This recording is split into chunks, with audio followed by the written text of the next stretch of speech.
To introduce the chairman of this morning's session, Jingyu, National Taiwan University.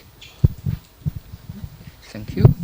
Okay, so welcome to to this morning session, the second day of this workshop, and the first speaker is Haeberli, Zeng, and his topic is static compactification of analytic Drinfeld modular varieties. Let's welcome. Thank you. Yes.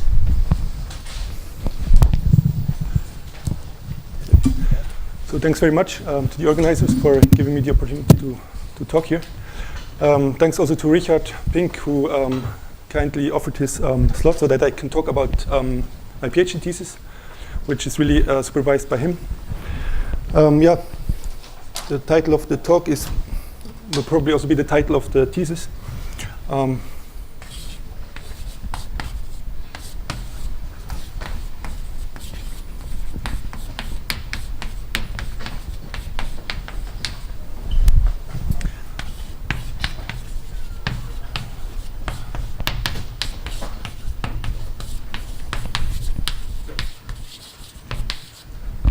So static compactification of analytic Drinfeld modular varieties.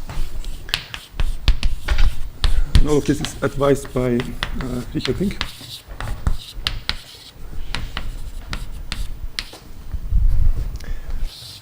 In this talk, I would really like to focus on the construction of the compactification of an irreducible component of an analytic Drinfeld modular variety. It can be done in general eventually, and the compactification of an irreducible component will be an irreducible component of the compactification of the full modular variety. So the advantage there is that such an irreducible component is the quotient of Drinfeld upper half space by an arithmetic group. So I would first like to recall what Drinfeld's upper half space is.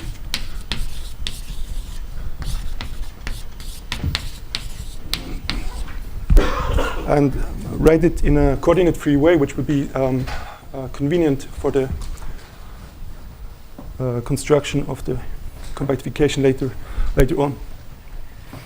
So, really, this description of Drinfeld's as a quotient of Drinfeld's upper half space by an arithmetic group allows to do the same or analogous construction as Satake did in the case of the quotient of Ziegler's upper half space by arithmetic group. Bailey and Borel managed to generalize his work and to construct compactification which are normal of arbitrary Shimura varieties over the complex numbers. And part of their construction is to also construct ample invertible sheaves on the compactification. And so after that, I'd like to explain the compactification and actually the construction thereof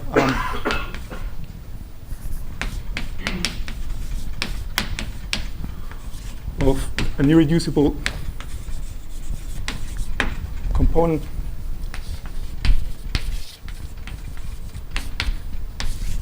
and I'd also like to explicitly construct and show you how they're constructed ample invertible sheaves on this compactification.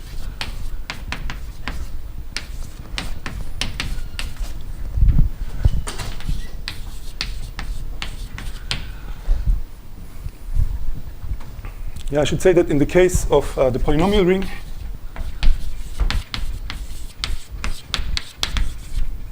this has been largely done by Kapranov.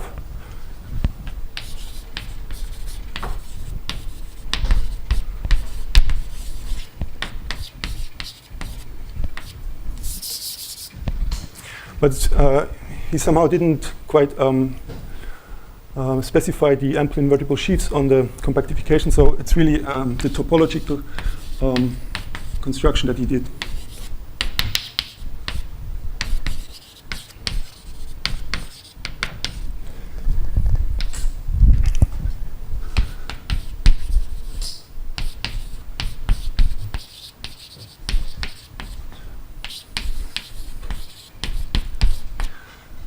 And only yesterday I've learned that Ernst Gekeler has also independently done new work in the case of the polynomial ring, which somehow goes beyond the work of Kapranov.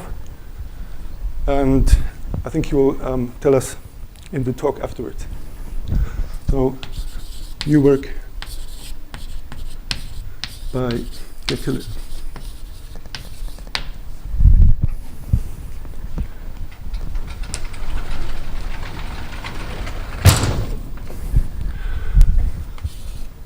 And in the end, of course, I'd like to compare the global sections of these ample invariable sheaves with Drinfeld modular forms, the ones defined by Gekeler, Oguz, and only recently in the general case by Basson, Breuer, and Pink.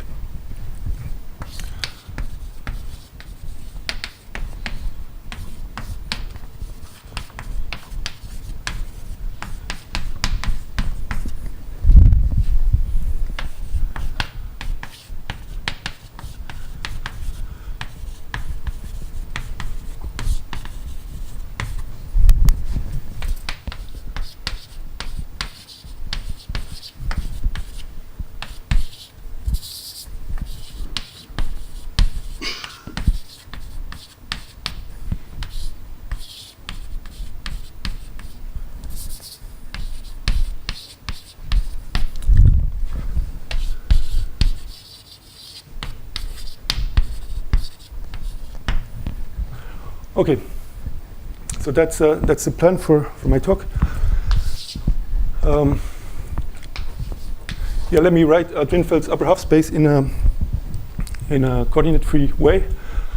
So let V be a non-zero F infinity vector space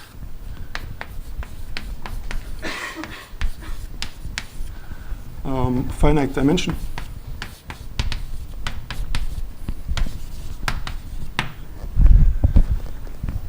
Oh, no, I should, sorry, I should fix my global function field first.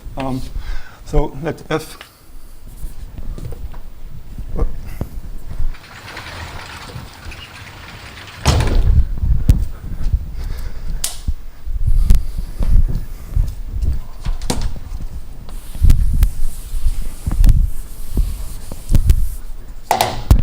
let really F be any global function field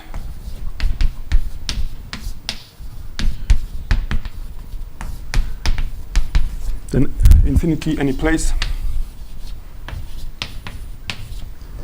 A denotes the subring of elements regular away from infinity. And then F infinity is the completion that already appears there, and C infinity is the completion of an algebraic closure of F infinity. So, for instance, A is could be the polynomial ring as in the last talk yesterday. So, in order to write down Drinfeld's upper half space in a coordinate-free way, let F infinity be any finite dimensional vector space over F infinity.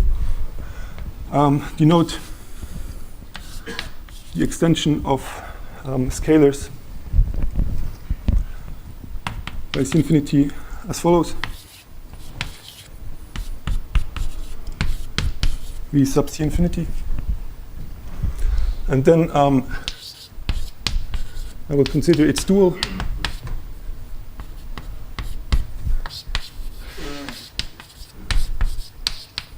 So the linear maps from V C infinity to C infinity.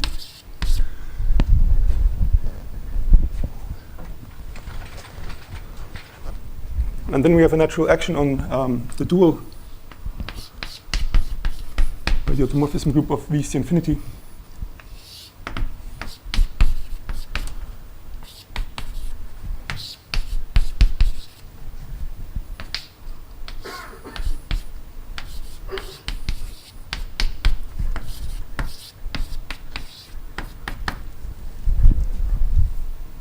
So it maps a G and an L to L precomposed with the inverse of So that's the natural left action that I consider in this talk.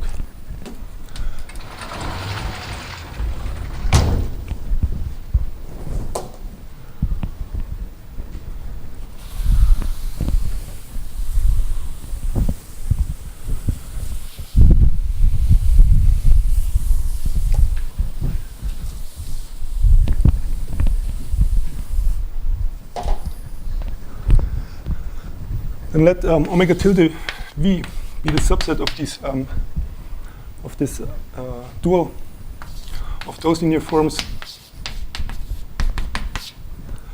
whose kernel has zero intersection with v.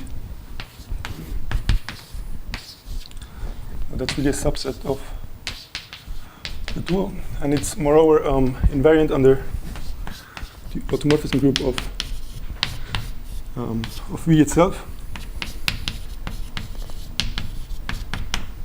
It's also invariant under the action of the unit group of C infinity. And the quotient by this action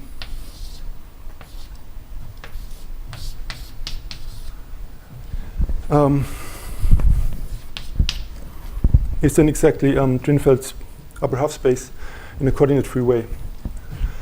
So that's a subset of the projective space associated with the dual. So really this is, as I said, just the origin removed.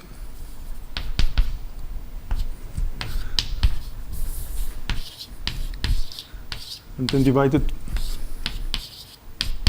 by the unit group.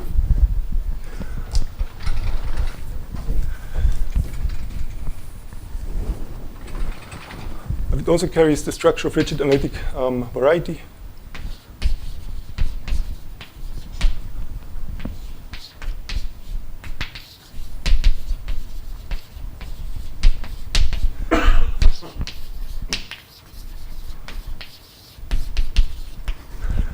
So what are these? They are analogs of complex analytic spaces over the complex numbers. For instance, there's a Guchao principle which works for rigid analytic varieties which are projective, but they're not exactly defined analogously. If one did define them analogously, one would get too many sets. So one does it differently, and I cannot go too much into this, but there are still some Grothendieck ringed spaces whose underlying Grothendieck topology still consists of collections of subsets and collections of coverings of subsets. So in some sense they look similar to naive topological spaces. And these coverings and subsets in these collections are called admissible. So Drinfeld really showed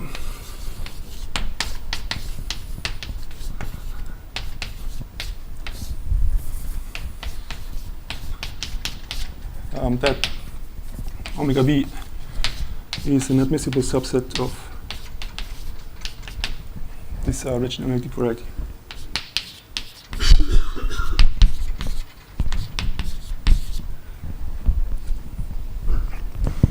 In fact, he showed much stronger result.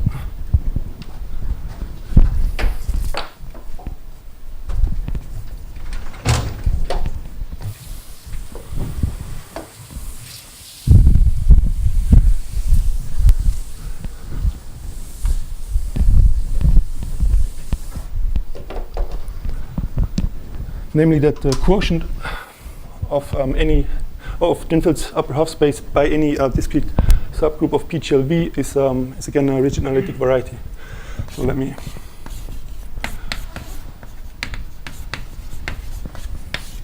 write this down.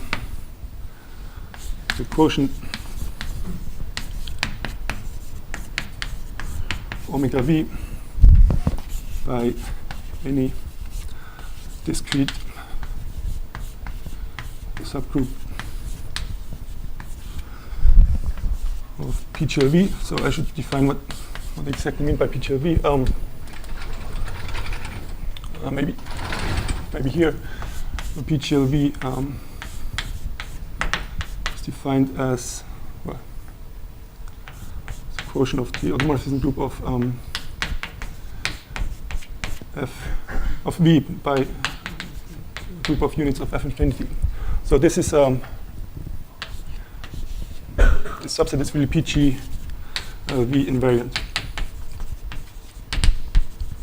So this has the structure of a topological group where it's the quotient topology, and this is the and there's the locally profinite topology on this automorphism group. So if we divide the upper half space by any discrete subgroup of PGLV, then we get normal rigid analytic variety.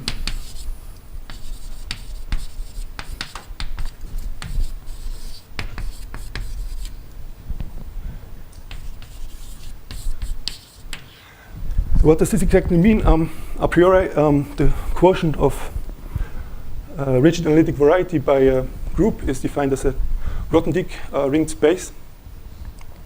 The underlying Grothendieck topological space is just a quotient. So an admissible subset of the quotient is the admissible subsets on the quotient are the ones whose preimage under the quotient map is admissible, and the sheaf structure sheaf on the quotient is just the sheaf of invariance on the pre-quotient of the pre-quotient. Yeah, so a priori it's defined like this, and then Drinfeld shows that this Grothendieck ring space is really a rigid analytic variety.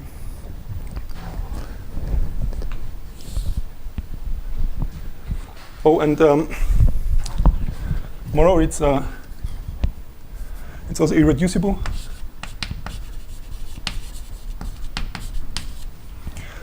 But yeah, Drinfeld did not quite argue that it is really irreducible. So the irreducibility was shown, or at least it was outlined, approved by Van der Put.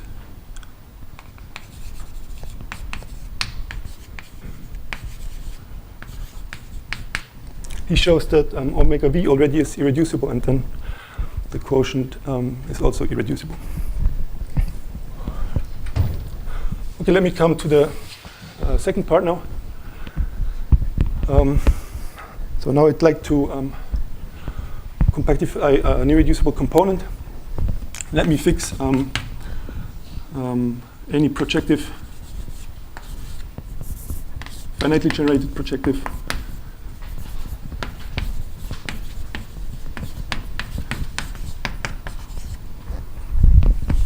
A module. It should also be non-zero. And then I consider the vector space V over F infinity obtained by extension of scalars from lambda.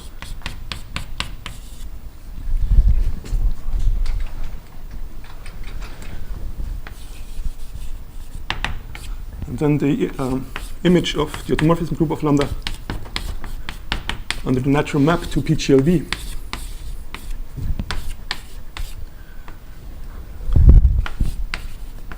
is discrete.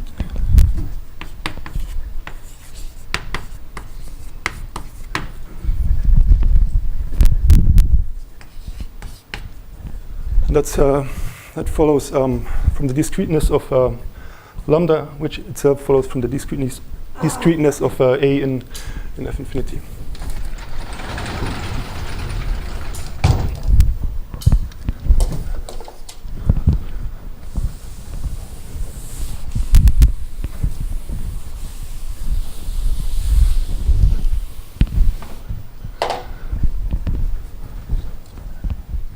And then let gamma in the automorphism group of lambda be any congruent subgroup.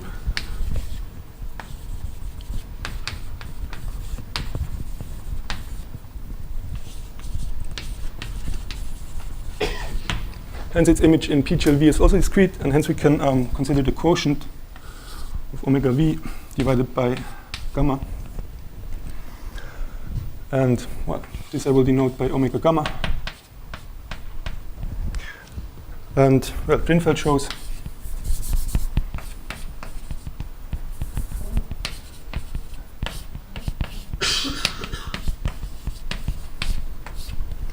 that this is a typical irreducible component of Drinfeld moduli variety.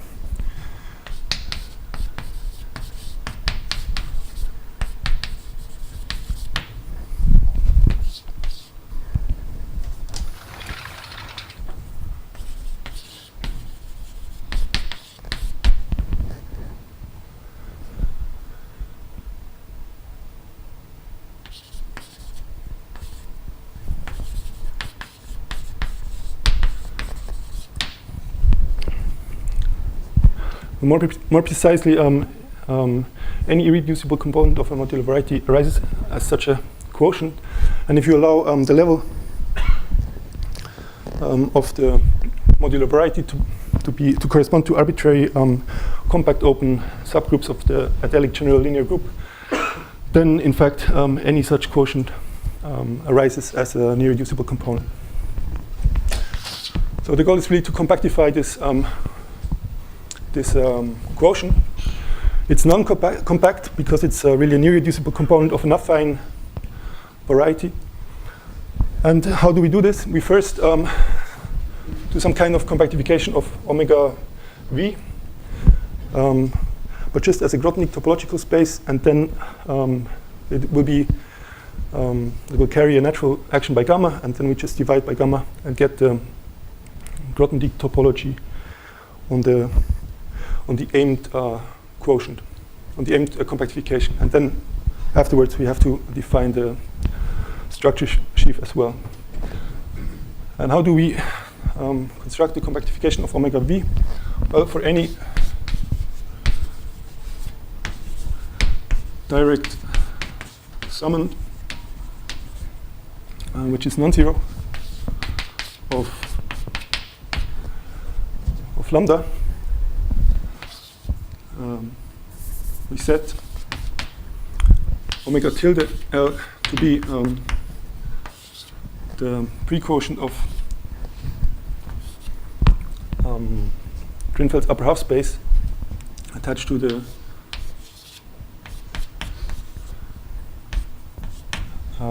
F-infinity vector space obtained by extension of scalars from L. And similarly, omega L is omega L of this vector space.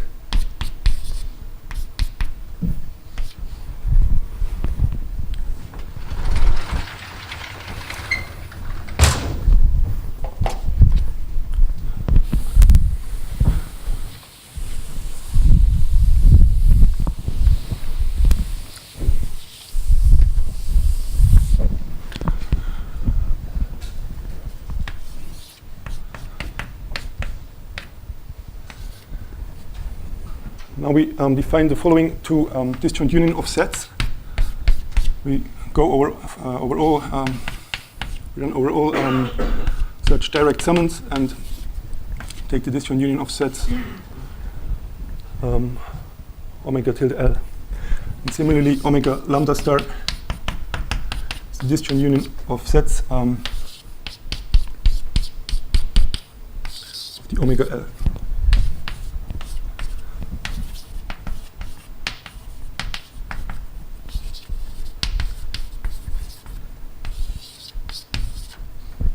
Disjoint union of sets. So this one will be the quotient at the compactification of omega v. And I would like to next endow it with a suitable Grothendieck topology, and therefore consider the following cylindrical subsets of omega lambda star. So for any direct summand Ln lambda, for any admissible subset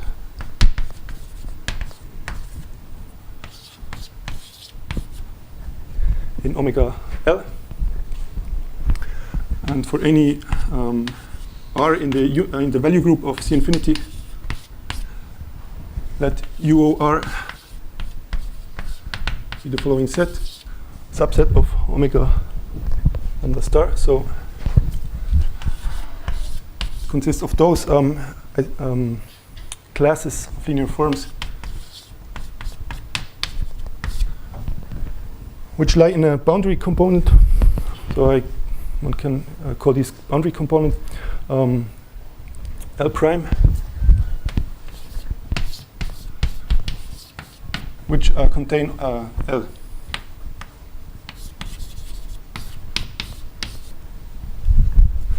So in particular, we get a map from omega L prime to L by just restricting the linear form to L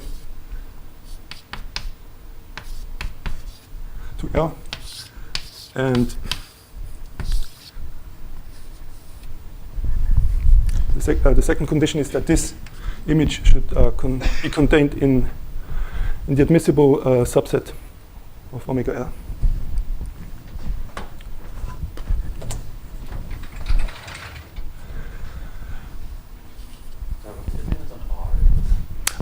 It's not.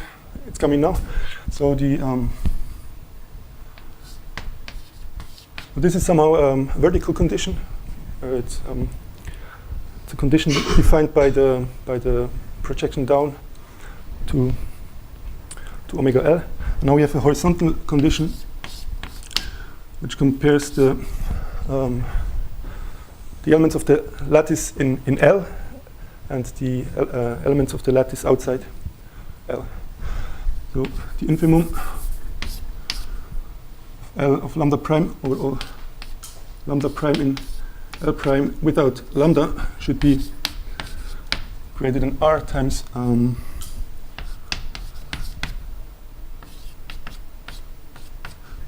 the infimum over all non-zero lambdas in L and norm of the images under L thereof. So that's a bit the technical condition, and so let me come back and give some intuition for it when I write after I have written down the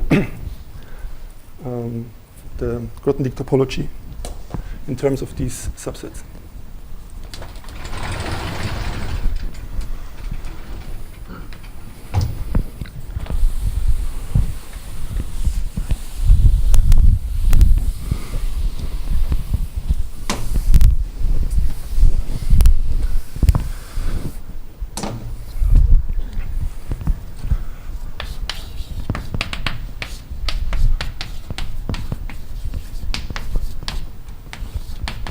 The subset of omega lambda star is called admissible if for any direct summand L in lambda, the intersection with the associated boundary component is admissible.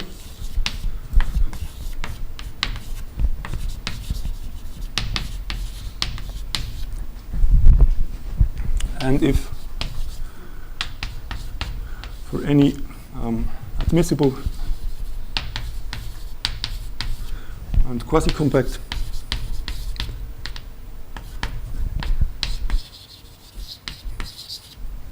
subset of this intersection,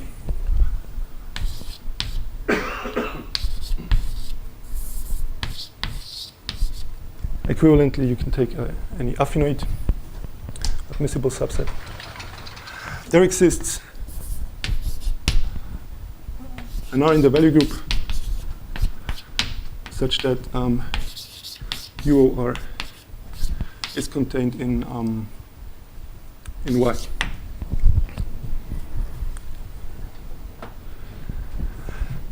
And similarly, one has to give a condition for coverings to be admissible. So let me just say this in words. The covering of an admissible set by admissible sets is admissible if, well, its intersection with any omega L is an admissible covering of the admissible set. Well, but I mean, that's we have to define this, but it's not really enlightening for the talk to to understand this condition. So let me just neglect it. But in any case, this can be done such that this really defines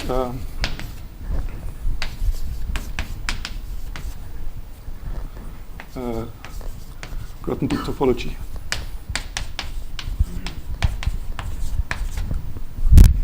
On omega lambda star.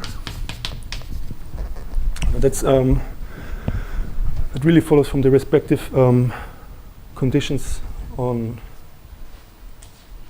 omega L and yeah. Anyway, this is a direct consequence of the properties that we have. More interesting is that any UOR is an admissible subset of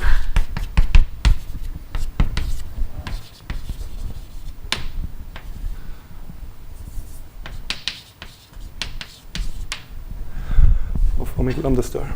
There one has to work a bit. And if O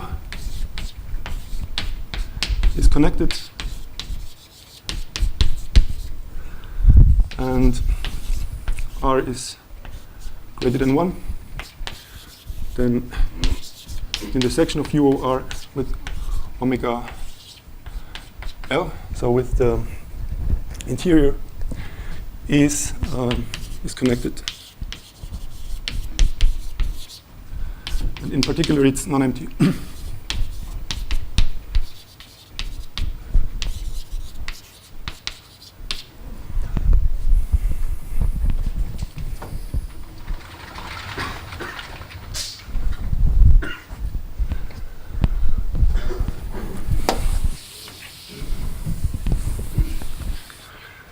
So by construction, omega lambda is an admissible subset of omega lambda star.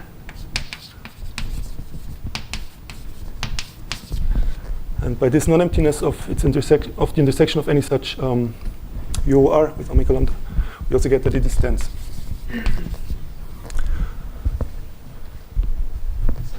Yeah. What's an example of a UOR in the rank 2 case?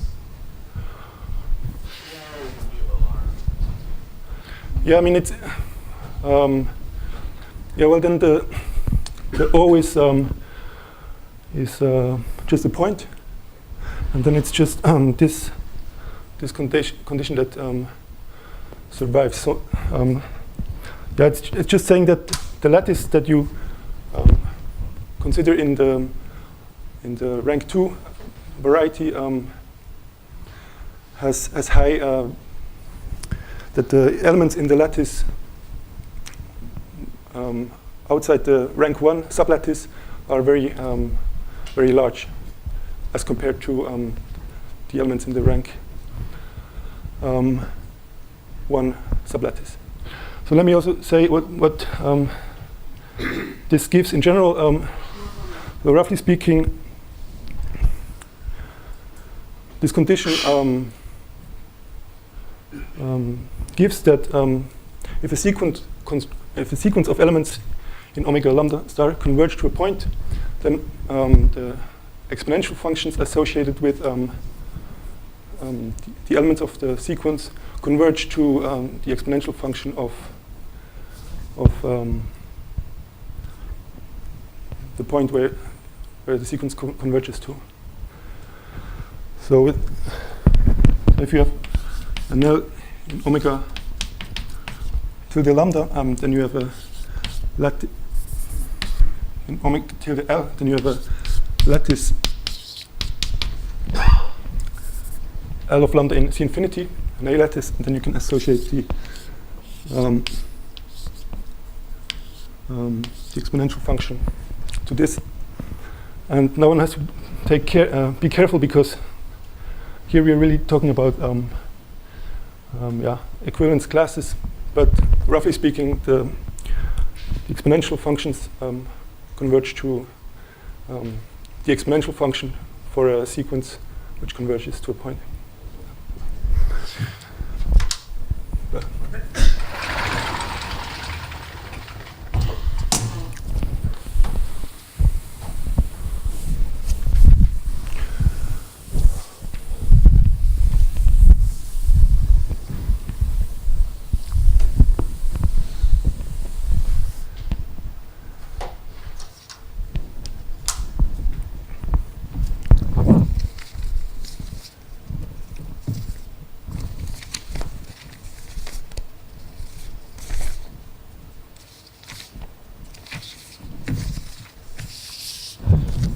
Okay, now we come to the action of gamma on this omega lambda prime, and in fact we can define an action of gamma already on omega lambda star tilde.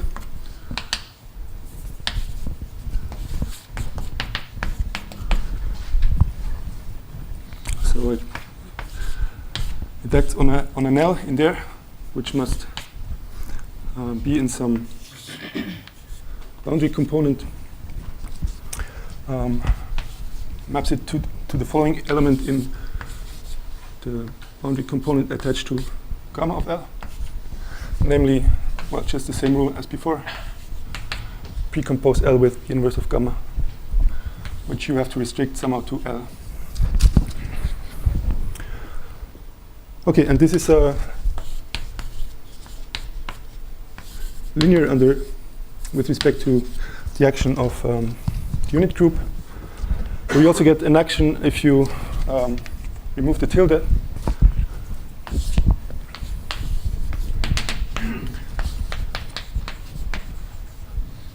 And now we just consider the quotient of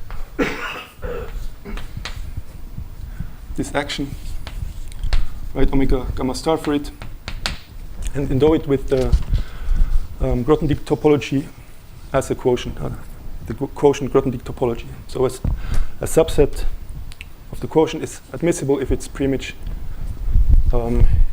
in here is admissible.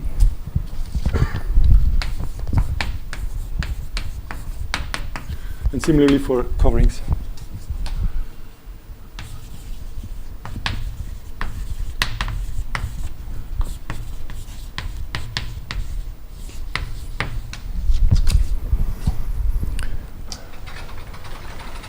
So we have two natural quotient maps. One going from omega lambda star tilde and one going from omega lambda star.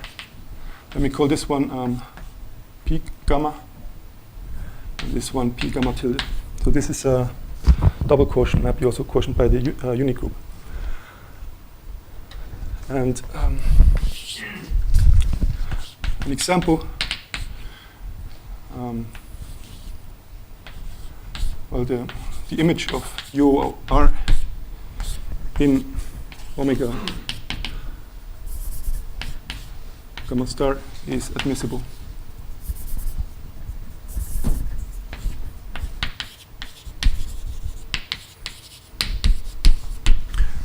Yeah. In particular, this quotient map is open, at least with respect to the canonical topology. So if you view the two really as topological space, then rho gamma is open because UOR is the UORs are a fundamental basis of neighborhoods. Now the second double quotient map I will use to define the structure sheaves on the sheaves on omega gamma star.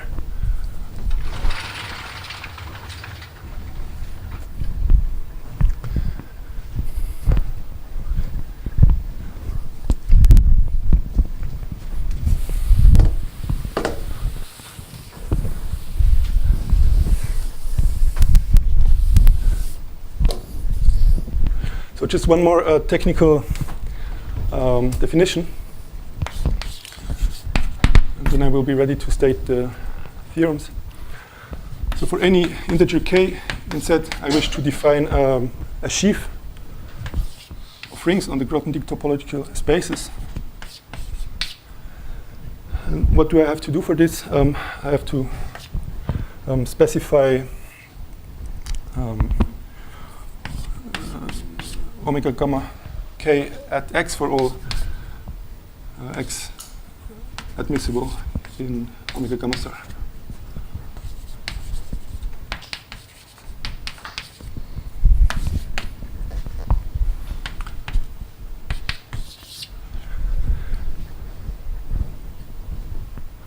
So now I use this double quotient map. I consider the preimage under this double quotient map of x, and I consider all functions f from the preimage to C infinity, which satisfy the following three properties.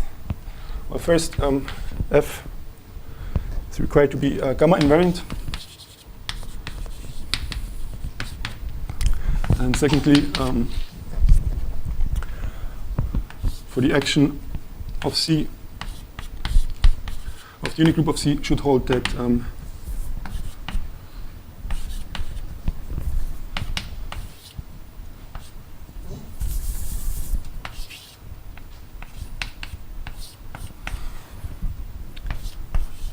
that f of C times L is equal to C to the minus K of f of L.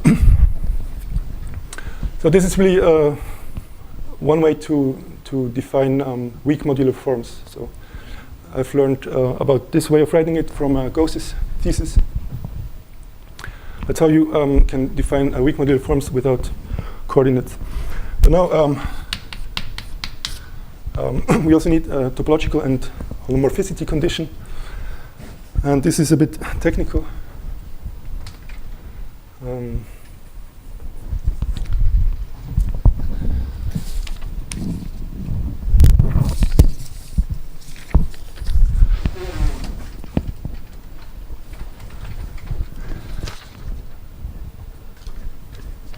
So for any boundary, for any direct summand, L of lambda, and any non-zero element in there, and for any admissible quasi-compact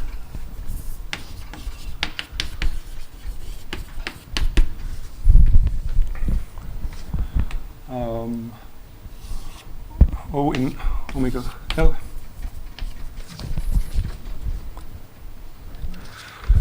There exists an R in the value group of C infinity, the units of C infinity, such that the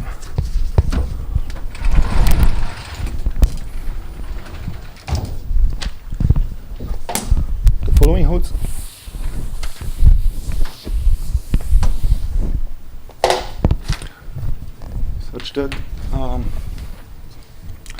Such that first UOR is contained in, now I take the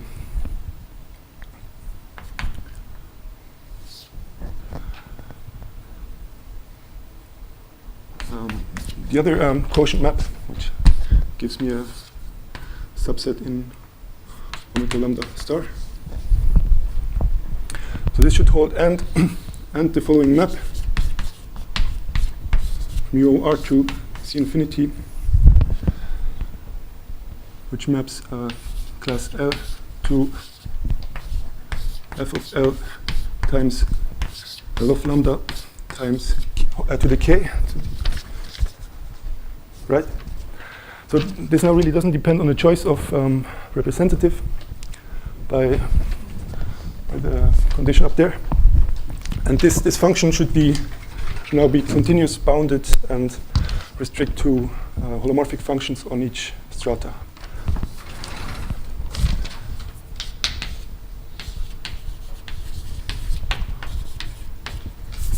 Bounded, continuous with respect to the canonical topology, so topology that you get when you take all admissible subsets and coverings thereof and unions thereof.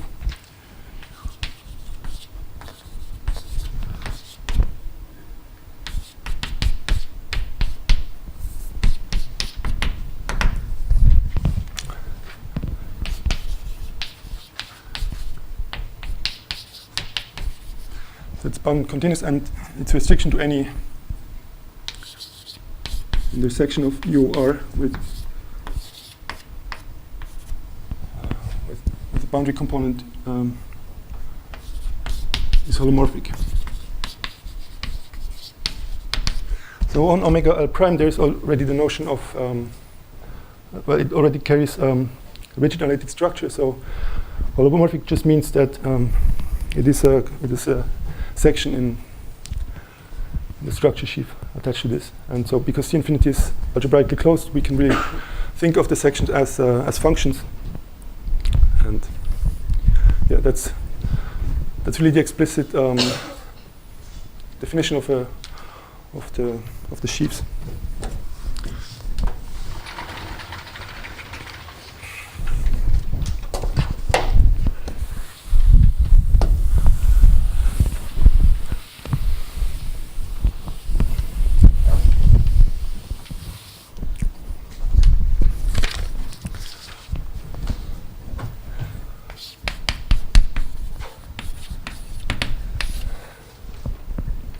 Now we can, for instance, write the Eisenstein series directly as global sections.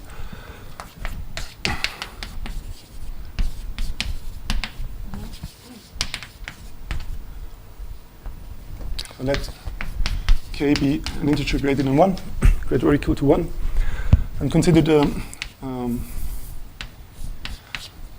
quotient map from V to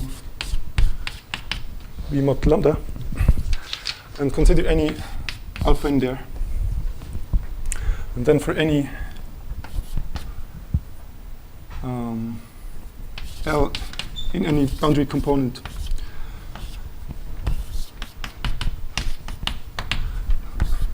set E alpha k of L to be the following sum.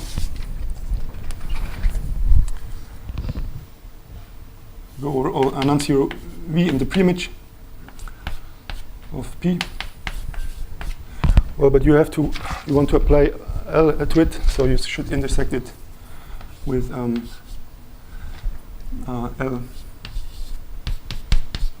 tensor infinity.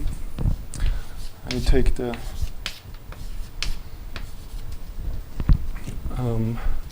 take this sum over all these reciprocals.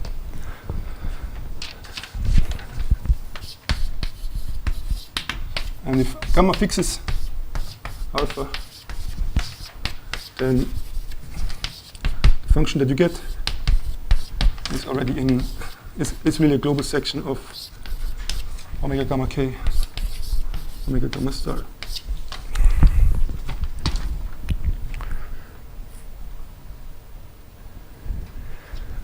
Yeah. So the first two conditions of the structure sheaf are directly checked, and for the holomorphicity and regularity condition. Well, the holomorphicity is somehow well known, and continuity and boundedness is there. One has to work a little bit. Yes. Right. Thank you. Yep.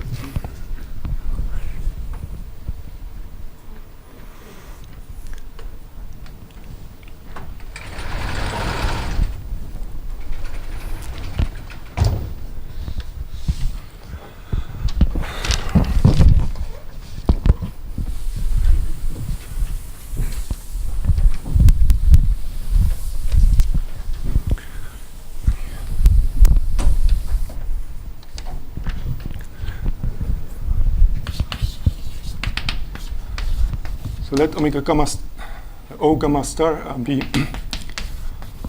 O gamma, the one sheaf attached to 0. And this is really the structure sheaf that I take. So it's not hard to see that this is really a sheaf of rings if you take the natural restriction maps. And then the first theorem is that the Grothendieck-ringed space that we defined is really a rigid analytic variety, but it's also normal and projective and integral.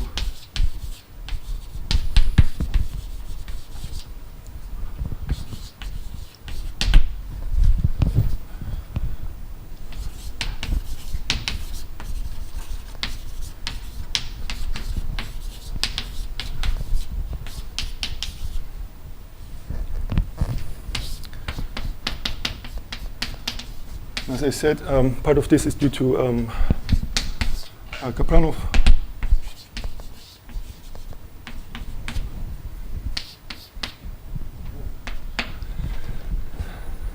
So he really constructed this omega gamma star as a topological space already in 1987. But he did not exactly specify or just implicitly assumed such a structure sheaf.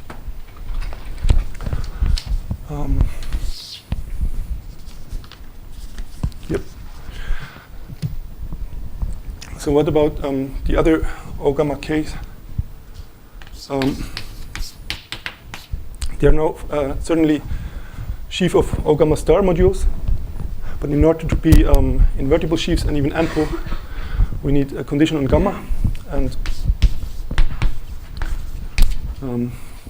this is really inspired by Pink. So gamma is fine if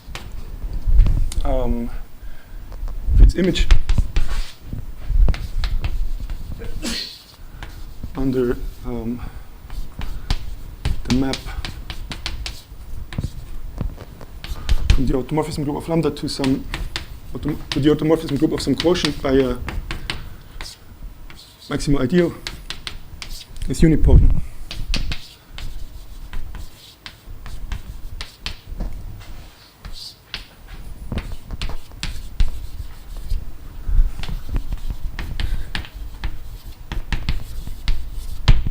So Richard Pink really introduced this notion for compact open subgroups of the adelic general linear group. And it's really the same condition translated there. And he showed that if the compact open subgroup is fine, then his algebraic compactifications carry ample invertible sheaves. And yeah, he used these ample invertible sheaves to actually define algebraic modular forms. So it's no surprise that, of course, that this is also the right condition in the analytic setup. Suppose gamma is fine.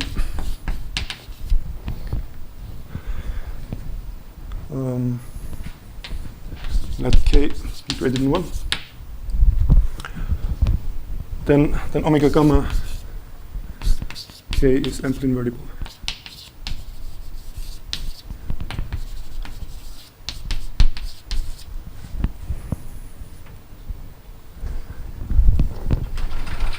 And for all k prime, k double prime greater than 0, the natural morphism of their tensor products is an isomorphism. Yeah, the natural morphism between this tensor product and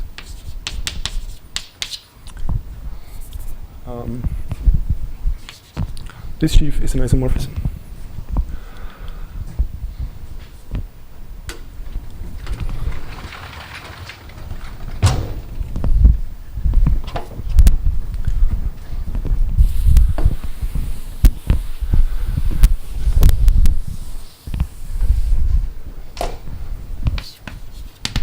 Corollary, yeah, the global sections direct the following ring of global sections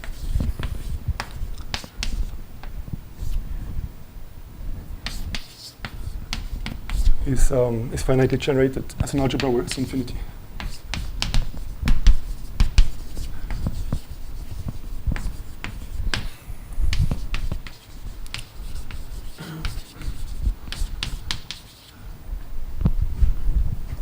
So let me say first, before I quickly say something about modular forms,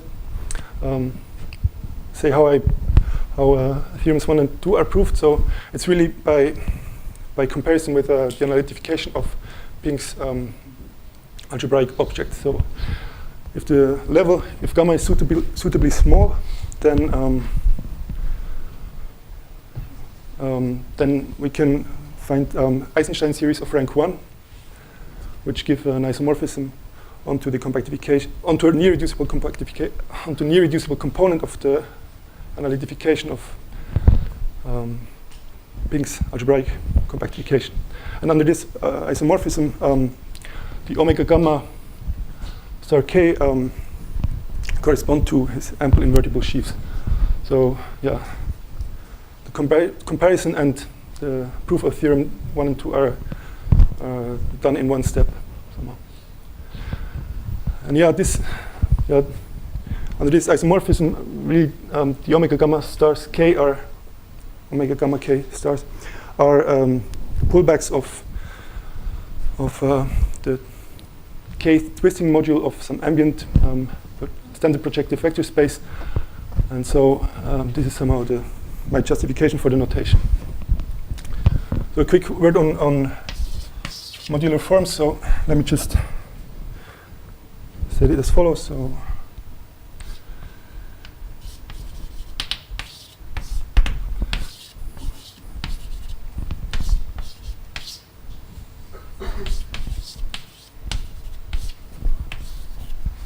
the restriction map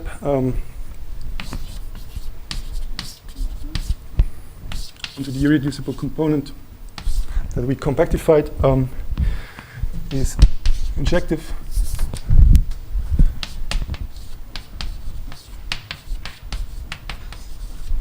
It's injective, and its image are up to the choice of coordinates.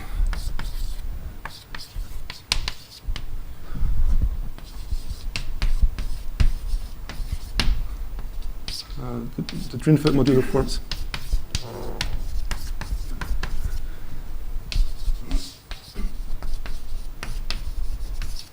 So if you take, if you choose a basis, an ordered basis of omega v of v, then you get a bijection between this module and the module of weak modular forms as defined by Basson, Breyer, and Pink.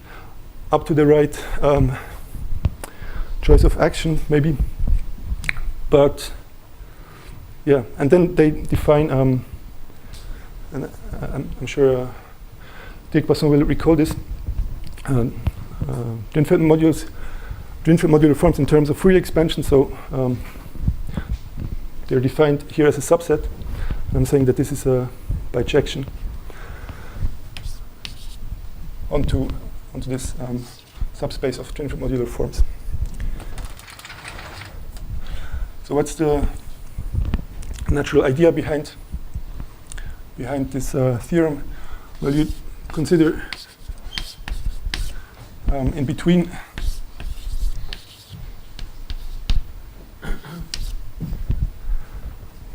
the following open subset, omega gamma less than or equal to 1, which is the quotient of gamma by of the union of all omega L over all direct summons of co-rank less than or equal to 1. And then then this is a bijection by normality of omega gamma star, and because this subset has a complement which is analytic of everywhere positive codimension, so we can apply Barton-Werfer's Riemann extension theorem to get the bijection here. And here it's really the bijection onto the modular forms is really given by Fourier expansion. So for any such L of corank 1, you have a Fourier expansion of a weak modular form, and if this is only non-negative terms which contribute, then you get an extension here. And similarly, if you have an extension, then only the non-negative components of the Fourier expansion contribute. So that's it.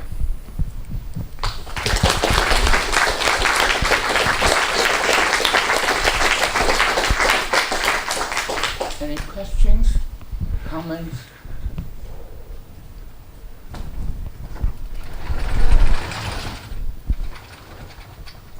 Can Can you say anything about small weight sections of cubes? Say maybe modular forms weight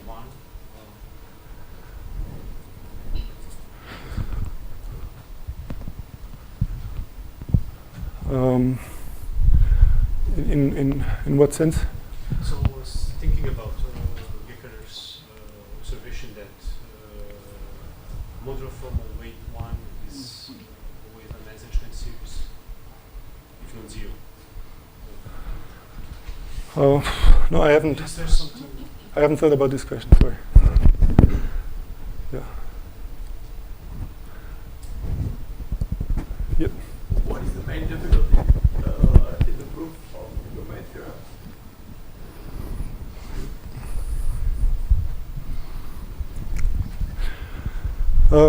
Yeah, it's probably to show that on the one hand that it's really a rich analytic variety, and on the other hand to show that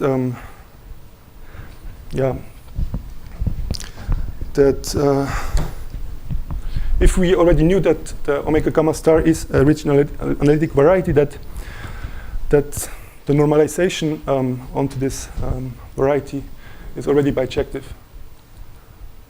So first, knowing that it's a rich analytic variety, and second, that the normalization is bijective if we just knew that it's a rich analytic variety. And for the second property, really one of the main difficulties was to show that these UORs intersected with omega V are already connected. So this somehow gives the bijectivity of the normalization, and then the rest is somehow follows by comparison with the algebraic theory. So I get the, and but also it is also difficult to show that really the morphism onto the analytification of your compactification is the Grothendieck topological isomorphism. So one really has to work a lot with these Eisenstein series and use boundaries for them. No, sorry, not boundaries. Bounds for them. Sorry. Yeah. You also get inside a Drinfeld modular variety, you can define special subvarieties which are defined by enlarging the ring and decreasing the rank. So with these special subvarieties, is the compactification of a special subvariety compatible with the compactification that you've defined of the ambient variety? Yes. I mean, we also give all morphisms between different gammas. I think all that are possible. So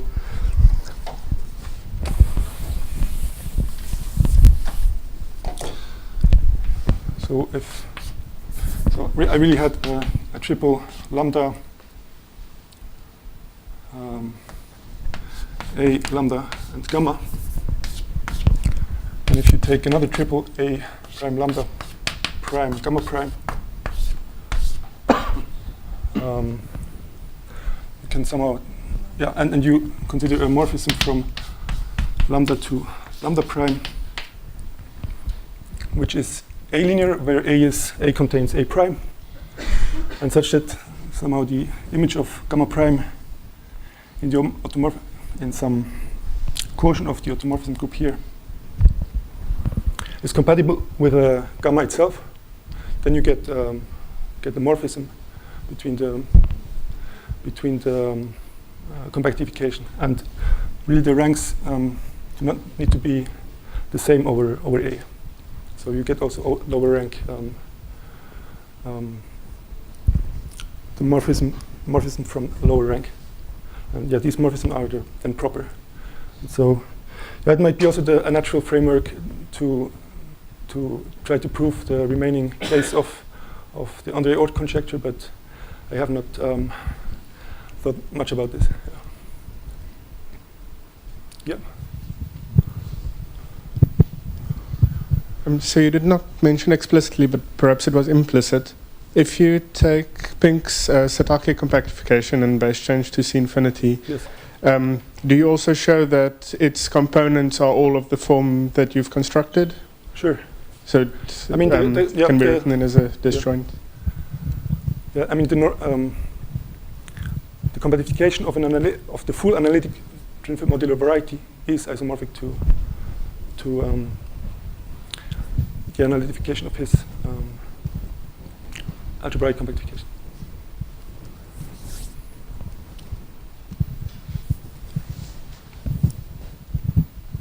So in your theorem 1, how to see the projectivity of this compactification? Projectivity. I mean, Pink's compactification are projective. But that is assumed for the fine level. In your theorem 1, you don't assume fine level. Okay, so I mean, okay, I reduce. Okay, theorem 1 is first proof for fine subgroups, or even principal congruent subgroups for small enough level. And then, well, the omega gamma star is, so, okay. Starting with a gamma, choose small enough gamma prime in there, and this will have finite index. Get a projective compactification of this for this, and then the omega gamma star is really the quotient by the finite quotient here. So yeah, this should also be normal, but here you take small enough principal congruent subgroups, and then the quotient of a projective space is projective by a finite group. Sorry.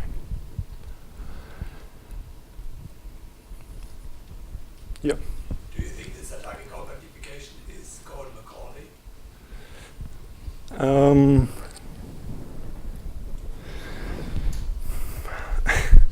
I mean, it is in the case that you have considered, where A is FQT and the level is T.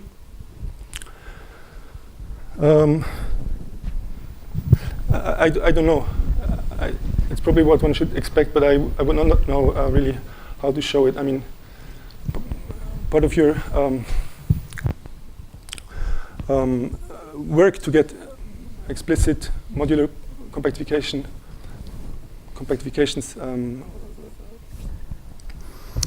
over FQT can be generalized to arbitrary A, but yeah, the argument that you have there, I don't know really how to interpolate to arbitrary A.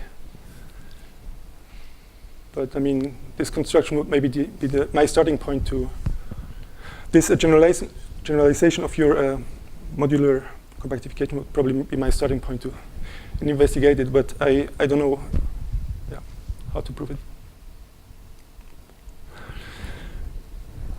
We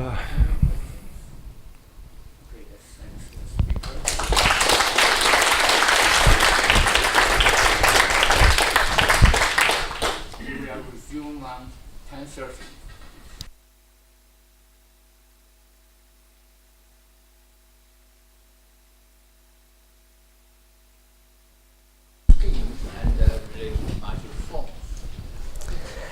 So thank you very much. I would also like to thank the organizers for having arranged this conference and to allow me to give this talk.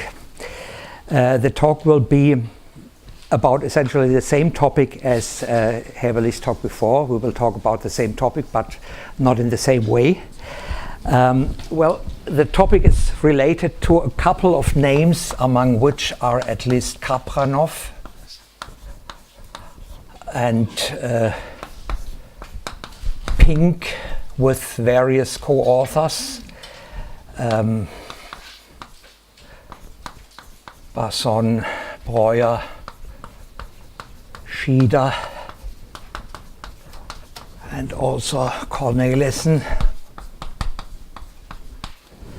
and of course Haeberli with this morning's first talk. I first introduce some notation, which is almost the same as the one you had in Haeberli's talk.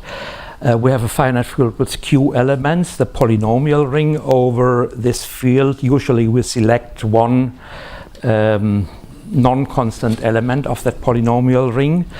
The quotient field of the polynomial ring, its completion at the infinite place, the completed algebraic closure of k infinity, and some natural number r, the rank of the situation, which will be at least 2 in all cases. Then we have the group GLR of A, which is abbreviated by gamma, and its congruent subgroup modulo n. And we have the Drinfeld spaces, the well-known space omega r, but in fact I will prefer to work on its cover psi r, which consists of all the elements of C infinity to the r, which are k infinity linearly independent. And dividing out the action of the multiplicative group will give the usual Drinfeld space omega r. This is a relatively special situation from the point of view that I will work only with a polynomial ring and only with full congruent subgroups, but this is only for ease of presentation. Everything or almost everything I'm going to say will also work for more general rings of that shape. Actually, the talk is about something which could be labeled Kapranov done right, because with Kapranov's paper, which was also mentioned in the first talk, there are some problems which have to be overcome. And therefore, I will take some labor to introduce the basics also in relation with Haeberli's talk. We will have the space k to the r, k vector space k to the r, and usually we will consider a subspace U.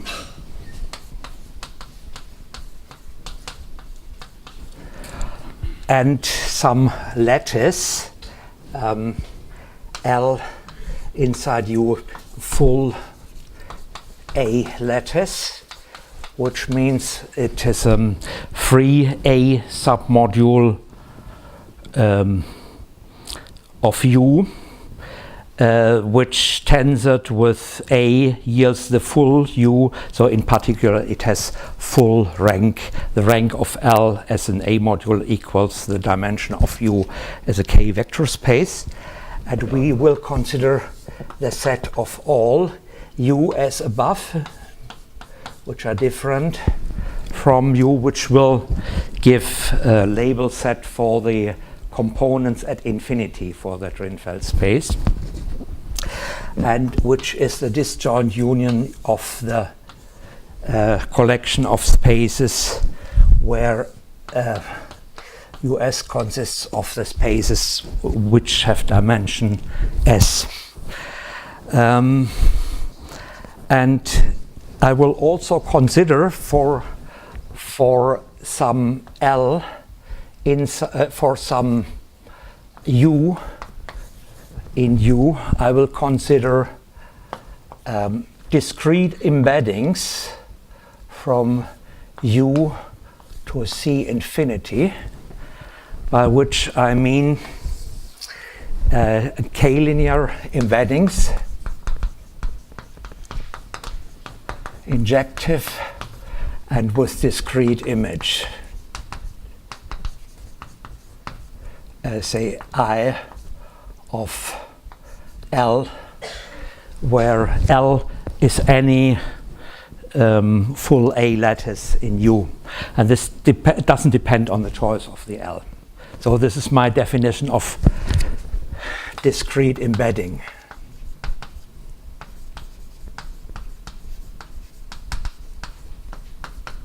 Of U.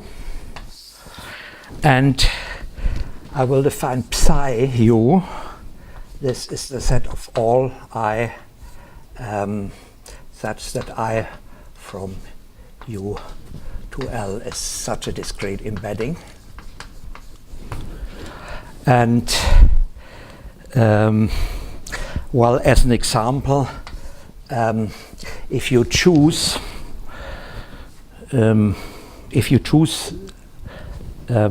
lattice L and a basis and an A basis of L, then the mapping, so let's give this as an example.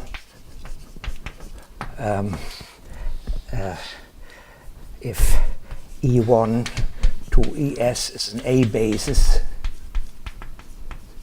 of L, then the mapping psi U to psi R, where I is mapped to the collection I of E1 to I of IS, is bijective. So essentially these things are of that shape here, but possibly of smaller dimension.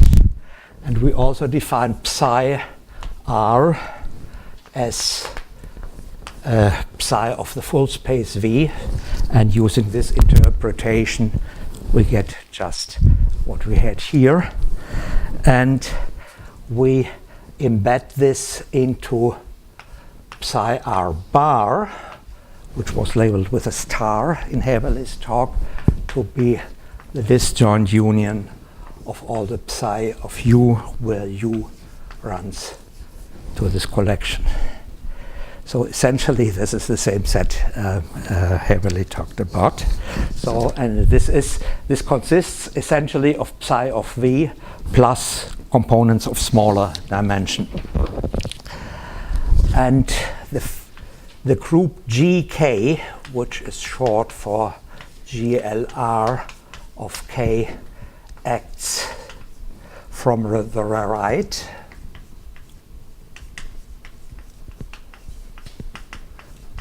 on CR bar through the formula gamma applied to some object UI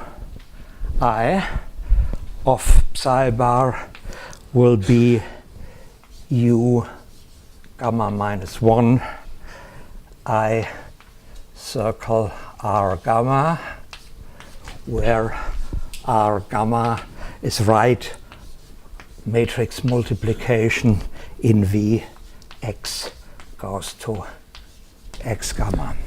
So gamma is an element of G. Gamma is an element of GK. Is that a left action? This is a left action.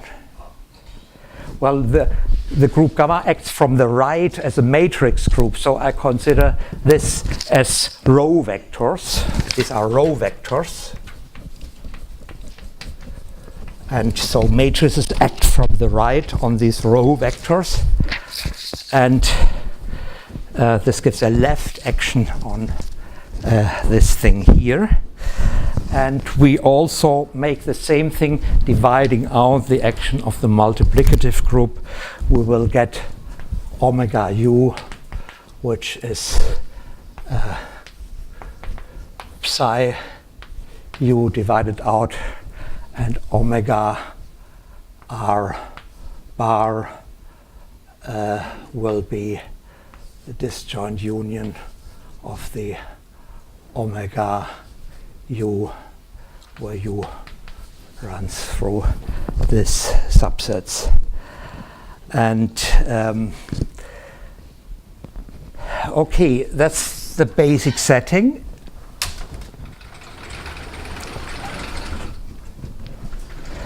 And we define a topology slightly differently. What I call the strong topology on, say, psi bar R. This is a unique topology.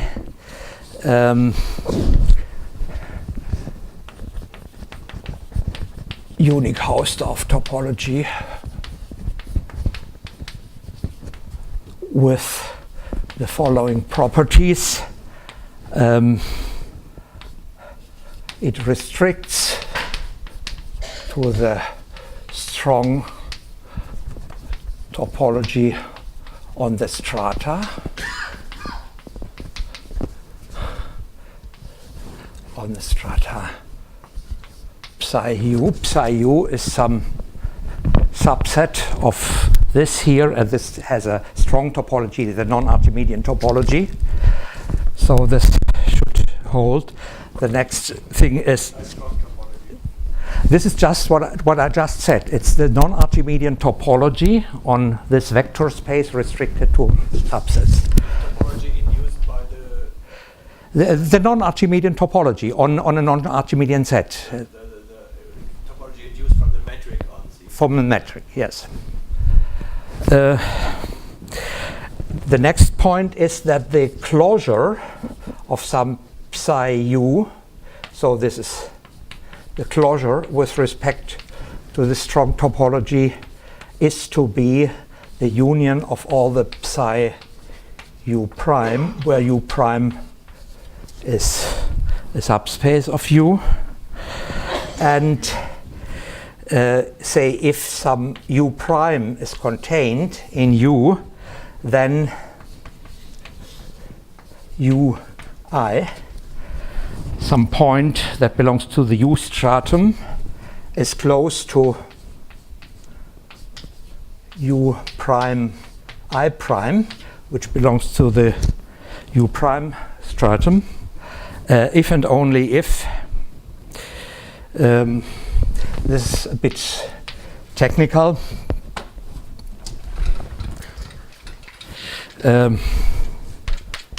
for some lattice L in U, regardless of the choice, and L prime, the intersection of L with U prime, I of L prime needs to be close to I prime of L prime.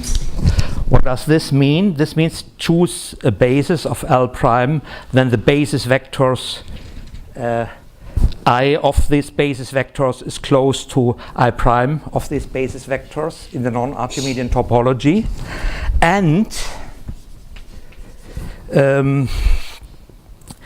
for all lambda in L minus L prime, we will have I of lambda is very large in absolute value with respect to I prime of L.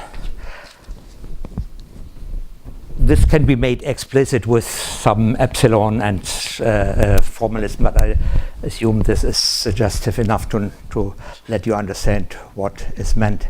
So this is essentially You must mean on the right hand side, you must mean an element lambda prime of L prime. Of L prime is smaller. So this means I prime of L lambda doesn't exist. I prime of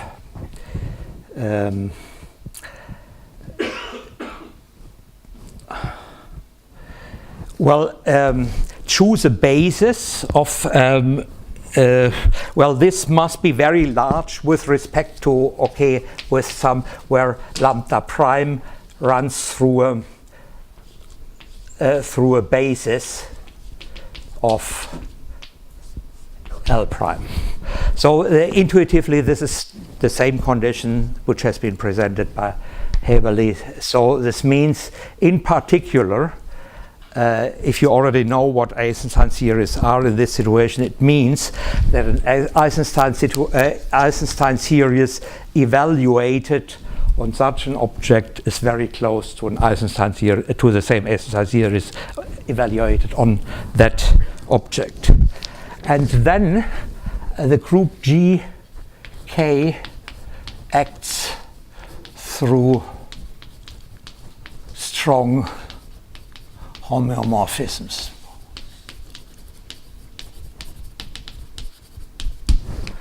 This topology is preserved by the action of GK. What's a strong homeomorphism? Homeomorphisms with respect to the strong topology. So whenever I'm using strong, then it refers to the strong topology. Okay, and essentially it's this slightly enlarged space which gives the compactification I'm talking about. So let's now say something about Eisenstein series.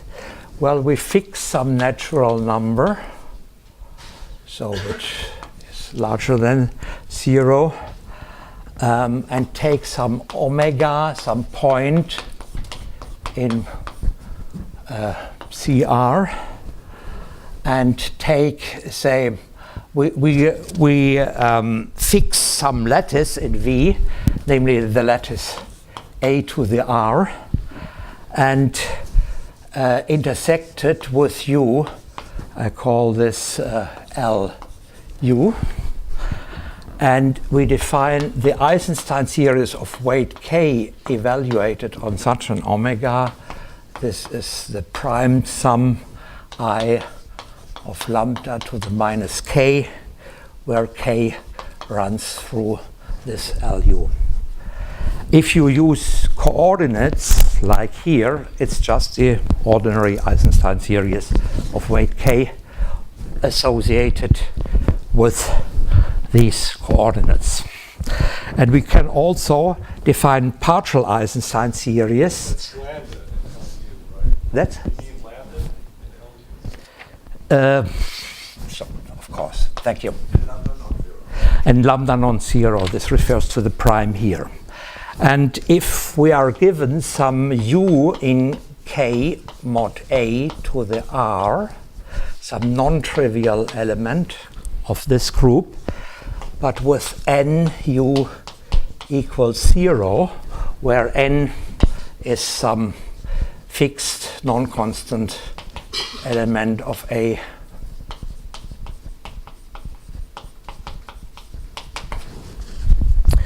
then we can define the partial Eisenstein series with congruence condition U evaluated on omega. This is again the primed sum I of lambda to the minus K, where now lambda runs through U, but satisfies the congruence condition concurrent to that fixed class U modulo LU. That's the partial Eisenstein series. So multiplying by n to the minus K, we see that this is in fact a partial sum of this sum here, therefore the name partial Eisenstein series.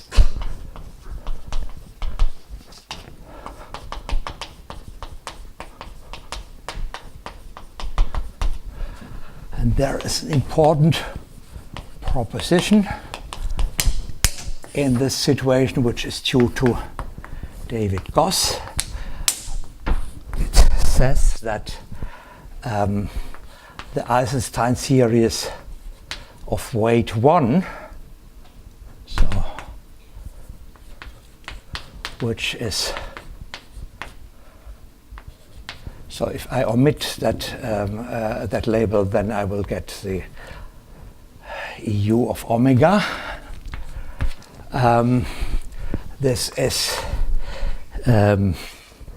well, at least if U is non-zero, so I assume this here, then this is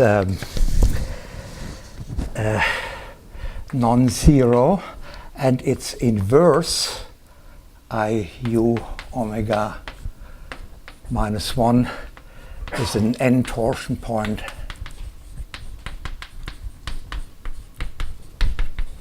of the Drinfeld module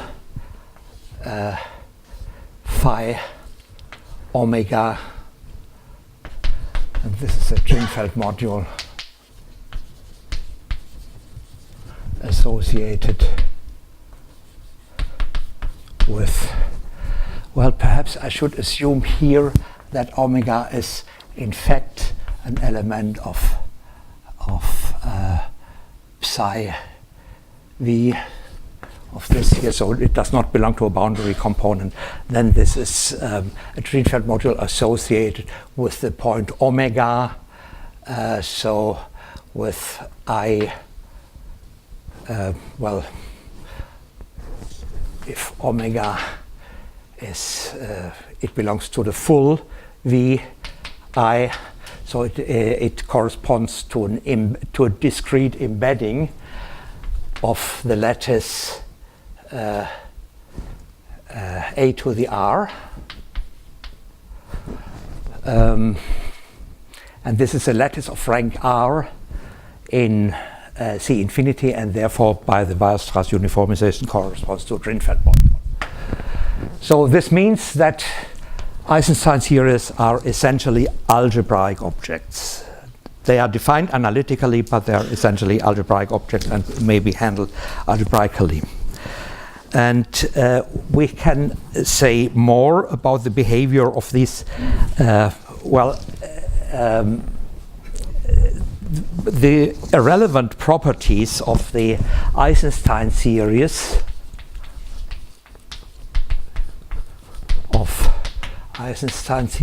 are as follows. They are well-defined functions on psi r. So this means in particular that you can evaluate them on the boundary components, not only on the principal component here. This is due to the, and they are strongly continuous. So continuous with respect to the strong topology. This is due to the definition of the topology. So in particular, that condition means that Eisenstein series behave nicely when approaching a boundary component. And they are of weight k. This means, for example, that ek of, say, C times ui. This means that I have to multiply the discrete embedding I with some constant C in C infinity prime. This equals ek of ui with a factor C minus k. Exactly the same formula had been on the blackboard in the former talk. And well, some other properties are they relate to the groups, namely the full Eisenstein series is invariant under gamma, and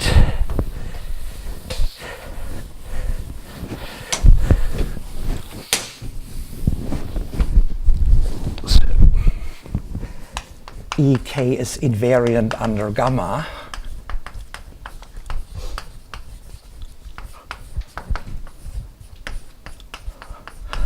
Because evaluating on some multiple means just a permutation of the sum. And the EKU is invariant at least under gamma of n due to the fact that nu equals 0. And now we can make a statement about the behavior of this series at the boundary component. Here this is something about the behavior of Eisenstein series at the principal component. And we have the following proposition.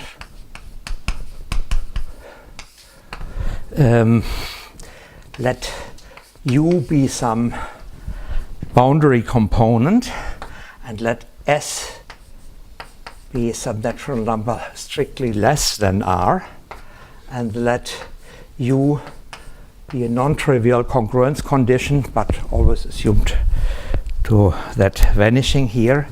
Then EQU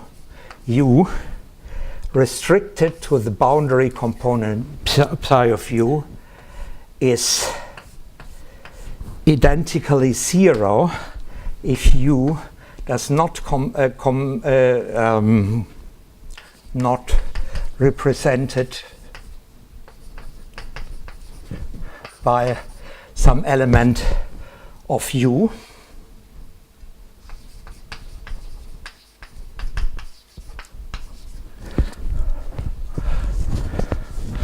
and it is never 0 on this boundary component if u is represented by some element of u, and in this case, if omega is some point belonging to that boundary component, then we have the same thing that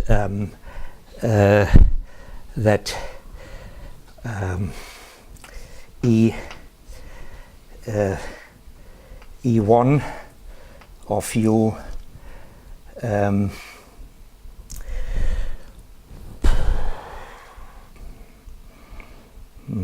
no, let's omit that condition for the moment. If omega is some point of the boundary component, then the ek of u on omega is partial Eisenstein series on psi u, which I identify through the choice of a basis with psi s. And in particular, if k equals 1, then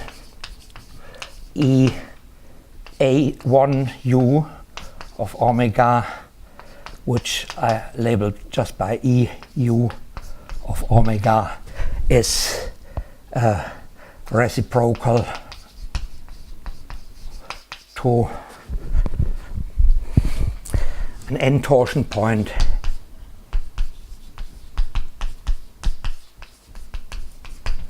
of the Drinfeld module phi, which correspond to these data, and that Drinfeld module is a Drinfeld module of the rank S here.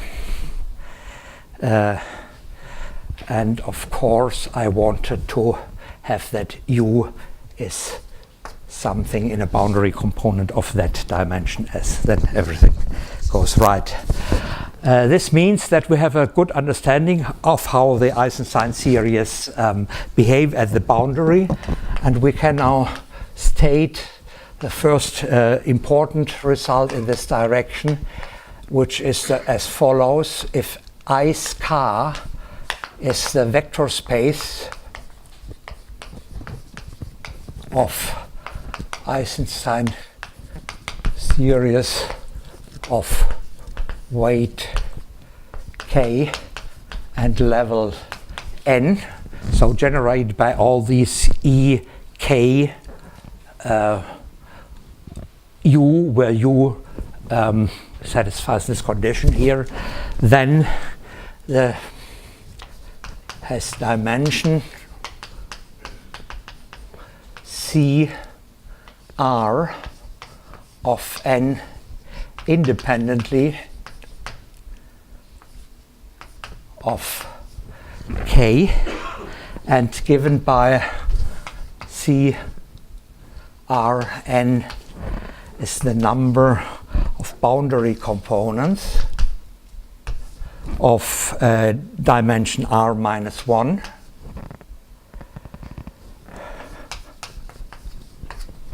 This is a finite number which agrees with the number of boundary components of dimension 1, and is given by an easy formula, but which I will not introduce here because it's too technical to write down, but it can be easily evaluated. So this is the number of cusps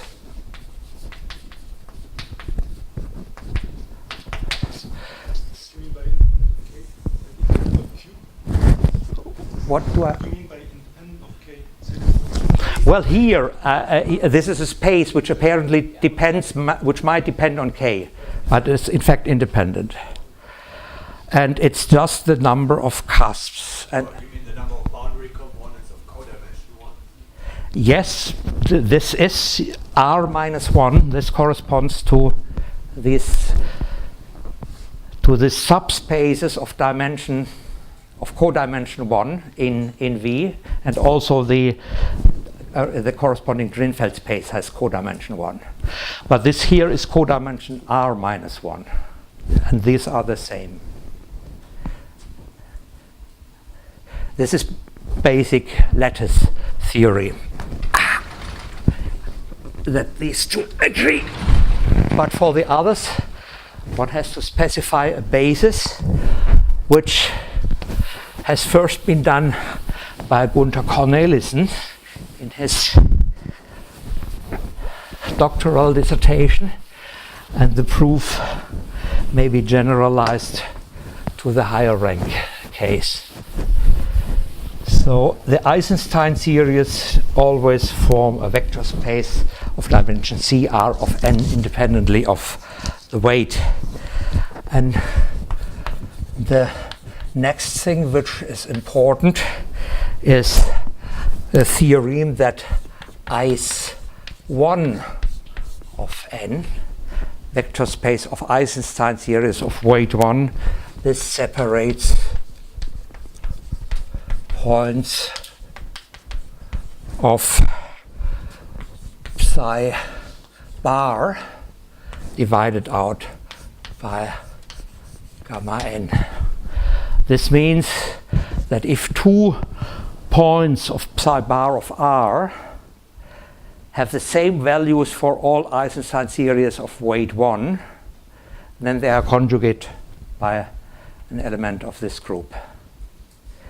This had been stated by Kapranov in some less transparent way. Namely, he stated that there exists a certain bound, without specifying that bound, there exists a certain bound that all the Eisenstein series up to the, with weights up to that bound, separate points of this here.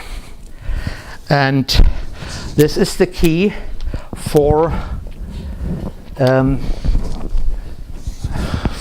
building compactifications of these modular schemes. Yeah. So you're claiming this in the case when A is a polynomial ring and n is non-constant. Yes, and it's still true if A is a general ring, but then I have only that the second identity might fail. So this is simply the number of cusps, of cuspidal divisors of the. You're still claiming that the Eisenstein series of weight 1 separate points in the general case? Also in the general case, yes. The right Eisenstein series, because in that case you have to specify, as in the former talk, you have to specify a certain type of a projective module of rank R, and then you have to use the right definition of the partial Eisenstein series. Then you will get this. You will get two important things. Gauss's proposition that the Eisenstein series of weight 1, the reciprocals, are torsion points over families of Drinfeld modules. And secondly, that Eisenstein series of weight 1 separate points. And therefore, we can now introduce compactifications. The first thing is just another proposition, which states that the C infinity algebra generated by the EKU, where K runs through the natural numbers, and U satisfies NU equals 0 is the same thing as the infinity algebra generated simply by the Eisenstein series of weight 1.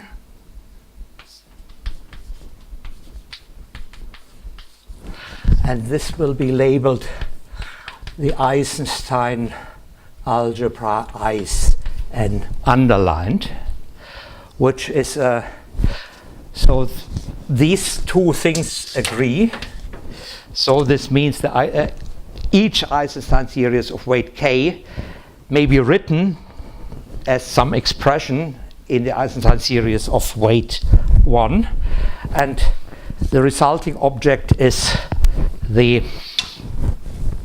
Eisenstein algebra, which is a graded algebra.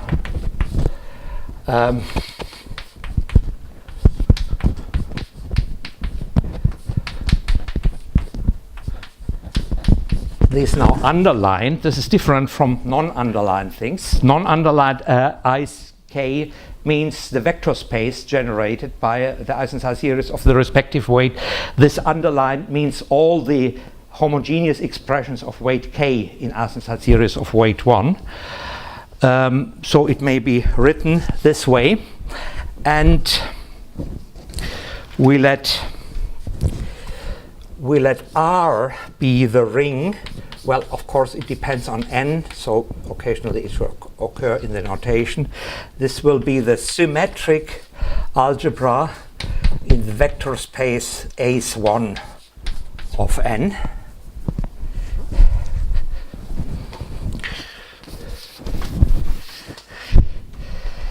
And we let P, also labeled by n if necessary, be the projective scheme associated with R, and by definition this is the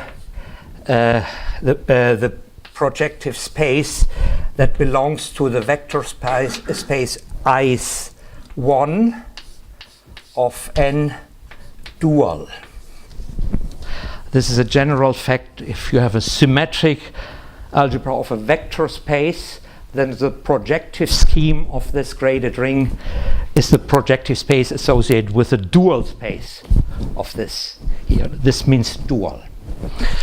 And then we have an exact sequence from the ring R. So these are formal expressions in Eisenstein series of weight 1 to the Eisenstein algebra, which is surjective because of this this fact that the ring of Eisenstein series is generated in dimension 1, and it has a certain kernel J, which is a prime ideal because this is a domain. And now we can consider the map Jn from, now it's the first time so far I only worked with the psi's, and now I switch to the omegas. This is simply dividing out the multiplicative group. We consider the mapping from omega bar R to P, to that projective space, which with the class of Ui associates the class of the linear form on Eisenstein series of weight 1, which to each EU attaches its value on Ui. So basically that's, I could stop here. This is the compactification. This will turn out to be a compactification of the modular scheme. By this is a relative pronoun. This is why I don't stop here, but to give some explanations. Okay, then now I can state some properties of of this mapping.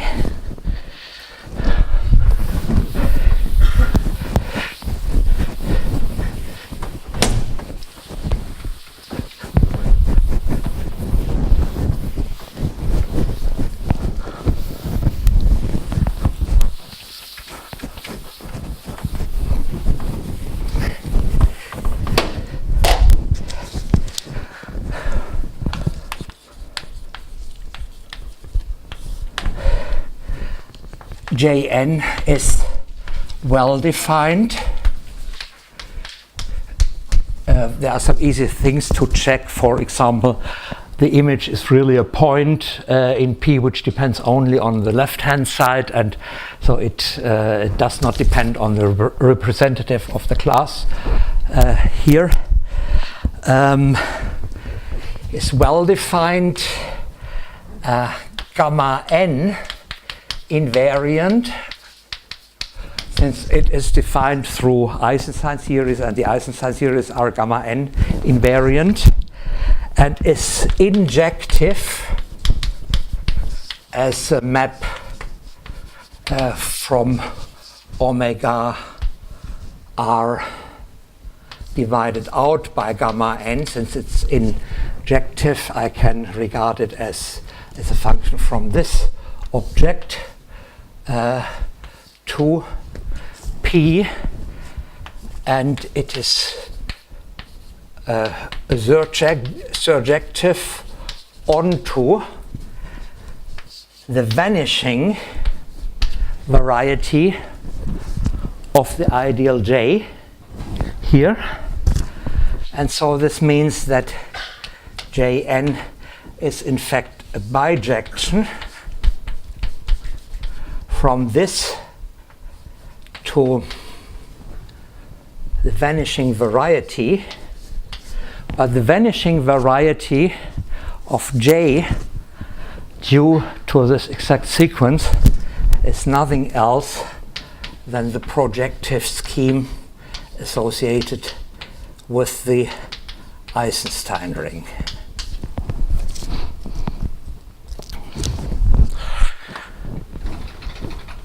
And moreover, it is a strong homeomorphism.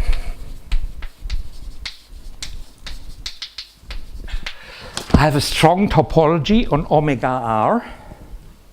This is the Gaussian topology by the on psi r bar divided out by the multiplicative group, and I can divide out that group here. So I have a well-defined topology here which comes from the strong topology, and I have a strong topology here which is the non-Archimedean topology that comes from the non-Archimedean topology of that projective space, and it's a strong homeomorphism.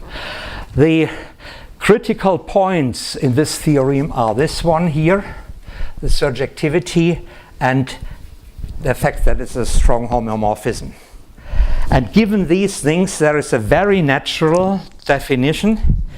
Well, we have our MR of n, the modular scheme of Drinfeld modules of rank R with a structure of level n. Essentially, I know that there is some problem with components, but I ignore these problems for the moment. I simply regard this thing here. This is some affine scheme, actually a smooth affine scheme because gamma n is non-trivial. And I can now embed this into a certain projective scheme, which is nothing else than our omega r bar divided out by gamma n, this has an algebraic structure, is the set of the infinity points of a certain variety, namely the variety described here.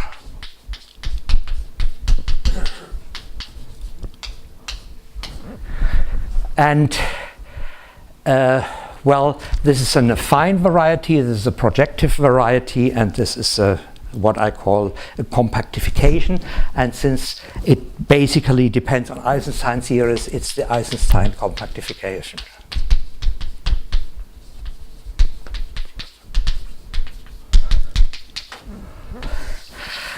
And we want, of course, to know something about its properties.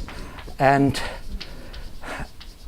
I can state first points of this compactification represented or lying on boundary components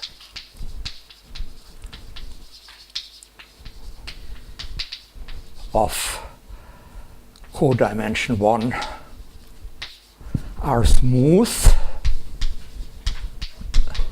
And this can be given in a more precise version, namely one can construct nice tubular neighborhoods along the divisors,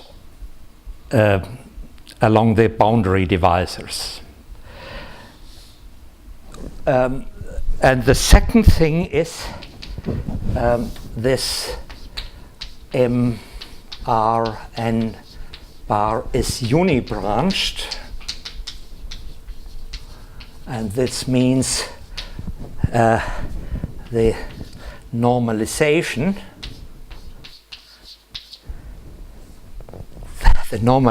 map from this, from MRN, what I call Satake. This is the normalization.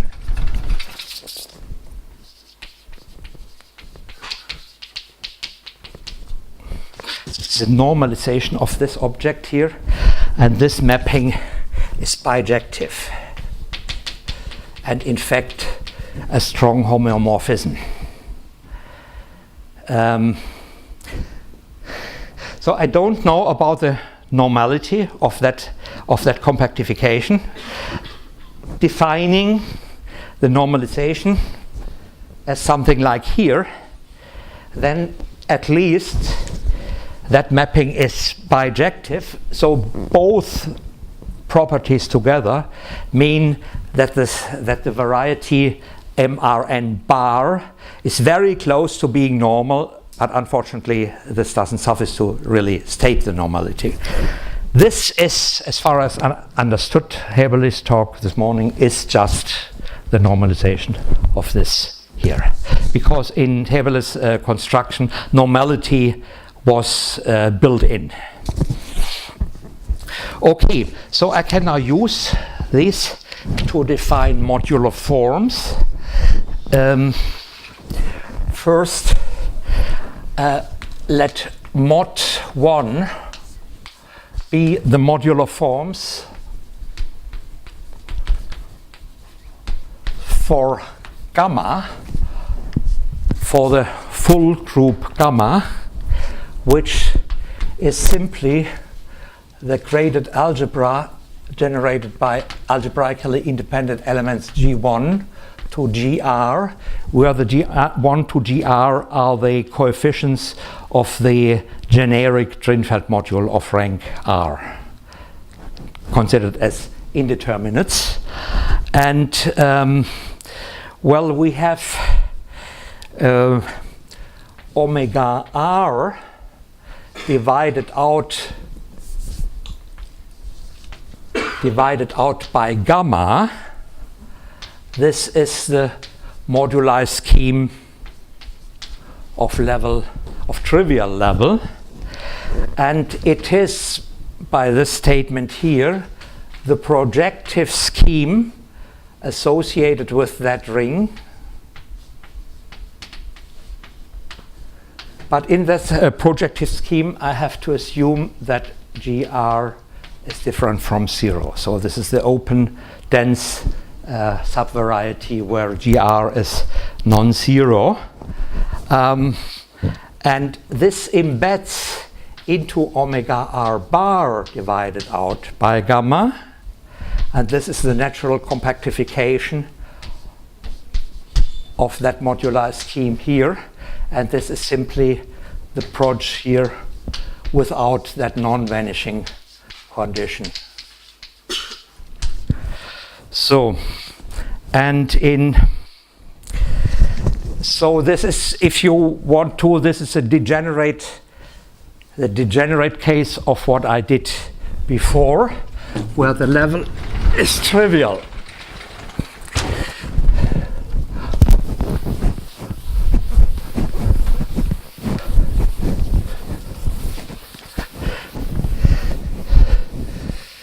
And now we can consider our MR bar of n, which sits inside the projective space P, and we have the twisting sheaf O of 1 over P, and we can restrict it to that subscheme. I call this M.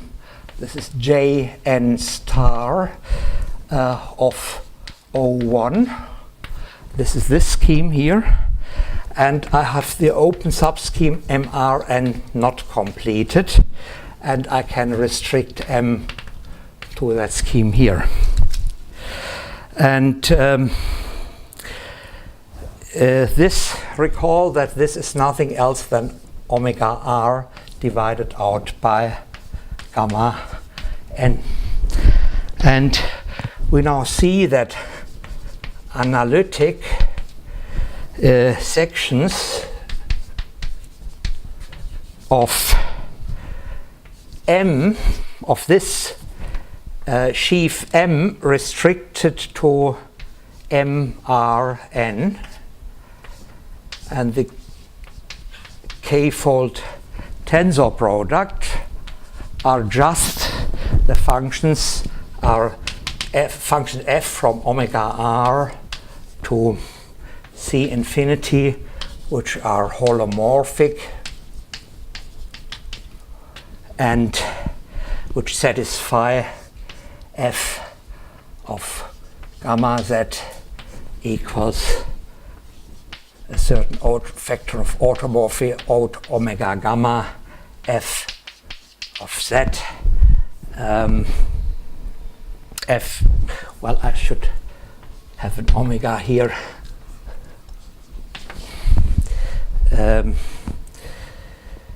Where the factor of automorphy is the sum. Gamma is a matrix. Well, gamma belongs to gamma n, so it's a matrix. Gamma r I omega I runs between A and R. And so this is just in recalling definitions. And we call these functions, well, weak holomorphic forms, weak modular forms of weight k, which are holomorphic and satisfy this rule. And we define a strong modular form, f, say if f is a strong modular form, by definition, if f extends to, well, as a weak modular form, it's an analytic section of this sheaf, of its kth tensor power, but if it extends to a section of M itself, tensored k times. And I define a modular form, neither weak nor strong, but just a modular form. If it is a weak modular form and f extends to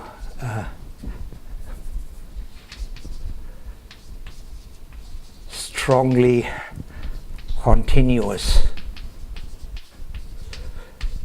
section of M tensor K. You see, in complex analysis, you often consider situations where some map is not really complex analytic but only real analytic or continuous. And this is also a weakening of that condition, and it means, for example, that if you consider this F as a map from omega bar R, then it extends to the boundary with respect to the strong topology. But this is weaker than having being an extension in the holomorphic sense. And this means that we get algebras. Well, we get here an algebra of strong modular forms. Well, mod strong n. This is the algebra of these strong modular forms, and we have an algebra of modular forms, and we have the inclusion of the Eisenstein algebra into the strong modular forms and the modular forms. And to make clear the connections between these notions, it is obvious that an Eisenstein series, simply because, as I stated already for the Eisenstein series, they extend strongly continuously. So this inclusion here, and this is apparently a weaker condition than that condition here. Therefore, we have this inclusion here. And to make clear the relations between them, I have the following characterization of modular forms. So assume that F weak modular form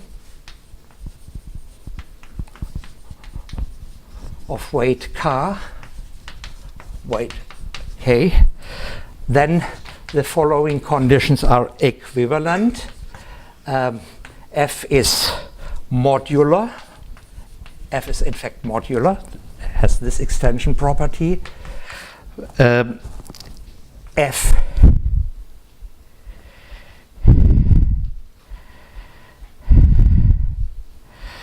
well, let's call this 1 and this 2. F is integral over mod 1 over the algebra of modular forms of trivial level. And the third condition, F is bounded on the natural fundamental domain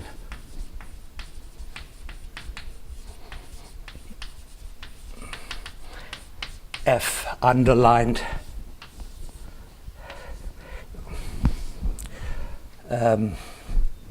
for gamma on omega r.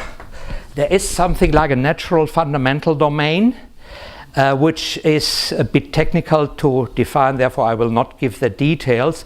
It refers to the notion of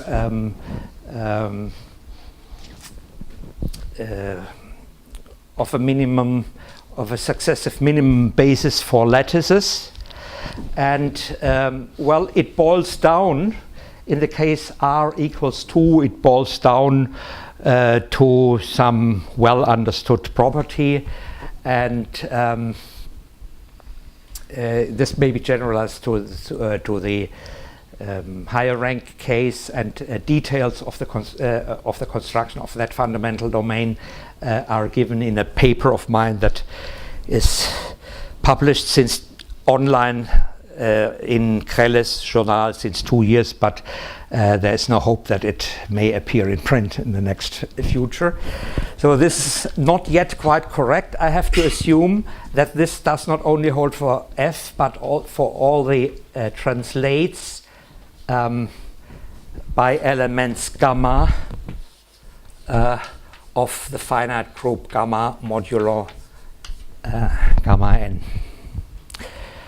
So this means there is this comes also implicitly in Haeberli's definition, because he had also that boundedness assumption at some point, and this corresponds to the boundedness here. This means that we have a nice characterization of this ring here. There is, one can work out a presentation of this ring as through generators and relations, which is rather explicit. And what is non-explicit is that intermediate ring here of strong modular forms.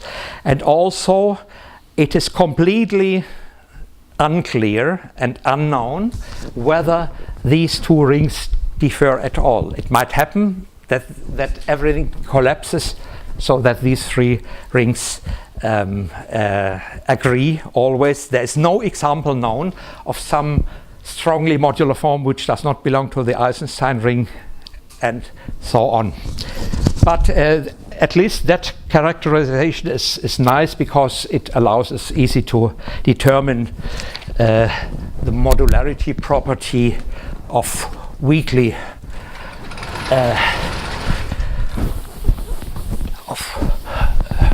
of weak modular forms.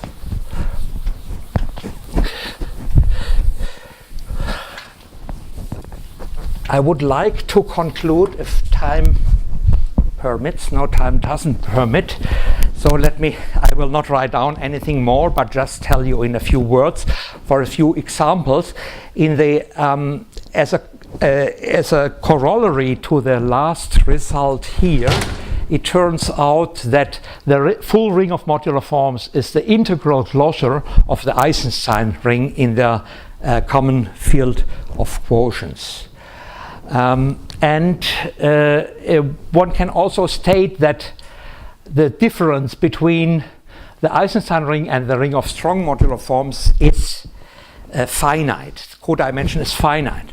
The codimension on the right-hand side is either 0, namely if the Eisenstein compactification is normal, then these two rings agree, or it's infinite if the Eisenstein compactification should fail to be normal. And one can give a few examples. In the only examples where we really can say something about the relation between these three rings are in the case R equals 2, then since the moduli schemes are modular curves are always smooth, so normal, strong modular forms and modular forms agree. And also there is an example due to Gunther Cornelissen where all these three rings agree.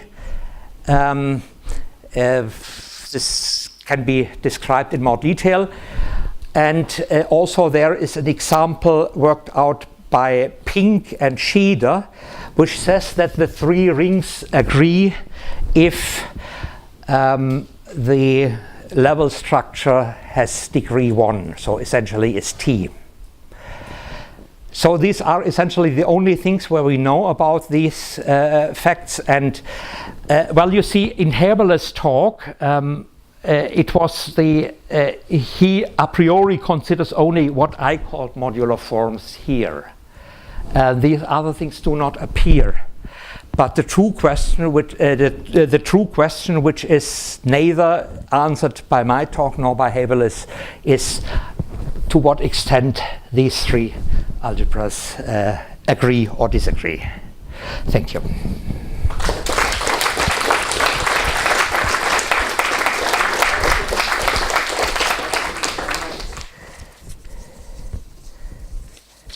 How do you prove that M bar, your compactification is unibranch?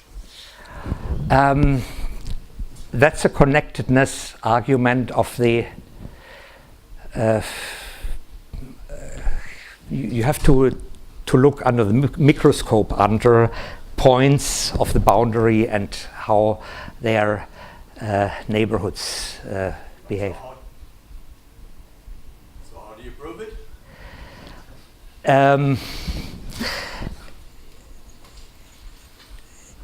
You can specify neighborhoods. You take a boundary point and you take a neighborhood of it. A neighborhood, a strong neighborhood here. And the strong topology I defined is in fact a metric topology, and you can use this to specify subsets defined by inequalities, which also are admissible for the analytic structure. And in that case, you have such a subset, and you cut off that part that belongs to the boundary. And what you have to show is that the remaining part is connected. That's the point. Okay. Thank you. I'm not convinced of your earlier statement that the map separates points when A is the general, when A is not the polynomial ring. And I want to say why. So if A is not a polynomial ring and you have an ideal, and you have an element, yes, and you have an element. Well, I sort of assumed that n is an ideal, not just an element. And if you have an ideal where the quotient is fq, then it seems to me that your n torsion points have not enough information. Okay, in that case, this should be... I think probably one should need a condition on n. So, for example, a condition like in Haeberli's thesis, where he assumes that the divisors of n generate the... be such that it contains a congruence condition through a non-trivial element. That's you think that is enough? Condition. Yes, for this it's okay. enough. Okay, so I think we will stop here and continue with the next talk by Giovanni on Drinfeld module libraries for GLR and families of module 4. Well, maybe let's first thank the speaker again. Okay.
Perfetto.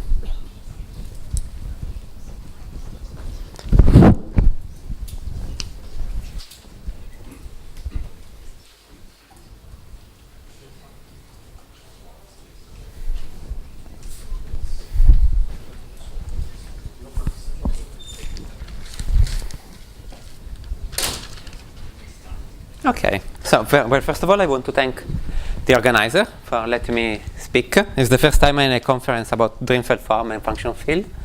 So, well, I hope I won't say many stupid things. And I want to start with something a bit more comfortable, which is classical modular form. So, let's start with classical Ida theory. And let me begin with a classical example due to Ramanujan. I define the discriminant function delta of q, which is q times the product I equal 1 to infinity, 1 minus q to the n to the 24th power. And this has a Fourier expansion, which is q plus, well, I just write as tau of n q to the n for n equal 1 to infinity. And Ramanujan notice this following weird congruence.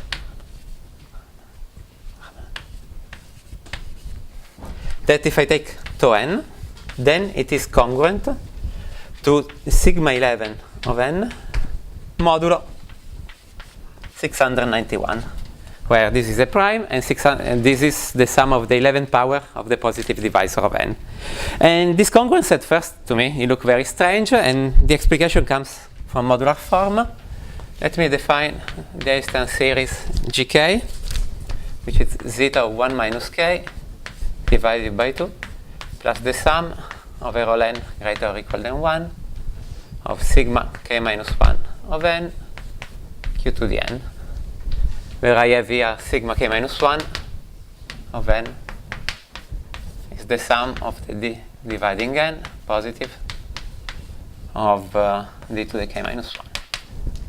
And now if I take k equal to 12, and I consider the space of modular form of level 1, well, this is a two-dimensional space spanned by the Einstein series of weight 12 and the discriminant function. So I have these two elements, and I have a vector space of dimension 2, and each Fourier coefficient gives me a linear form, so I can just write my Fourier expansion. I've written it down, 691 divided 65,520 plus q plus, well, sigma 11 of 2, q2, and all these other terms. And then I have my delta, which is 0 plus q plus tau to q square, and all these other terms. And now, well, I told you that I have a vector space of dimension 2, so an element here is determined uniquely by the first two Fourier coefficients. But if I look at this relation modulo 691,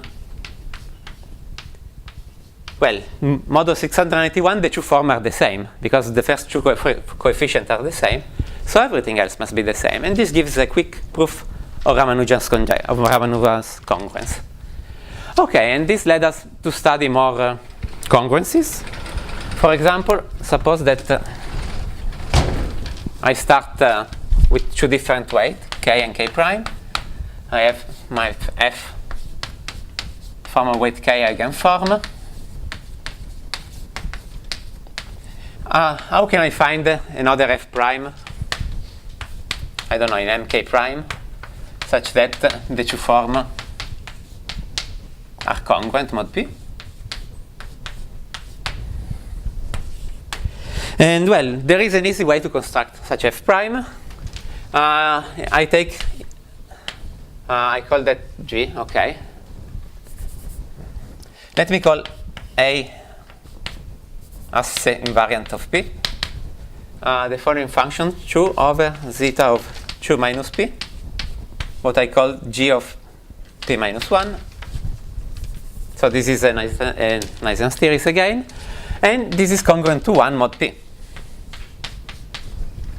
And the only problem is that if I consider this form f times the S invariant at p, well, this is going to be congruent to f mod p by definition, more or less, because this is Fourier expansion 1, but unlikely this is generically not an eigenform. So if I'm interested in f because, I don't know, it's associated to a Garai representation, I end up losing a lot of information when I consider just this form. And so, well, the idea is that under suitable condition, you can somehow use certain operator to bring down this series to an eigenform. And I'm going to give you a theorem of Ida. I'm going to put theorem between quotation marks because it's a bit imprecise. It says that I start with the form f of level gamma 1 of n intersected with gamma naught of p.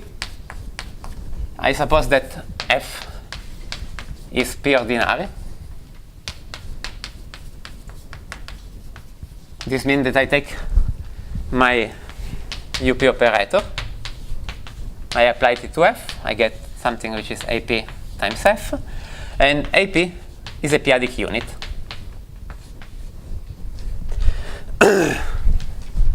Well, under this condition, I can find a formal Fourier expansion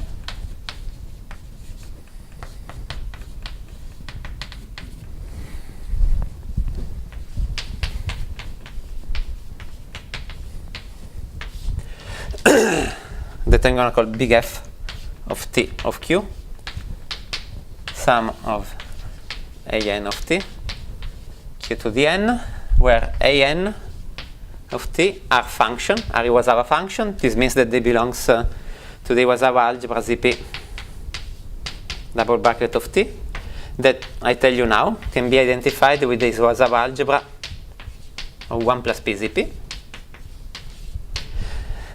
Well, and what can we do with this? Anytime I plug in 1 plus P to the K minus 1 instead of T, this is the Fourier expansion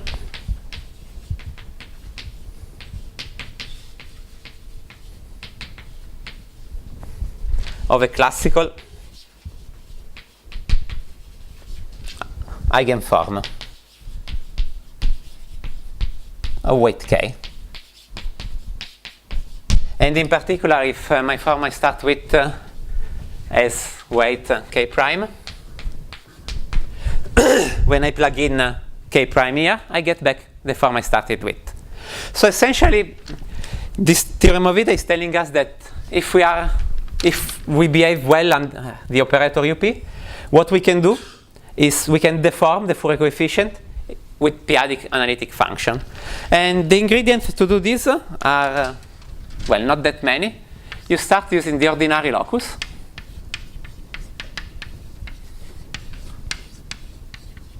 To construct a space V of periodic modular form.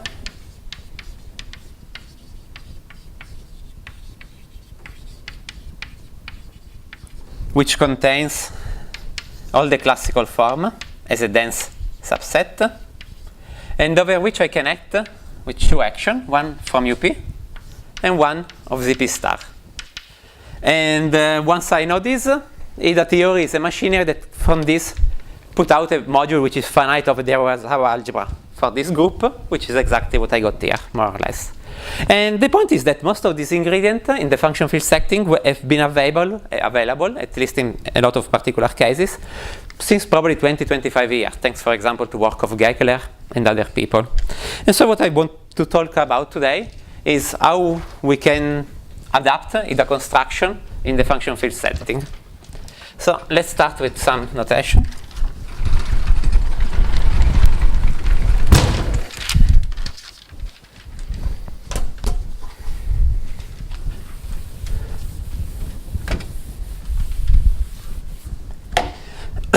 I start with F, a function field.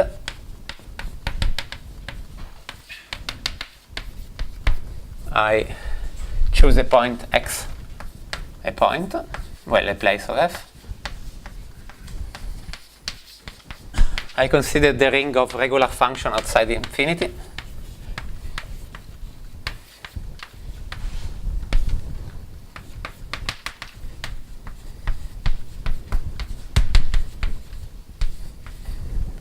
And I denote by F of Q the ring of the field of constants.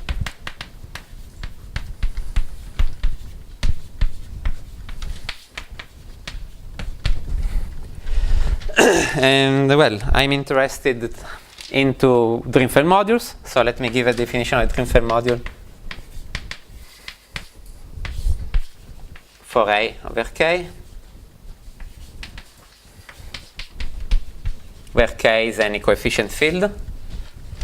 If, well, a Drinfeld module over K is a map phi from A inside the ring of a skew polynomial in the variable tau, which can be seen as the endomorphism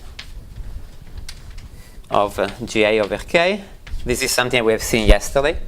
Essentially, we have all the K-linear map, and then we have the Frobenius, which is a special.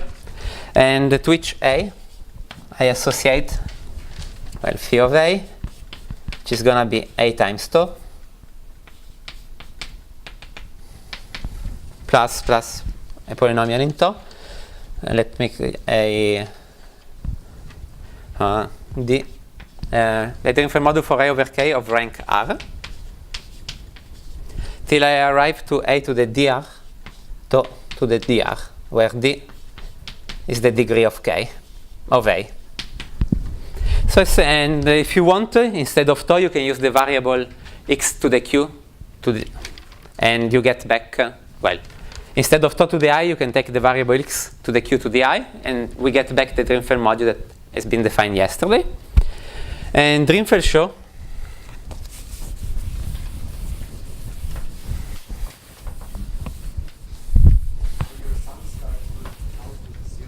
yeah, exactly. Now wait, yeah, it should be. Oh yeah, tau to the 0, and when I put inside x to the q to the 0, I get x. Yeah, thank you. Okay, I have this map, and Drinfeld show that there exists y, moduli space,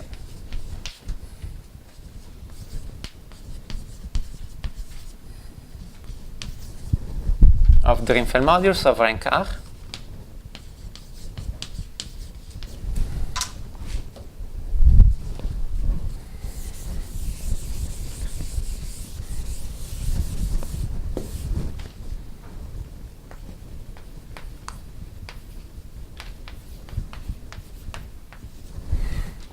And this is affine of dimension R minus 1. And many people show that this can be compactified.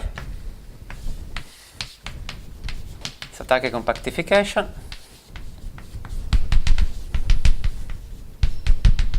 Well, a lot of work has been done by Pink, and then by Haeberli, by Besson, Buer, and Pink again. They show that we can, well, this Satake compactification exists.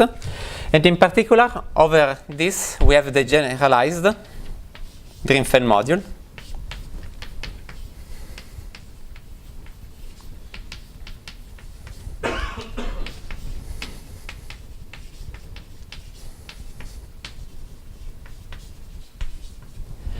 And this is essentially the same as the Drinfeld module, just that we end up in the endomorphism of this line bundle A, where A is a line bundle, locally isomorphic to GA. So this generalized module phi is essentially a map from A into the endomorphism of this E, and to A I associate my A plus A1 to, and so on, where, well, A dr, to the dr. The point is that this coefficient can vanish. It's called generalized because the rank could drop down at a certain point. And each AI is a section of a certain line bundle over X that I'm going to call omega to the q to the I minus 1, if I'm not mistaken. What is this omega q to the I?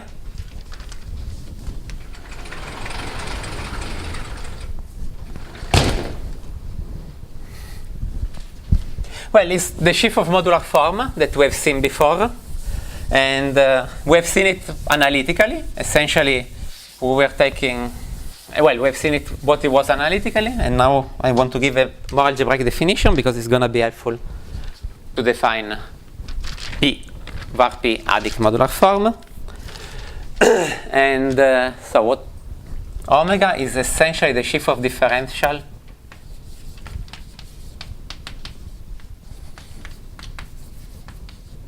on E, and then I take the tensorial power, and essentially over a certain ring R, well, spec of R, what do I have? I have the function from Drinfeld module plus invariant differential eta into R, such that they have the transformation property of before, f of phi my Drinfeld module and eta, lambda eta, is equal to f of phi eta times lambda to the minus k, where lambda here is an invertible in R. And this is essentially the same definition we have seen this morning, because, well, this is introducing this element R star is like when we were quotienting the Drinfeld laplace space by C infinity star, and I'm putting back the C infinity star. It's just that we are algebraic, so I'm putting back R star. What is your R? Oh, R here, spec R is an affine small enough inside the Satake compactification. So, and this is the local description of. Okay. And so far, so we have our sheaf of modular form, and we want to work, well, with p-adic. So what do we have to do?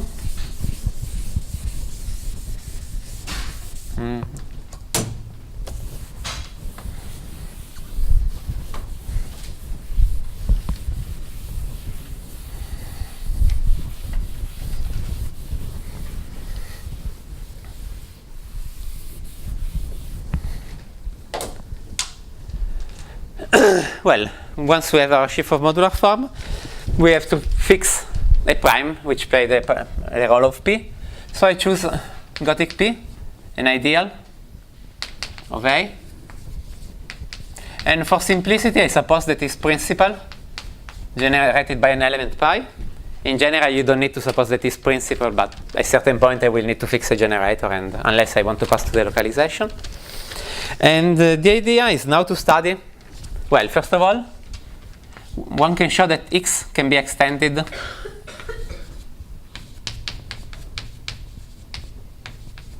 to A localized at P if the level that we have chosen to define the moduli problem is essentially coprime with pi. This requires some work, but is, well, essentially is an adaptation of Pink's strategy of the construction of the Satake compactification. And once we have this, what we want to do is what is a Drinfeld modulo, a Drinfeld module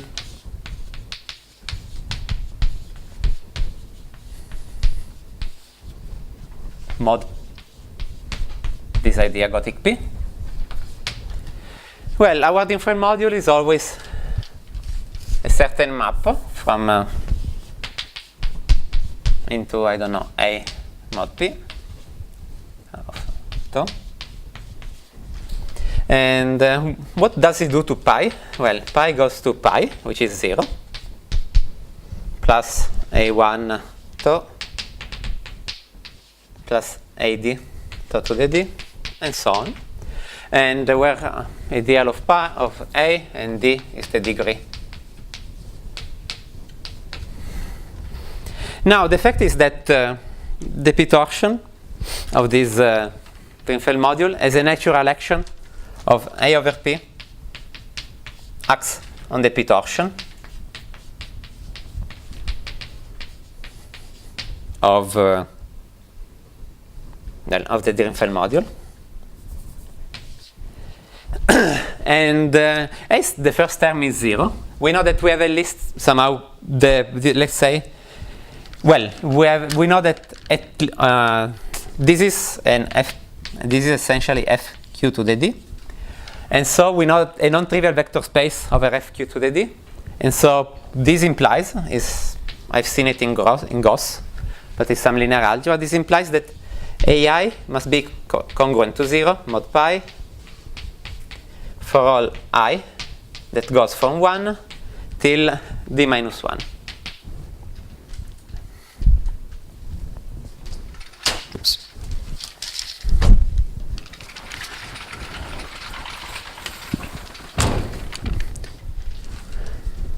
This is, well, I mean, this comes for free from the definition of the Drinfeld module that the constant term must be 0, must be, well, pi, so it vanishes mod pi, and so we get something which is, well, which has a lot of zeros at the beginning. Yeah, well, I mean, you finish at a certain point, ADR.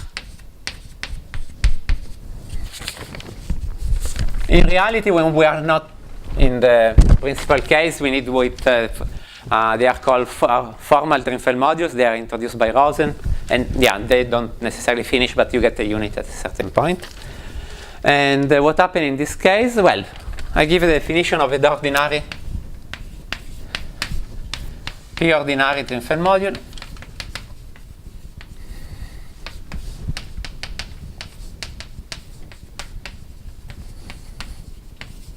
And this is a definition, well, Gekeler gave the same definition in the case where A was FQ of T and rank 2, but it's the same idea.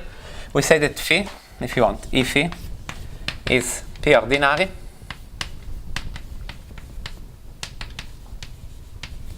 if AD is not congruent to 0 mod pi.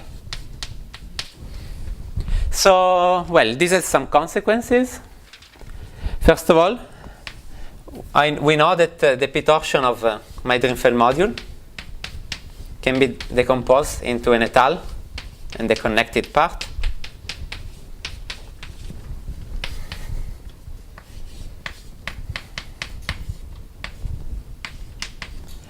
And the fact that this P ordinary means that A of D is non-zero. So if I draw the Newton polygon, I start here from 1, then I go here FD. Yeah, this is the Newton polygon. So this connected part is of rank 1. And there is a unique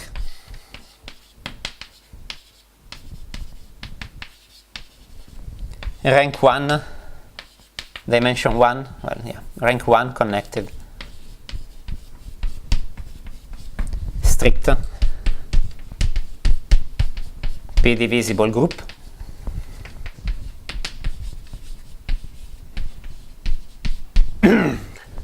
Which I'm going to call CH.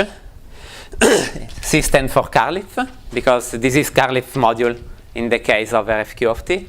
And in general, it's kind of ICE module. There are many ICE modules, but they are global. Locally, they are all the same. And I call it like this.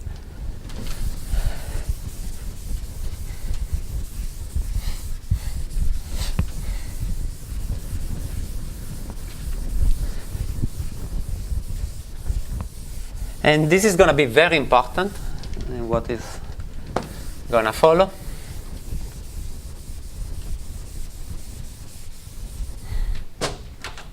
And okay, so how many P-ordinary Drinfeld modules do we have?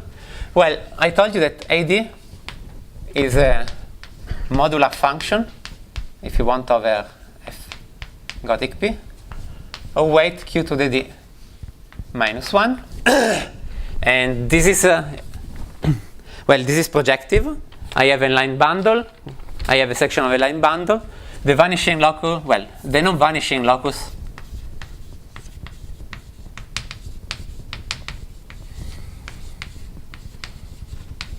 of AD is enough open affine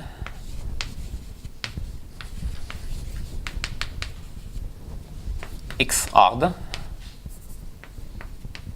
inside X over F Gothic P. So the ordinary locus is really big. For example, if I take a classical modular form and I restrict it here, well, it gives me, I don't lose many information. And well, for an example that these ideas are not very exotic, we take A equal FQ of, this example is due to Gekeler.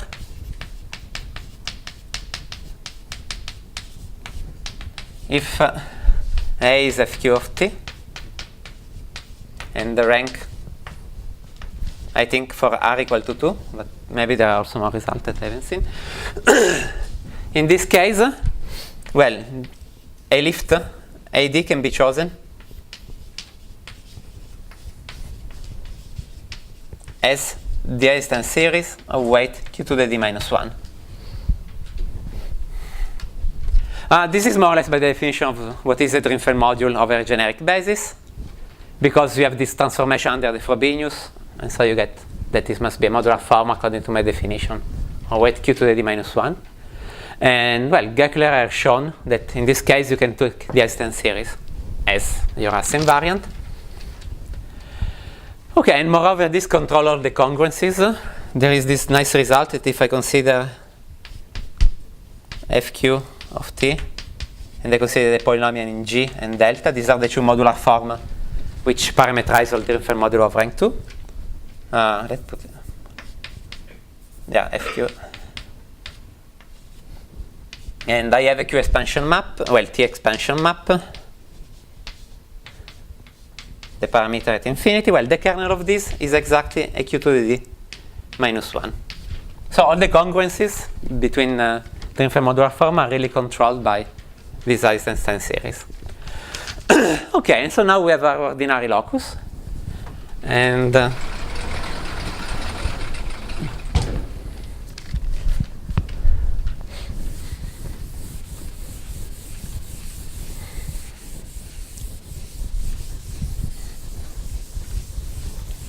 and now it comes in the definition of p-adic modular forms.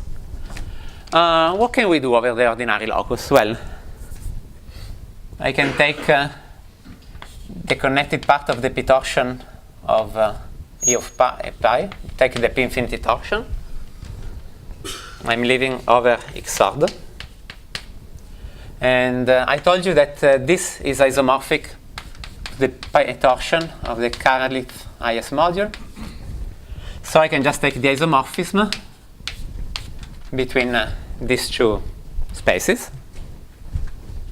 These are isomorphic, and so this is, and well, this is a torsor for AP, A pi for the units, because these are the automorphisms. This is strict, so these are all the automorphisms that I can allow there.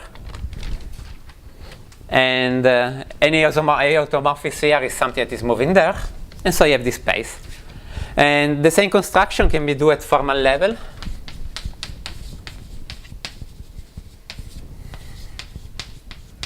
Now I'm working modulo the ideal p, but I can take modulo p square, modulo p cube, and so on, and I can construct something at formal level. And so, what do I get?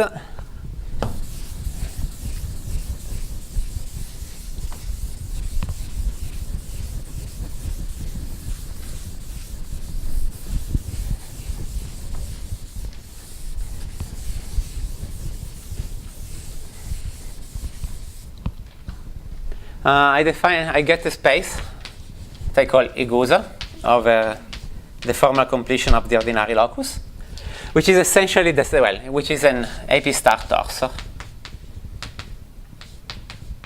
Is a Poetal torsor for this space. And why is this interesting? Well, because we will use it to define p-adic modular forms.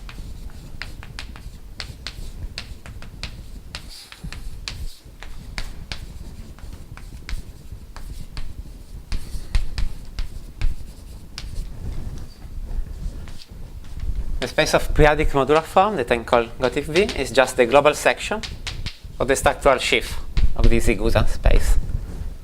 So essentially, and so well, what is it? Essentially, this is a function. These are essentially functions on pairs E and gamma to R, where E is ordinary, and gamma is a isomorphism between the connected part of the p torsion of E and the p torsion of the Carlif module. And this is not really a new definition. In case of rank equal 2, a lot of people has already worked with this kind of spaces. Shinatori, for example, Christelle Vincent, Petrov. And well, this is nice because now take F, a Drinfeld modular form.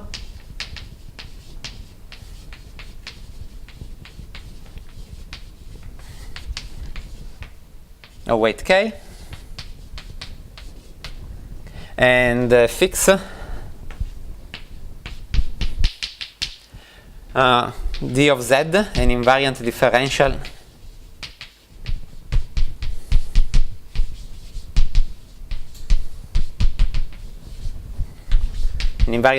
for what? For the Carlif module. And then I tell you that F is a p-adic modular form. How? Well, I have to tell you how f behaves over E and this gamma. Well, I just take the value of f over E and the pullback with gamma of the invariant differential dz. This is an invariant differential here, and so I know how to evaluate my form on this invariant differential. I get my good number, and so this is a well-defined definition.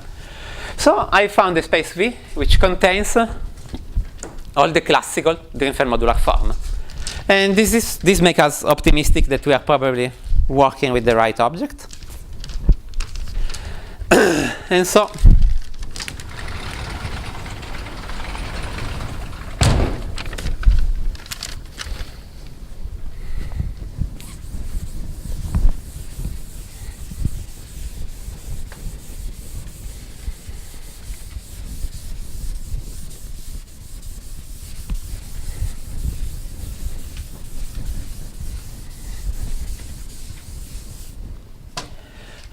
well, we have our action of AP star on V. And well, this comes more or less from the definition of the torsor. If I have a torsor, I have an action on the group on the function. I also have the density statement.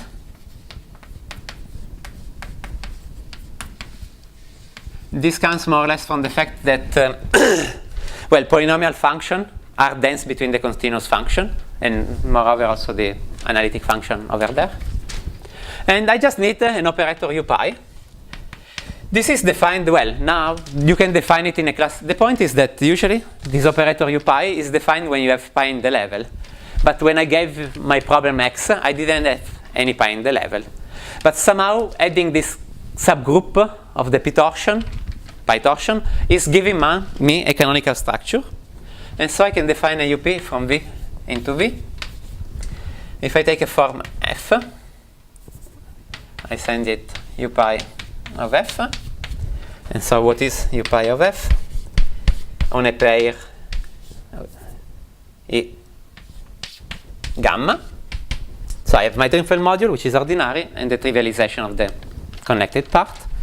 I take the sum over all H, which are generic complement of the connected part of V.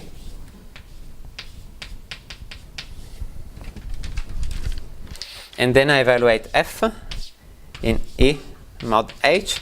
And well, gamma stays the same because this intersect trivially the subgroup I'm quotienting, so gamma descends essentially automatically to the quotient. And this is exactly geometrically the same definition. And if you like to work with the matrices, I think is associated with the matrix, I didn't write down, but it should be probably 1 pi pi pi.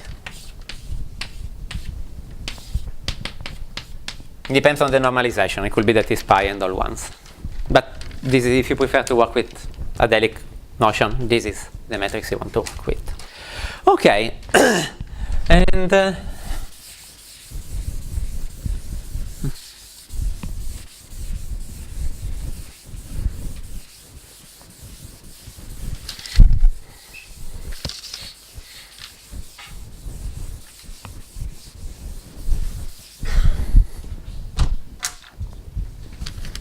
so let me give the theorem. This is joint work with Mark Huber-Nicole. Is that there exists a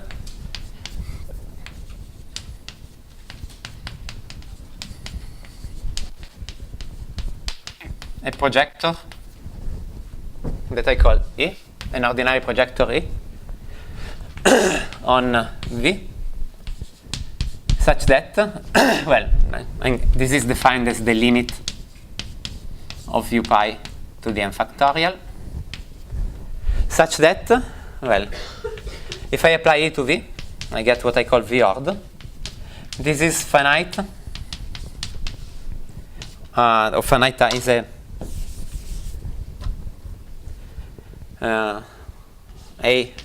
pi of AP star. Let's be consistent. Algebra of finite rank. algebra of finite type.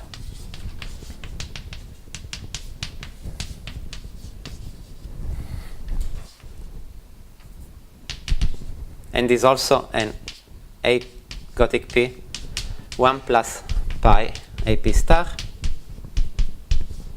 algebra. Well, clearly, and is free over it. So we have, this space is really big because it contains all the Drinfeld modular form and it contains all the p-adic limit of coefficient of Drinfeld modular form. So this is a really big space. But somehow if I add an extra structure, not as a module over AP, but over a module over this was our algebra, I get back something nice once I apply this ordinary projector. And the classicality statement, if I take V ord and I tensor with AP to the map that I call K, I get back the classical space of ordinary form of weight K, at least if K is bigger than R times Q to the D plus 1. And this map K is a map from the Wasawa algebra AP star into AP, which send the class of an element here, let's call it gamma, into gamma to the K. So essentially I take an element of the group ring, I know that it comes from an element of AP star, so an element of AP, and I forgot the group ring structure, but I raised to the power K. And I get back all the classical form. And this is more or less the equivalent of Ida's theorem. I'm going to take some more minutes to give you an idea of the proof.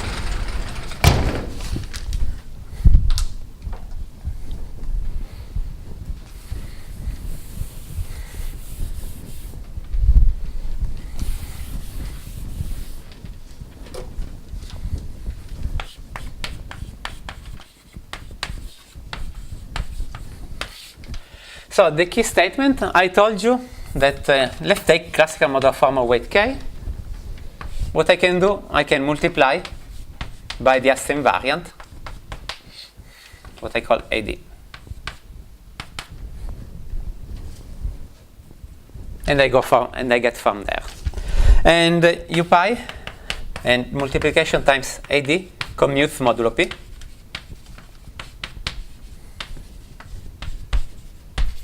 Modulo pi, because, well, this is essentially co-expansion 1.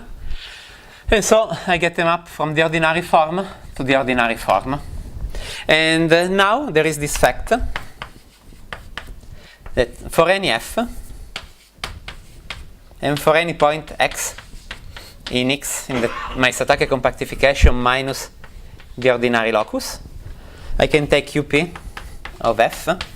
I can evaluate it in the point x. This is a section of a sheaf, so it doesn't make sense to say the value, but it makes sense to say if it is 0 or not. And this is always 0. So what this is telling us is that something which is f, up pi of f, is always vanishing outside the ordinary locus. Oh, but if a form is ordinary, well, ordinary I haven't told you, but it's the same definition. If f is ordinary, then f is equal to u pi of f divided by number a pi of f, where a pi of f is a pi-adic unit. Oh, and so I can essentially, I know that if f is ordinary, I can write it like this, and so this form vanish outside the ordinary locus. But the ordinary locus is the vanishing locus of the Hesse invariant, and we can show that the Hesse invariant is simple 0. So we can divide by the Hesse invariant, and this gives us an isomorphism between these two spaces. And then we can iterate.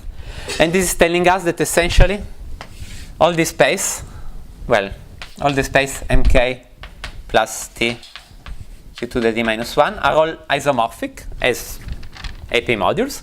And the only extra structure is this action of UP and of AP star. And so essentially I can somehow glue them back, and I get my module. And I can show, essentially, it's not very hard, that if I have a function given f on V, ordinary, using that u pi of f lower the level. This means that suppose that f comes, my Guchao tower was an infinite limit, well, was the limit over all trivialization. I take a trivialization of the p torsion, the p square torsion, and so on. And as the classical UP for modular form, this sends you a form on level gamma naught of p to the n in a form to gamma naught p to the n minus 1. And using a bit more of, so we can arrive essentially to level gamma naught of p. And using a bit of geometry, which is why we need this hypothesis, then we can even go to level prime 2p. And so we get back our form. And the only things to say is why the operator, why this operator that I defined over there, E, exists. Well,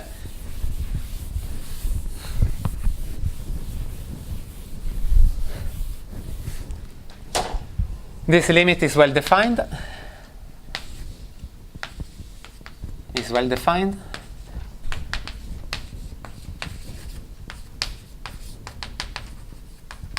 Because classical forms are dense.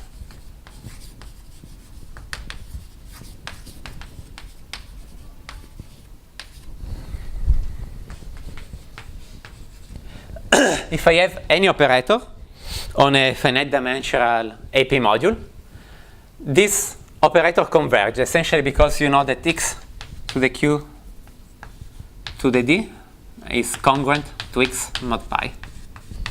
This is true all the time. So if for a finite module, this makes sense. But every form f is a limit of classical form. Or if we prefer, we can write it as a sum from I equal 1 to m of gi mod pi to the n. This limit E makes sense on the right, so it makes sense of f on the left, and when we take the limit, this stays well defined. This is a lemma of commutative algebra, essentially. And this is not trivial, because sometimes it's not hard, or for example in classical case, to show the density of these forms. Okay, and these are more or less everything you need to do with the theory. So I'm going to take 5 more minutes to wonder what can we do if, if we are interested in forms which are maybe not ordinary, but still they are not killed by u pi.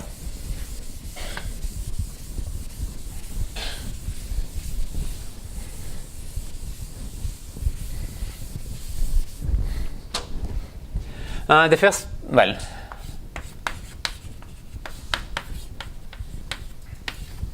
u pi of f equal a pi of f with the norm of a pi of f, is not 0, but it's not even 1. And the first remark is that V has too many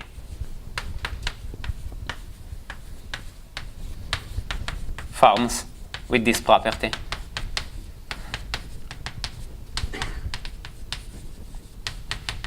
Essentially because it's easy to construct the infinite sum of f, which has the eigenvalues I want. And so I'm a bit stuck. And here comes something that Gauss, a question of Gauss just said. Can we define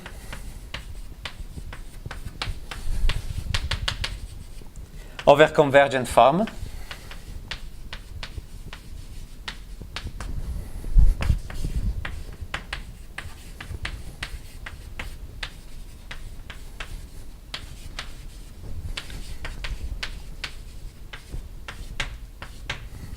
So just a few words about the notion of a convergent modular form, because it will take really a lot of time.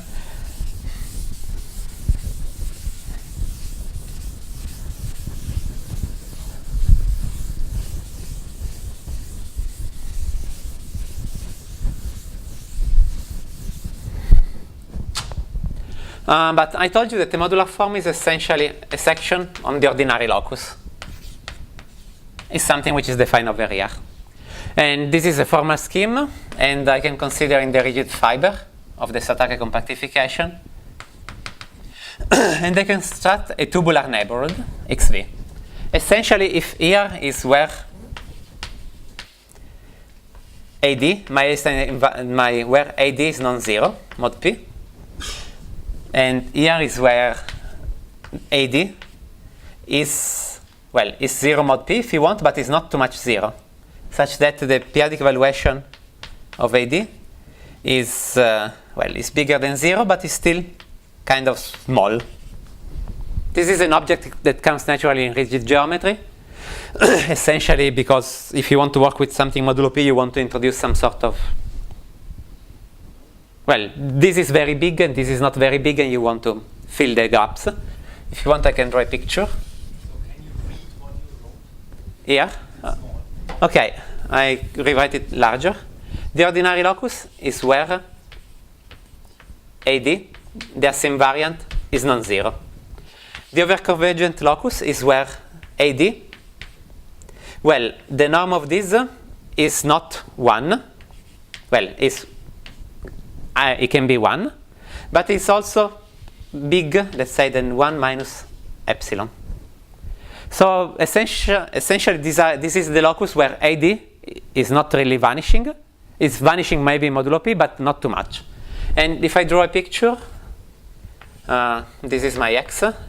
XORed is everything except I take off, I don't know, some holes. This is where AD vanish.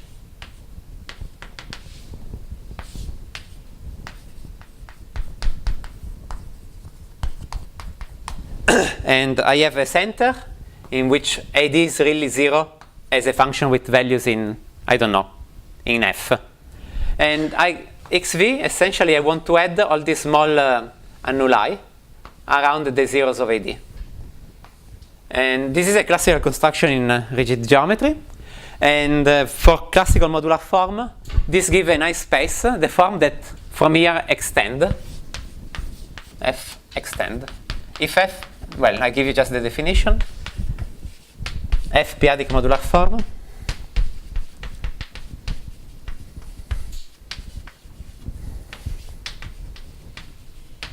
is overconvergent if F extend to this XV. And the fact is that this is essentially asking how many poles does F have in the supersingular locus. And the answer is that most forms have plenty of poles and cannot be extended anywhere. But some nice form can be extended.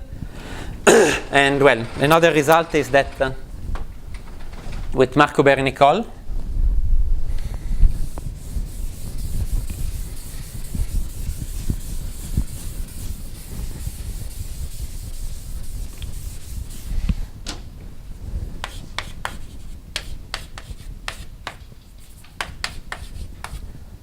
for every S in ZP, we can define overconvergent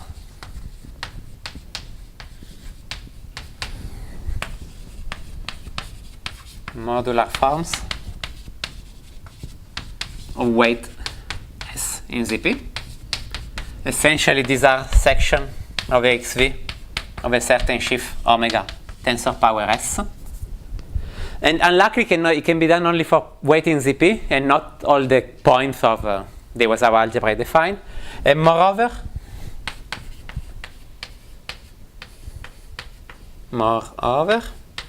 finite slope forms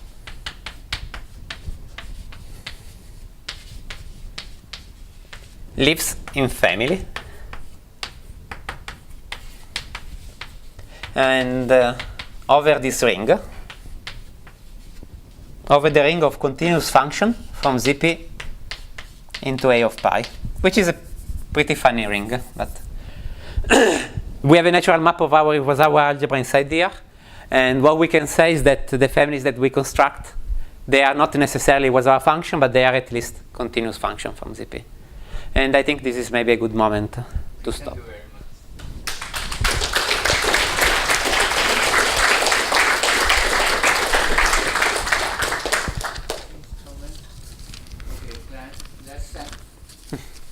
You have this torso, this AP torso under Yeah. Is it connected? We never consider it. We never wondered. I guess yes, it should be. is a classical argument which uses monodromy at the per singular point. I think the argument of Ida should work in this setting because it's, but we never wonder about it. Okay. Yeah. Okay, I think let's thank all the speakers of this morning.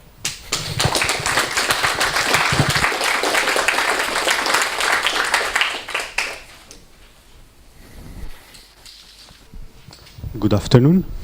I present you the chairman of this afternoon's session, Doug Ulmer, from the University of Arizona. Okay, thank you, Federico. So we'll start this afternoon's session with Sumita Garai from Penn State, who's going to talk about large index theorems for endomorphism rings of Drinfeld modules. Okay, so I would like to thank the organizers for giving me this opportunity to speak here. So this is my setup.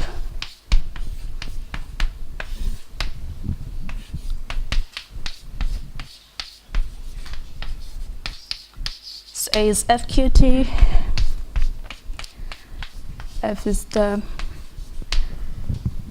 rational filter fraction of A. And L is a field with an A algebra structure.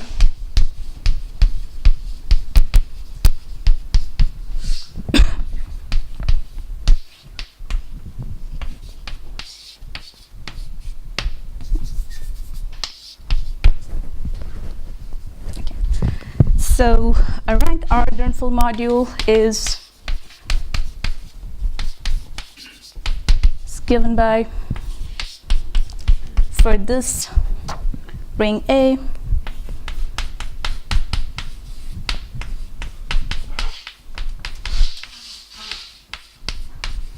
okay, where, okay, so let me just write down, where phi is this ring homomorphism into the ring L tau, where tau acts on the elements of L by the Frobenius map, goes to x to the q. And the endomorphism ring is defined by all the non-commutative polynomials in L tau, which commute with this, so phi. Okay. So I'll recall one more definition from algebra. So let K over F be a field extension of degree R, and order is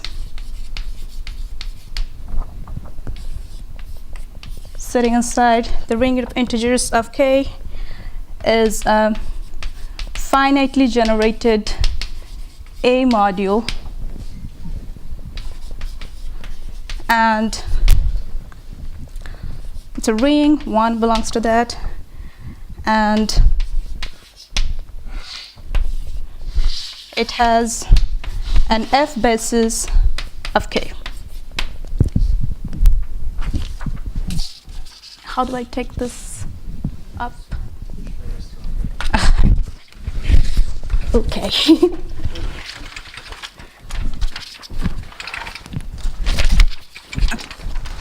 Thanks. And sorry. Okay, so I'll define the index of, so O in O prime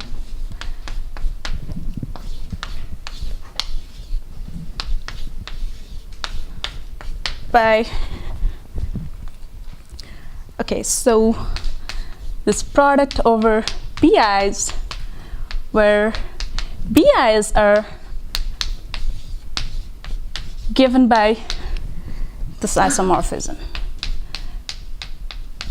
So here, since A is a PID, so we can always get this BIs. So B1 divides B2 and BR minus 1. So notice that both O prime and O, both of them have 1 in them, so the indices are going to run till R minus 1. And refined index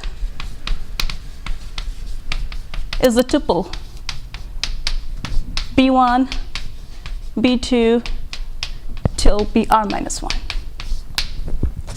Okay, so I still have to set up some more notation. So we fix our Drinfeld module phi. So here the map gamma is the canonical embedding of A in the field of fraction of A, given by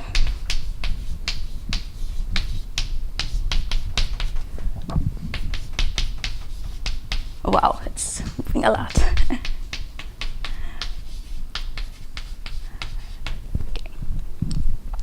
And we also assume for the rest of the talk, though when we don't need this condition, I'll mention that. So this Drinfeld module doesn't have any complex multiplication. So for a prime of good reduction, do I have more? Okay. Oh, did I? Oh, yeah, yes. Yeah, thank you. Yeah. So for a prime of good reduction, and all but finitely many primes will have that, of phi. So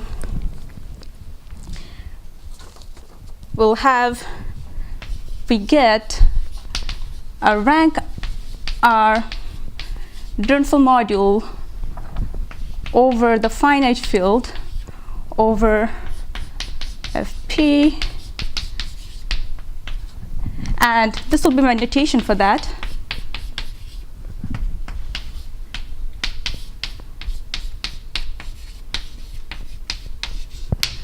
And the endomorphism ring of this, let me denote this by this curly EP, Fp phi tensor Fp. So this is, and so clearly one of the things up here, can I go back? Yeah, so clearly this A, which is isomorphic to the image of phi A, is sitting inside this endomorphism. And also, since Fp is a finite field, we have this Frobenius at P. Sorry, I meant this to be some curly P, but I guess I can't stick to that. So this also is in the endomorphism ring. And pi p satisfies polynomial of degree r, where r is the rank of the Drinfeld module. So as a polynomial of degree r. So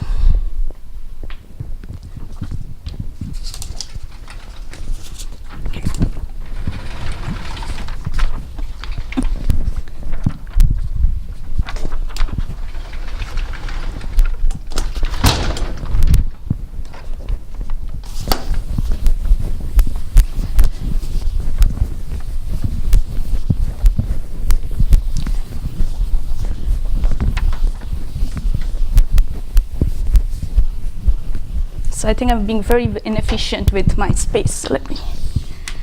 Okay, so we have that if I define my field K, like F attached to the Frobenius, then this is an imaginary field extension of F of degree R. And we also have that this curly EP is an order in K, and with these inclusions, that the Frobenius attached to A is contained in the curly EP is contained in the maximal order K. I'm just gonna put the P so that just to the dependence on P. So the first question to ask is, so given a Drinfeld module of rank R and a fixed order in an imaginary extension K of f of degree R, how often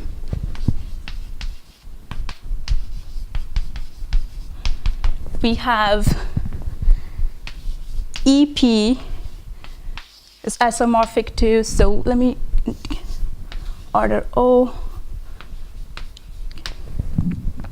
is isomorphic to O.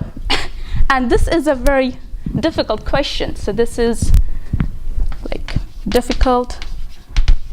In fact, this is as difficult as the Lang-Trotter for Drinfeld modules. So another question that we can ask is that, again, given a Drinfeld module of rank R, and if we take this polynomials m and n in A, so they're like not constants, non-constant polynomials, and how often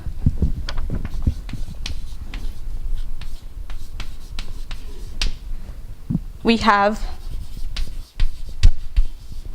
these indices, these inclusions, how big they are.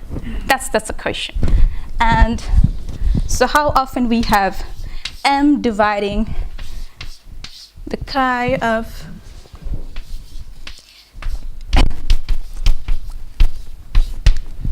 and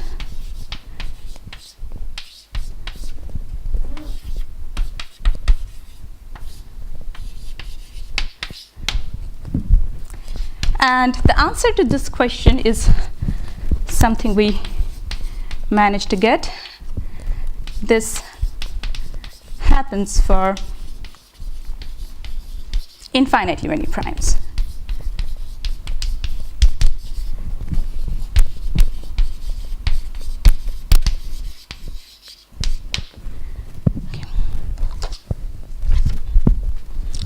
Okay, so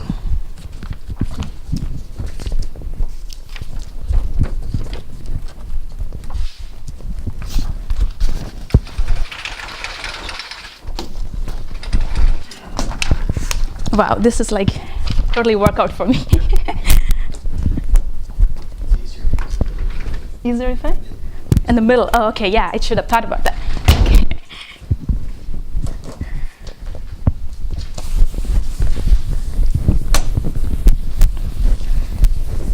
So next I will talk a little bit about the ideas of the proof of how do we get that divisibility, how do we get that? Now if we vary m and n and can take them as very large degree, we can see that that gap can be, that indices can be arbitrarily large. So, and in fact we have something stronger. We have not just the index, but the refined index, in fact B1. That is divisible by m, we can show that. So, and so, index of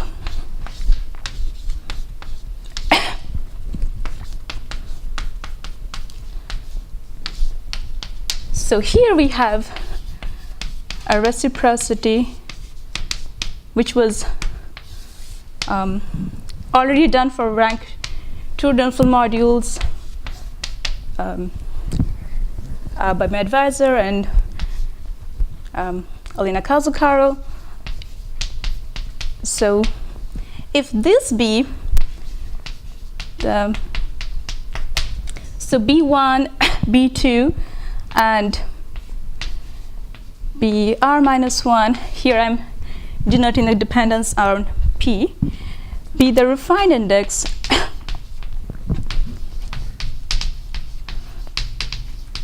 so this is of P,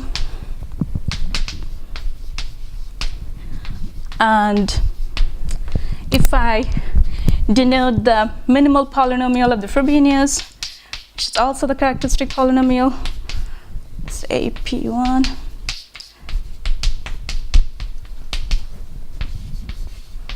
then we see that this BP1 and AP1 are related by an interesting reciprocity law. This is the congruence relation.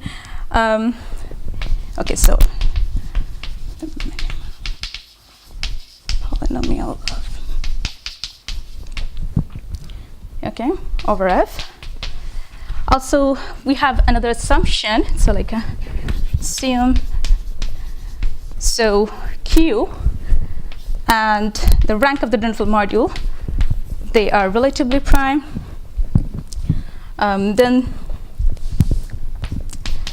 the prime P splits completely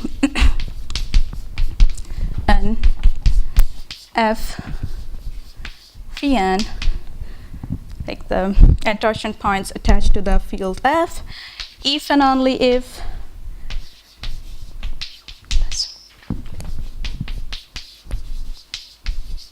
not n, and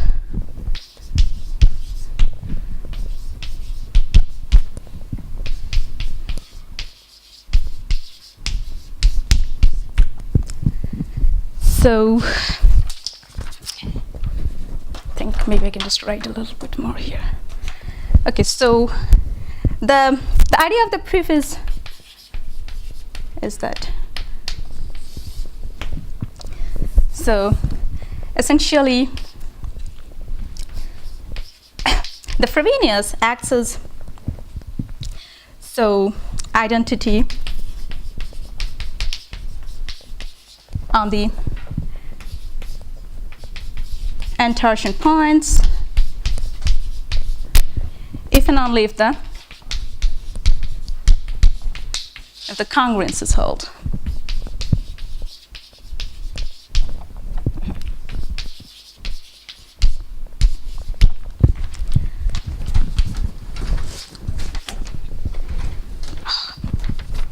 No, I think I'll do it this time.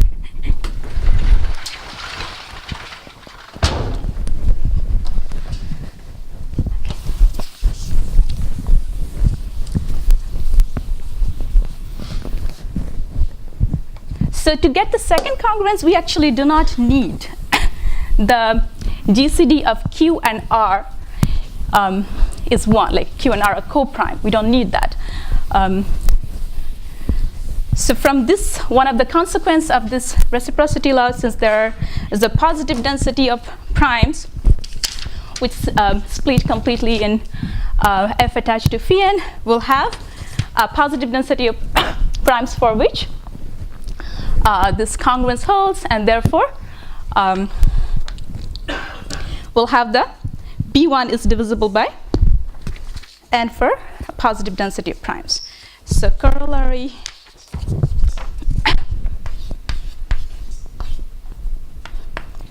so given n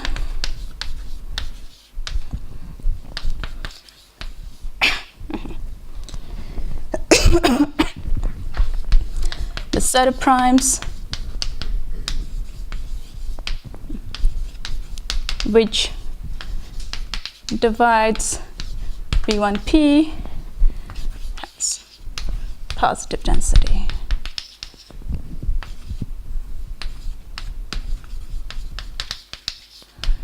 Okay, so I would briefly talk about the index since I'm kind of running out of time.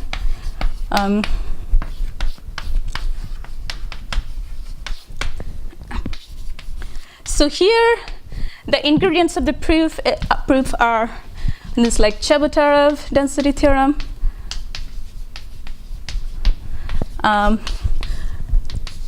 Richard Pink's open image theorem,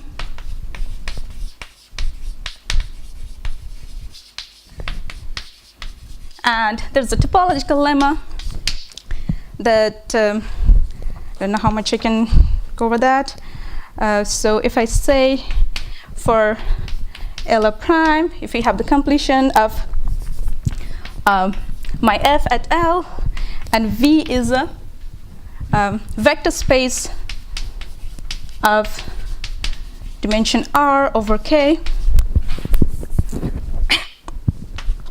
and U is some matrix in the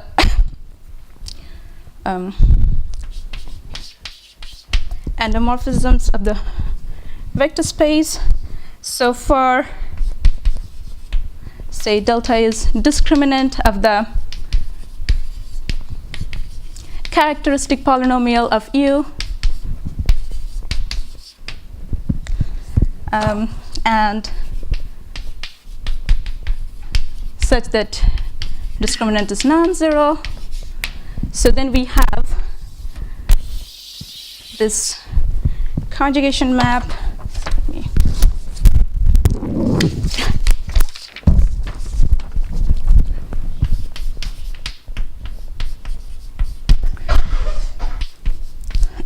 So the automorphisms of V across, is that the notation? I think I want to, okay.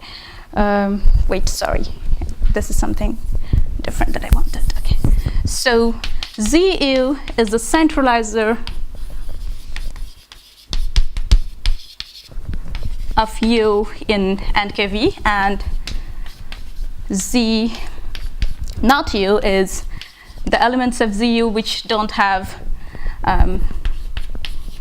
for which the discriminant is non-zero. So delta of. Okay. So we have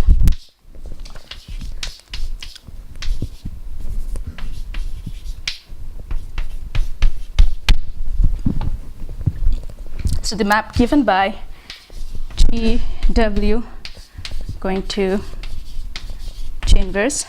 This is an open map. So a similar result is true also for characteristic 0, and we proved it for characteristic P.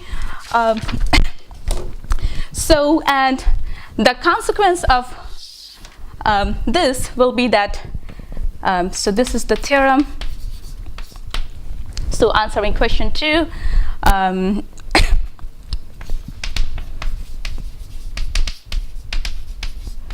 that for the setup for the rank R Drinfeld module, and so M and non-constant,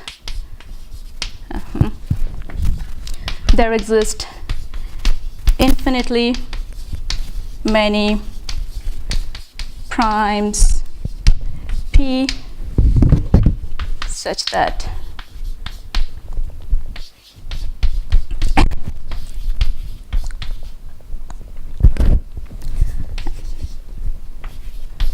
and N divides.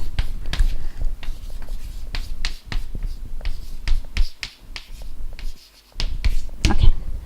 So the last thing that I want to talk about is that we also have an algorithm to compute the endomorphism ring for rank 2 Drinfeld modules, and we have like a nice non-trivial M and N to show that it actually is happening. We get examples for which M and N are. Oops.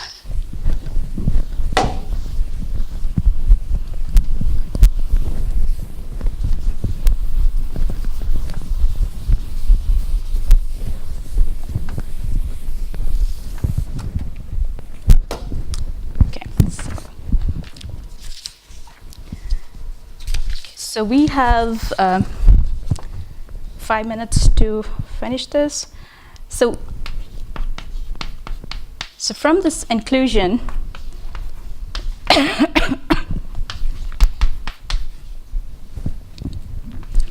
so you can see the discriminant of this ring A pi is given by, so this is the conductor. In fact, for rank 2, we have only one index. So affine index and index, they're all the same. And it's also the definition of conductor. And this is the discriminant of the maximal order. So we can write, therefore,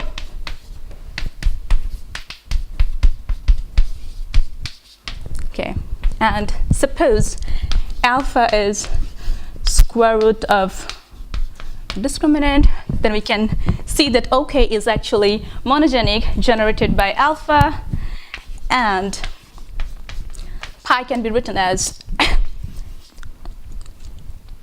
so, or rather I would want to write, so m plus n pi, where actually you can see, I mean, m and n are polynomials from there, but n is actually an element of fq. So the idea of finding the endomorphism ring is that we need to find,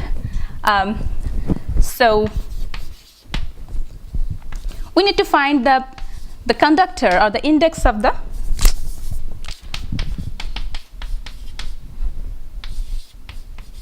so we will have this divisibility because this is contained in that. So the idea is that we want to, so this element C pi alpha clearly is in A pi, right? And this is contained in the endomorphism ring. So we want to see how much of C pi we can peel off so that this will be still in the endomorphism ring. So, and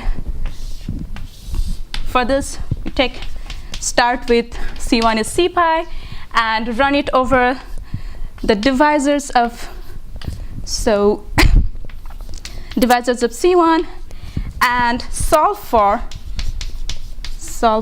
x such that x phi c is phi m plus n times the Frobenius is tau to the d, where like d is the degree of the prime. And this will always, so this might not always have a solution, but if it does have a solution, it will be unique. And we'll get a system of linear equations. So where x is an element which looks like this, x1 tau, say xs, tau to the s, and we can solve for this x0, x1, xs inductively. And then check if we have this holding. If this holds, then x is in the endomorphism ring. And we can like redefine our C1 as C1 over C and continue this. And in the end, whatever the C1 we get, this is going to be the conductor of the endomorphism ring or the index. And we'll also get a generator of the endomorphism ring X, which will be given by this relation plus phi m. Okay. So one of the things I would like to remark is that the reason the reason that this is actually much easier than the case of elliptic curves is because we have this like embedding inside this polynomial ring. So we have a better handle, like we have a ambient ring where we can do the calculations. Okay. So last thing, can you please put the. So last thing I would want to show that we have computed a bunch of examples for these indices and by magma.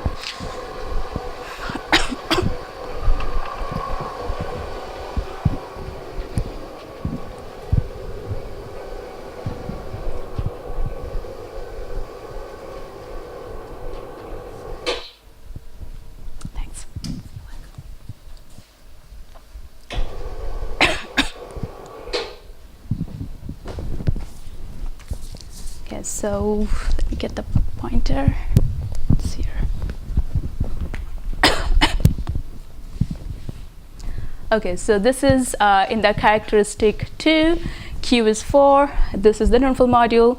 And we have, oops, I don't know how to point this. It's the upper one. Upper one? Yeah. Oh, yeah, so we have examples where C pi is this, C phi is strictly smaller than that, and these are the inseparable cases. They're the separable cases where A is the trace of the Frobenius. Okay, and next here, yeah, so here we have, okay, Q is 3, and this is the Drinfeld module. Again, we also have say the C pi is t squared plus 2d, C phi is t plus 2, and yes, we have a lot of like non-trivial examples. Okay, yeah. So we're in a Q equals 3 setup, and that's it.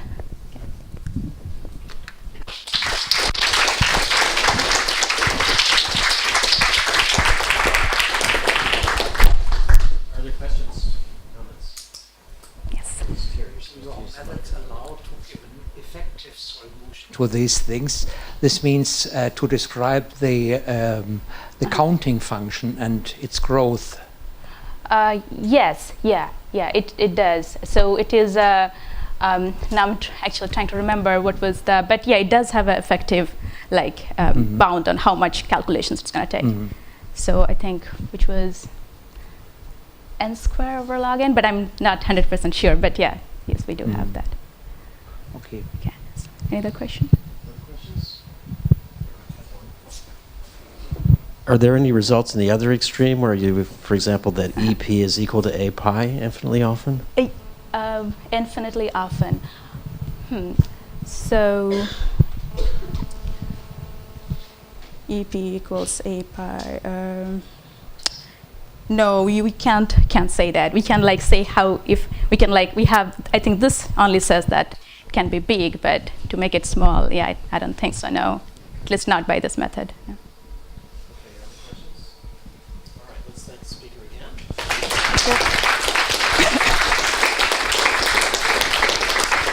I believe there's coffee here, and we'll start again at 3:30.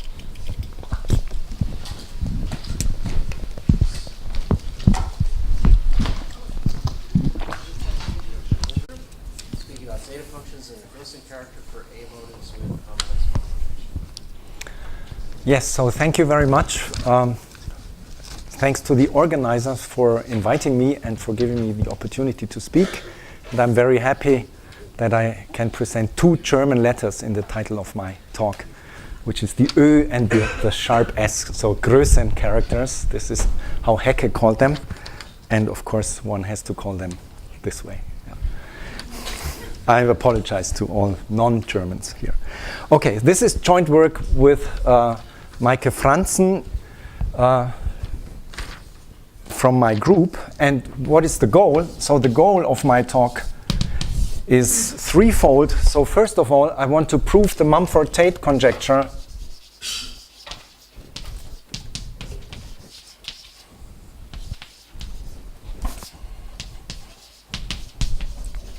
for A motives with complex multiplication. So CM stands for complex multiplication. Then I want to write the zeta function of such an A motive as a product of L series attached to Größen characters. So write its zeta function as a product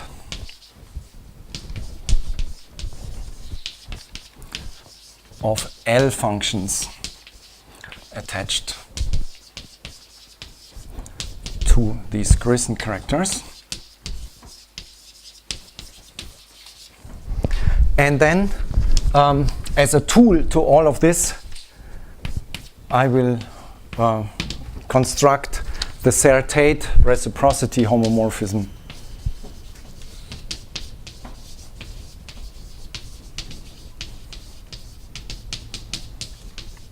for these A motives.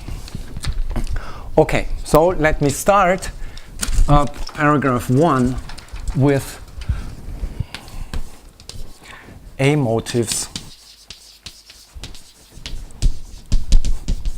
with complex multiplication, and this is joined with a former student, namely Anne Schindler.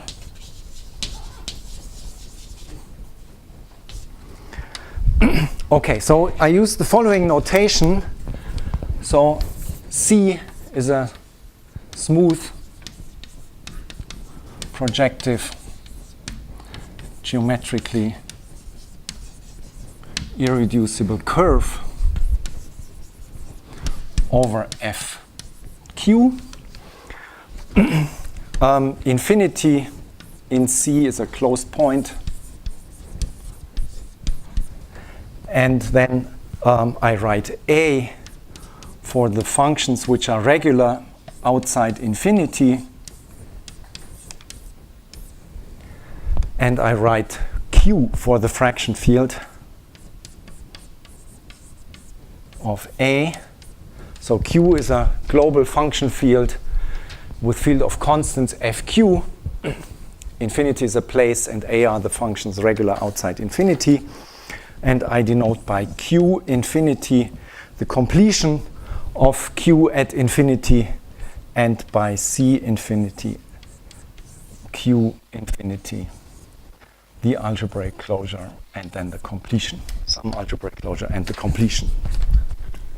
Then I will take an L field, an A field.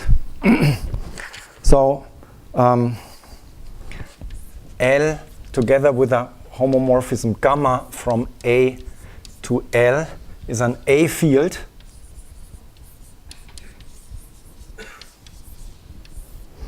And for such an A field, now my space is gone. For such an A field, okay, so let me continue here. I will define I, the ideal generated by A tensor 1 minus 1 tensor gamma of A for all A in A. And this is an ideal in A tensor over FQ L, which I abbreviate to AL. So you should maybe think of this. So examples, the curve could be P1, then, and infinity could be the point at infinity, then A would be the polynomial ring FQT, Q would be FQT,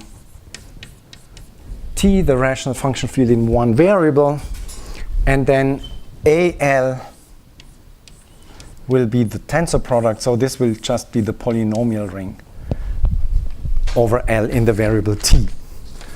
And then this ideal I will be defined by the ideal T minus gamma of T. That will be the ideal. Okay, I will use the following Frobenius notation. Sigma goes from AL to AL, and it sends A tensor B to A tensor B to the Q for A in A, B in L. And now I can define an A motive as follows. definition, an effective A-motive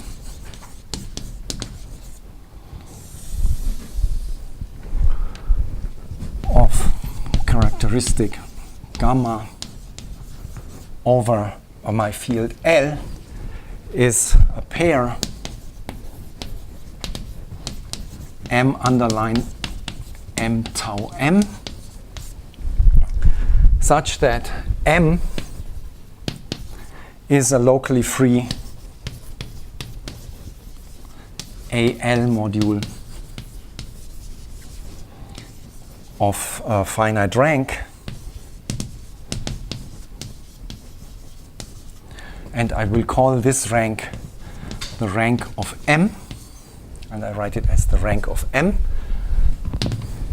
and tau M is a map from sigma star M, which is defined to be the pullback of M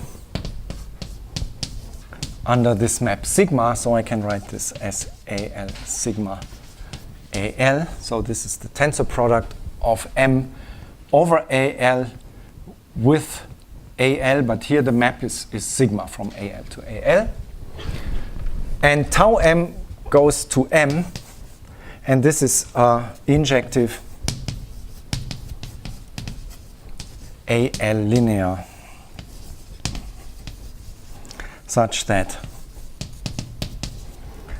the co-kernel of tau M is annihilated. So the co-kernel of tau M is automatically a finite L vector space. Maybe let me write this down.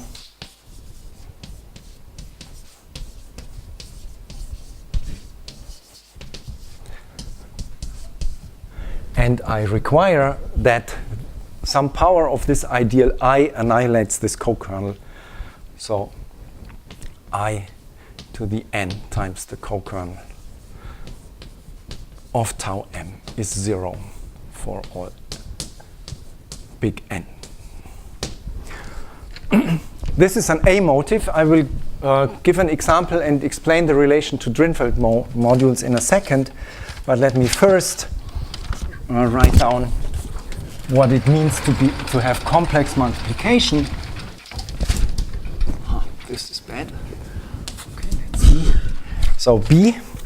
So if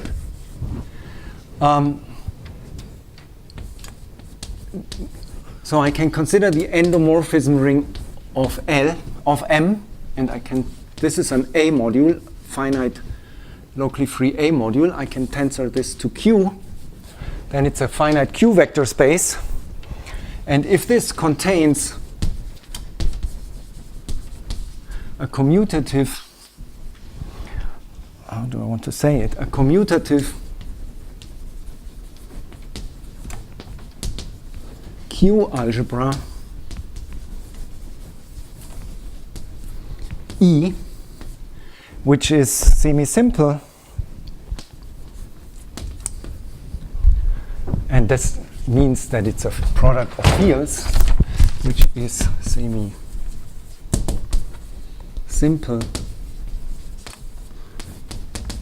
It is a product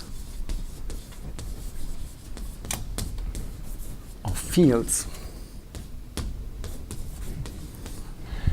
And such that it has maximal dimension, so meaning that the dimension over Q of this E is equal to the rank of M, then we say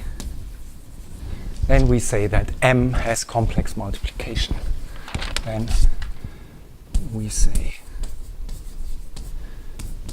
M has complex multiplication by E. Okay, so let me give an example of Drinfeld modules.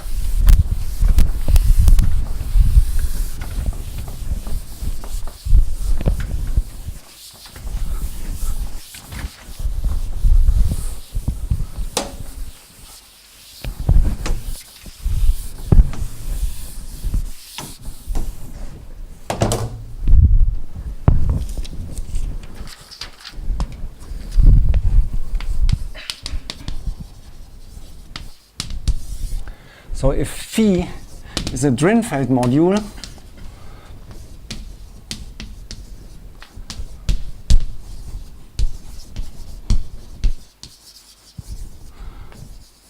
over L, I can take M to be L tau, and I make this into an AL module as AL module by the following. So I have to tell you how the elements of A act, and I have to tell you how the elements of L act. And A acts by sending M to M times phi A, and the elements B in L act by M goes to Bm. All this is multiplication in this ring L tau. And then there is a map tau sending M to tau M. And this map is linear with respect to multiplication by A, because tau comes on the left and phi A comes on the right, so they commute. But this is not linear with respect to multiplication with elements of L.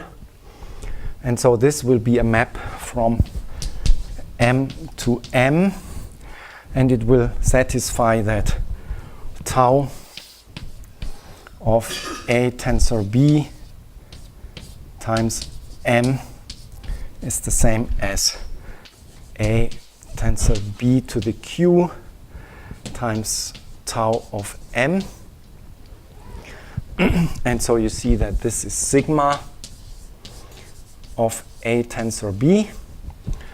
And my tau M is just the linearization of this tau. So tau M is the linearization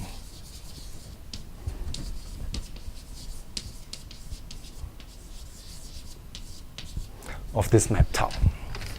Okay, so this is the example. Every Drinfeld module gives rise to an A motive, and by theory of Greg Anderson, this is a fully faithful embedding from the category of Drinfeld modules to the category of effective A motives. And in particular, if the A motive, which corresponds to a Drinfeld module, has complex multiplication in my definition, then the Drinfeld module has complex multiplication by the same algebra E, by the same E. Okay, so now here are a few facts about CMA motives. First of all, if I have an A motive with complex multiplication, then there exists an M prime which is isogenous to M with such that its endomorphism ring really contains OE. What is OE? OE is the integral closure of A inside E. So OE is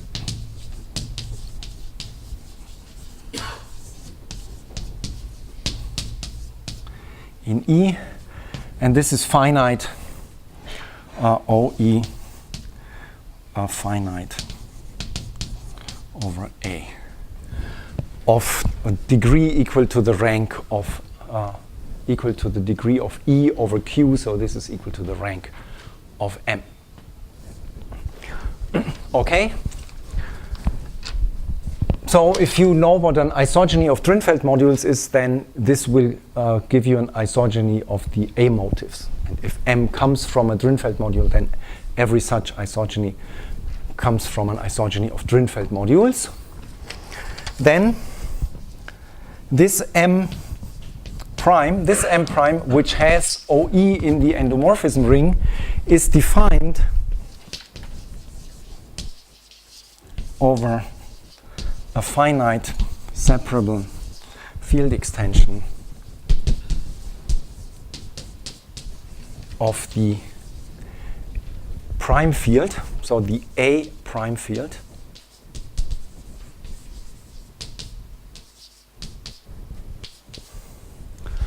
And so the A prime field is the quotient field of A modulo the kernel of this map gamma. So gamma is this map from A to L. The kernel of gamma I divide out from A, and then there are two cases. Either gamma is injective, in which case the kernel is trivial, and here I just have the quotient field of A, which is Q, or if the kernel of gamma is not trivial, then it's a maximal ideal, and then A modulo this maximal ideal is already a field and a finite field, so which is Q or a finite field. And so the statement is that in generic characteristic, so if kernel of gamma is trivial, then the M prime can be defined over a finite separable extension of Q. And if in the other case, when the characteristic is not generic, so finite characteristic, when the kernel here is non-trivial, then the M prime can be defined over a finite field. Okay. Then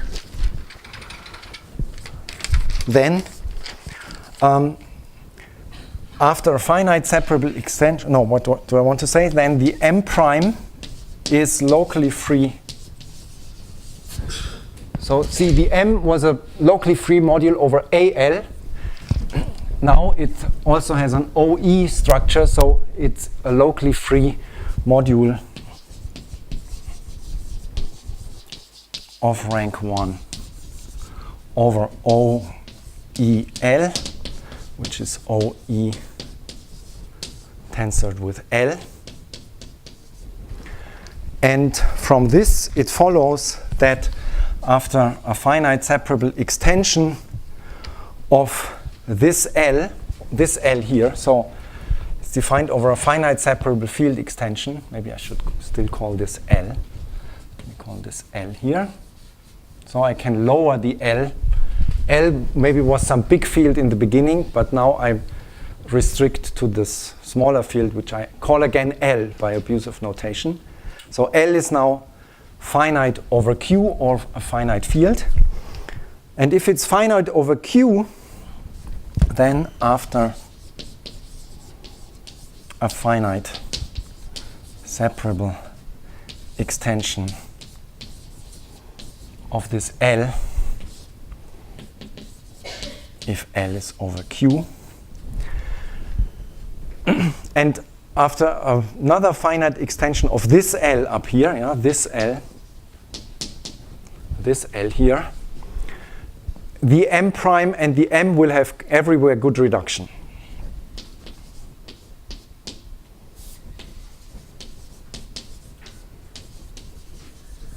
Have everywhere good reduction.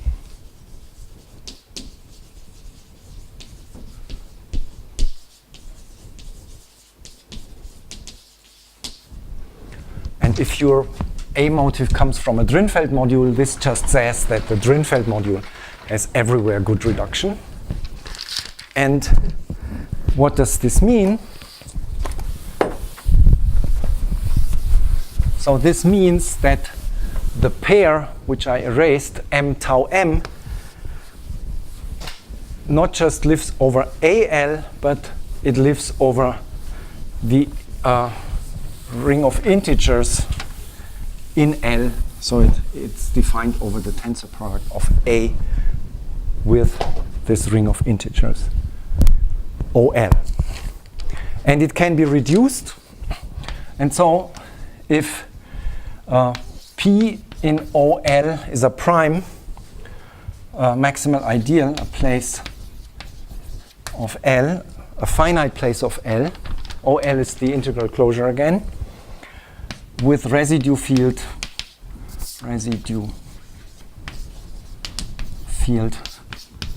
FP, modulo P. So this is a finite extension of FQ. Let me write it as FQ to the S, such that M has good reduction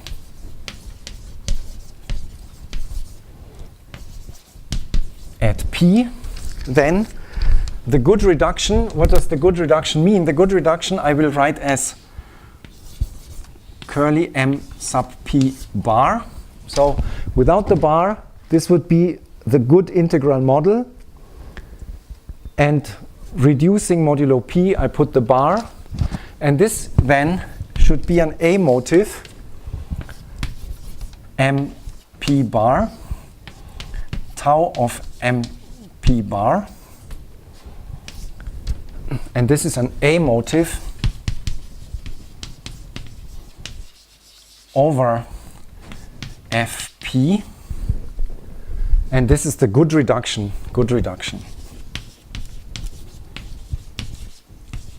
of M at P. So it's an A motive again. And for this, I can consider the corresponding power of tau, then tau of MP bar. And if I take this now to the power S, S is here, S is the degree of Fp over Fq. I take this to the power S. Then this is a map from MP bar, namely MP bar I can write as sigma S star of MP bar. Sigma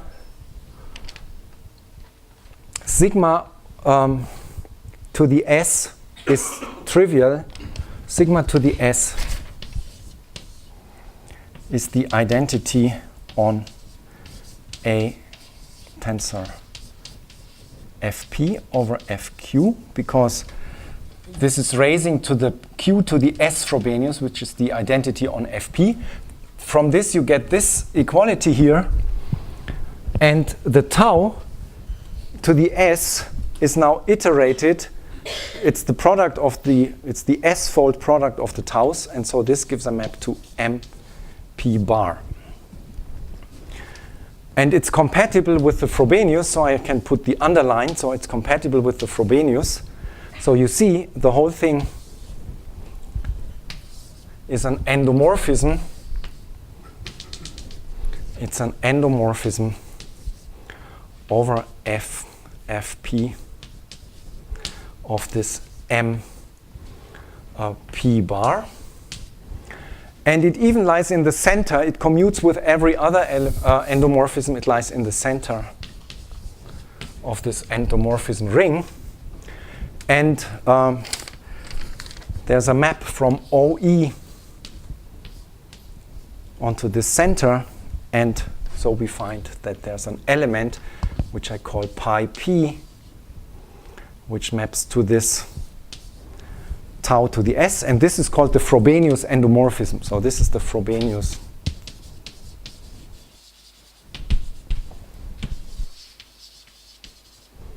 endomorphism. So both I call the Frobenius. I call this tau to the S, and also the pi p I call the Frobenius endomorphism. And under the assumption of complex multiplication, this is an element of OE. Okay. Now let me define, let me put that here still. Let me define HE to be the homomorphisms of Q algebras from E into some algebraic closure of Q. And let me assume now that the E is separable over Q. So I said E is a product of fields. So I require that all these fields which appear as factors of E are separable over Q.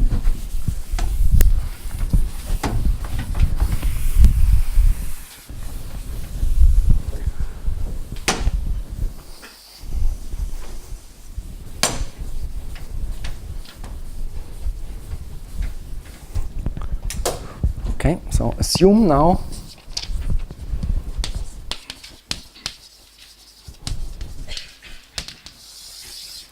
that E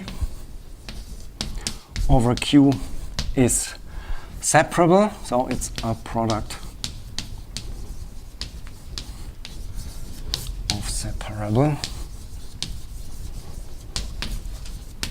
field extensions.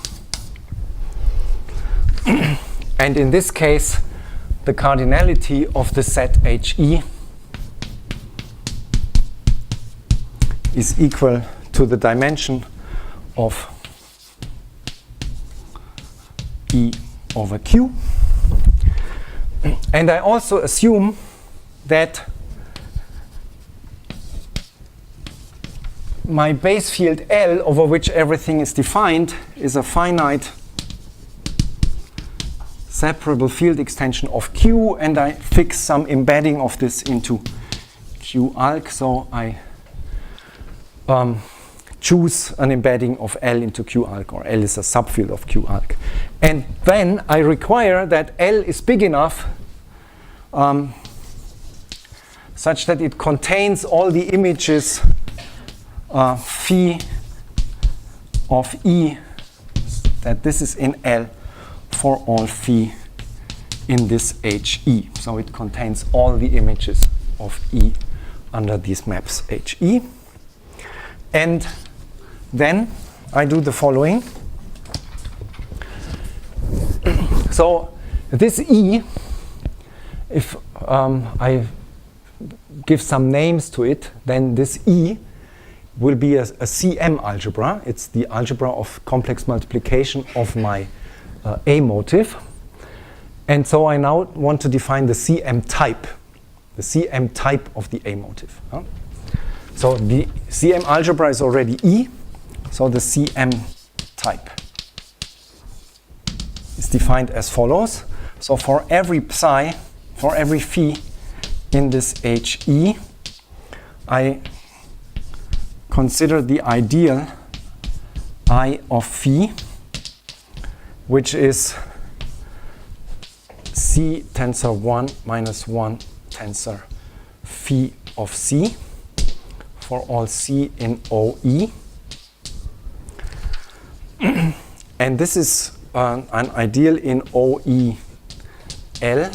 Remember, OEL was OE tensor L.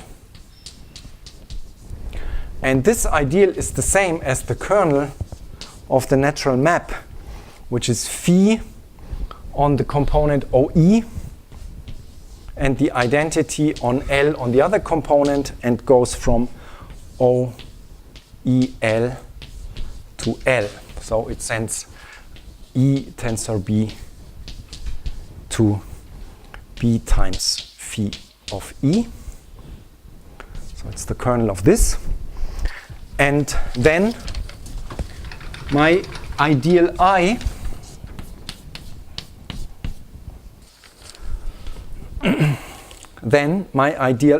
from the beginning, when I look at its image, the generated ideal inside this OEL, this is the product of these ideals I phi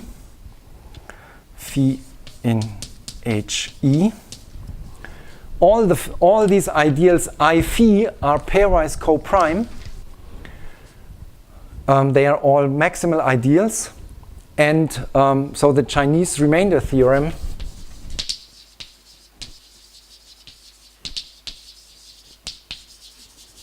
tells me that I have this product decomposition, and accordingly the co-kernel of my tau m will split into the isotypic components for these ideals. So it will be of the form product over all phi in HE, and then OEL modulo some power of this ideal I phi, and the power I call d phi, d sub phi. This is as OEL EL module. And the d phis are integers. In this case, they are positive integers, non-negative integers. And big phi is the collection of the d phis is called the CM type.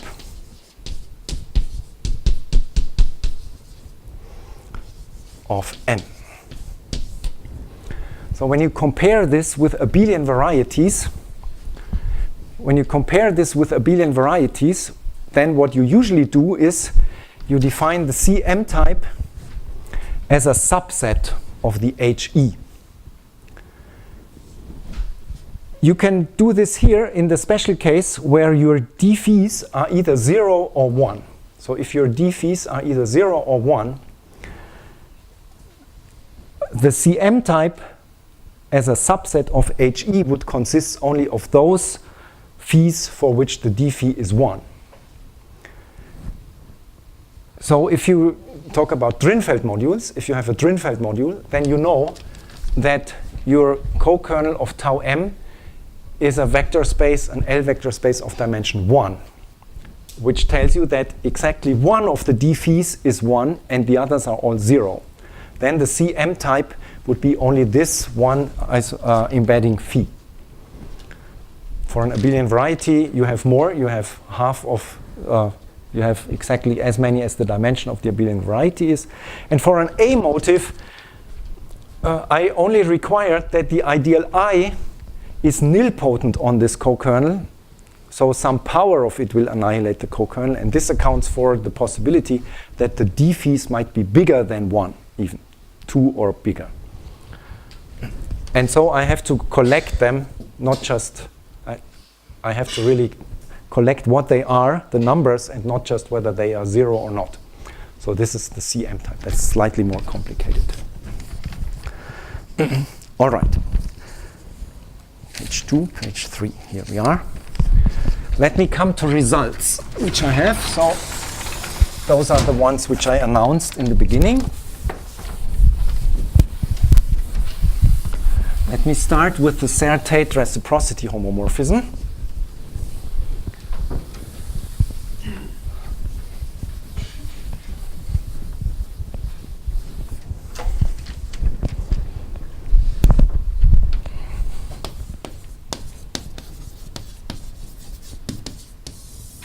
Serre-Tate reciprocity homomorphism. This is theorem 1. So throughout, maybe I should have said this before, let M be, or you can write it as an ingredient of theorem 1 if you want, be an A motive over L, where L is finite over Q, separable with Cm by E of Cm type phi as above. So these are the assumptions now in this section on the results. And then theorem 1 says there exists a unique group homomorphism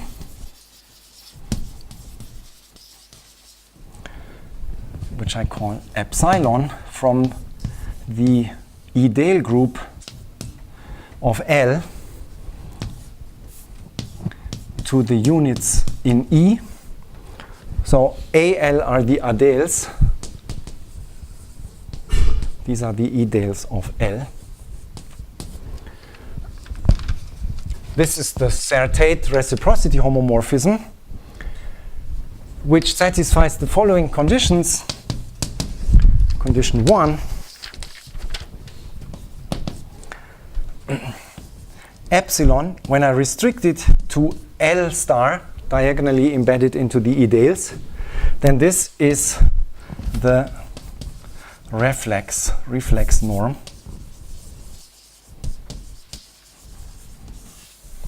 The reflex norm, and phi PL, which sends A to the product over all phi in HL, phi inverse of the norm map from L down to phi of E, the image phi of E. Remember, phi of E is contained in L. This was my assumption of A. And I take this now to the power, d phi.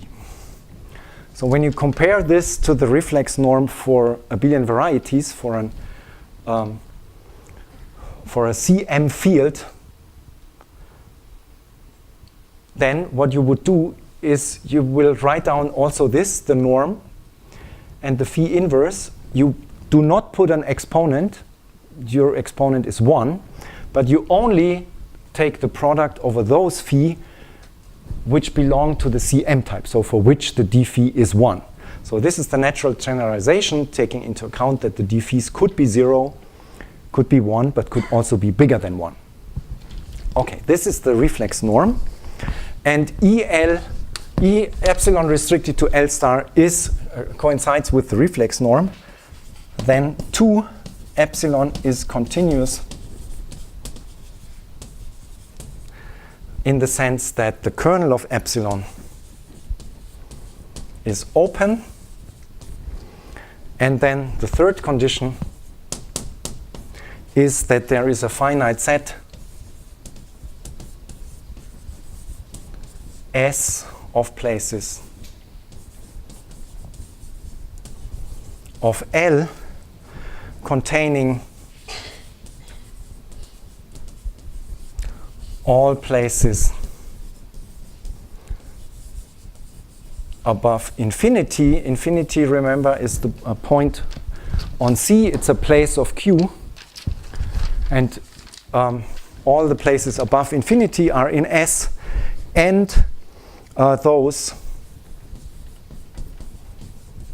where M has bad reduction.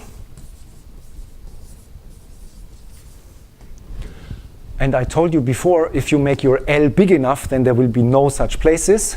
But the theory also works for smaller L, so it doesn't require that really M has everywhere good reduction. And for those places, the condition is that epsilon of A is equal to the product over all places P which do not belong to S. And then I take the Frobenius at P, which is an element of E, remember, and I take it to a power, namely the power is the order at P of A. So A is an ideal now, and I take the order of the P component, and this gives the exponent here. And this is for all A in the ideals outside S, the ideals outside S. So what is this? This has ones at all P which lie in S. So the component at P in S is just consists of one element. So these are the outside S ideals. So the proof uses the compatibility of the two formulas, namely the reflex norm and the description of the Frobenius. So this is some analog of the Shimura-Taniyama formula.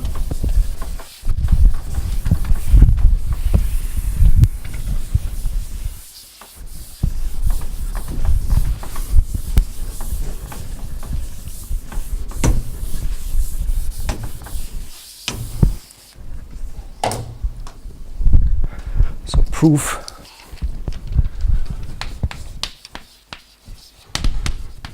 uses the Shimura-Taniyama formula, which goes back to another student of mine, then the Anti-Pelzer,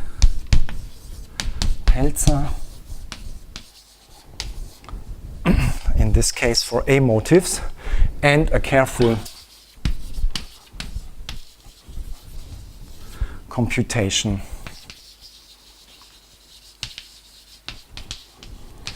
of the valuation.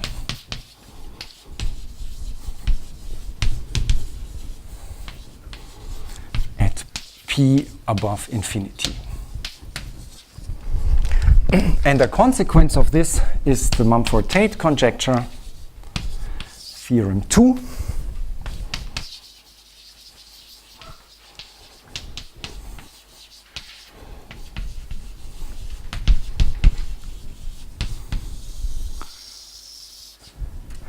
And it says the following: if I assume in addition that M is uniformizable,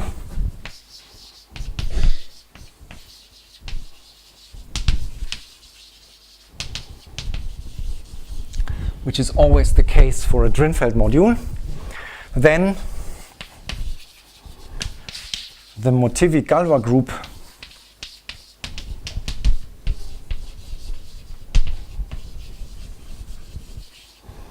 of M,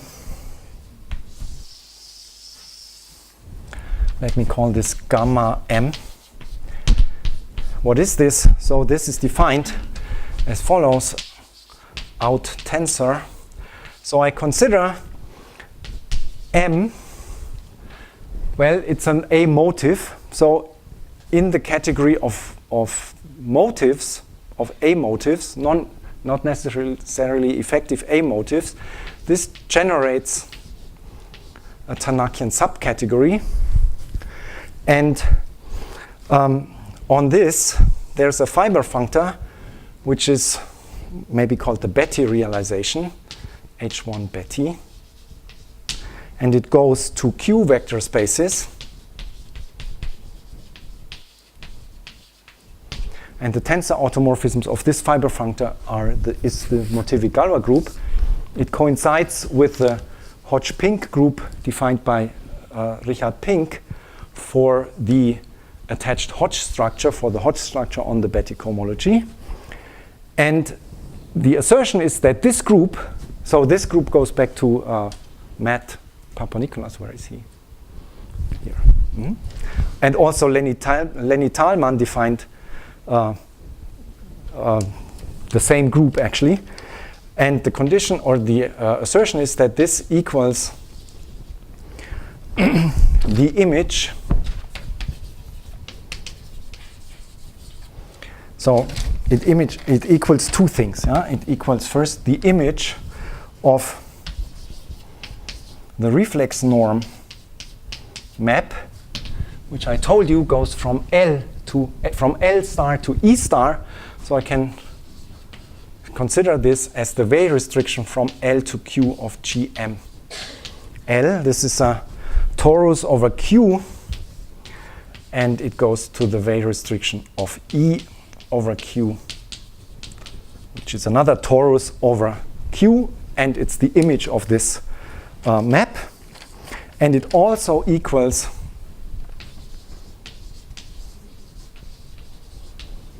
the Zariski closure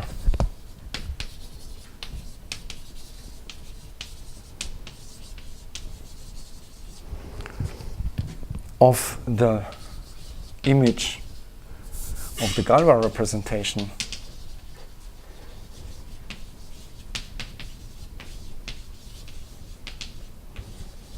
on the Tate module. What is this Galois representation? So let me call it rho MV. It goes from the Galois group of L sep over L. It goes to the automorphisms over QV. So V is a place of V of Q, and it goes to the Tate module. So this is H1 V of M QV. This is the Tate module. V adic Tate module. so the rational V-adic Tate module.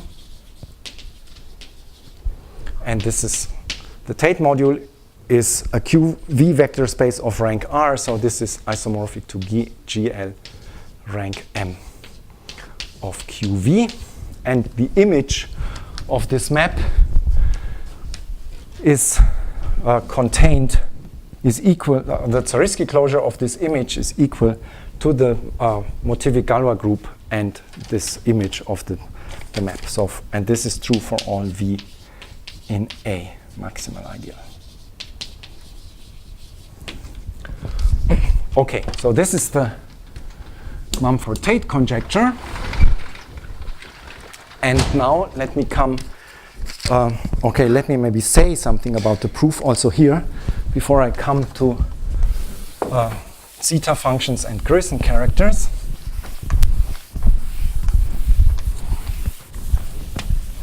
So the proof uses Pink's theory of Hodge structures and Hodge co-characters. Namely, the Hodge co-characters generate the motivic Galois group. So this uses proof Pink's theory of Hodge structures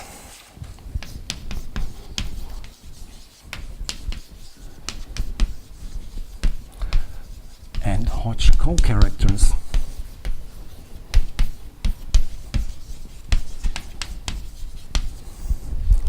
And it also uses, that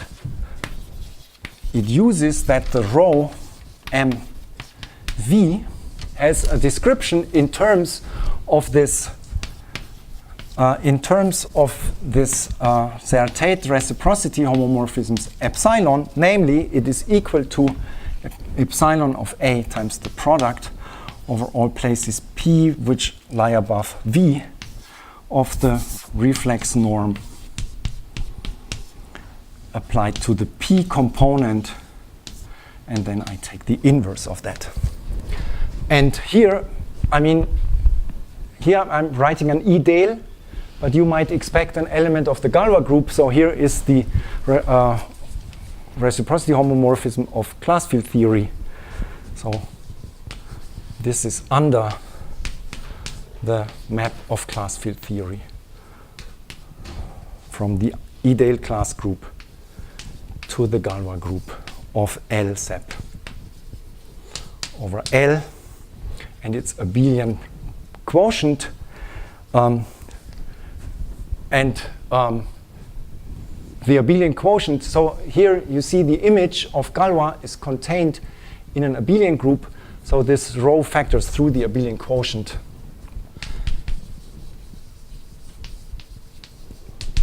So let me write through which the rho MV factors. This is the homomorphism of class field theory. Huh? I don't write this. Okay. So this is at all the places V which are not infinity. So here V is a maximal ideal of A. This means V is not infinity. So it makes sense to define also at infinity rho M infinity of A as epsilon of A times the product over all P dividing infinity, the reflex norm map of the P component inverse. So this is a map from the ideal class group of L to E tensor over Q infinity and the units in there.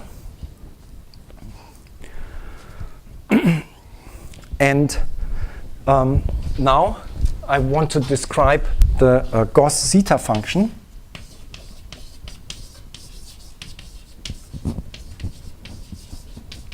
Of M. So let me first define what it is. So it's defined by local factors.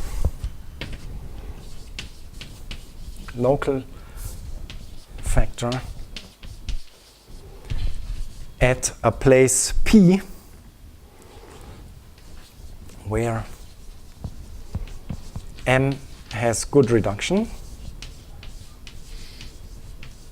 And there, the local factor is given as follows. It's zeta M at P of a variable, let me call this variable T. It's defined as the product 0 less or equal to I less or equal to the rank of M.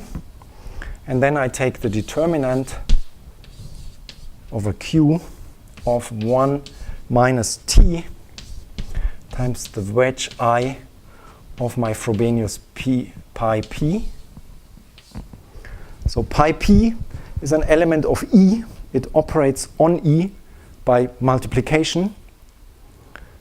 And this is just the, so if I is 1, then this is just the characteristic polynomial of this. And otherwise, you can take the wedge powers of E as a Q vector space. So here the wedge is over Q. And then consider this. And now you have to make this with alternating sign. So you start in the denominator with I equals 0, and then you go up and down. And this is the zeta function. And so here,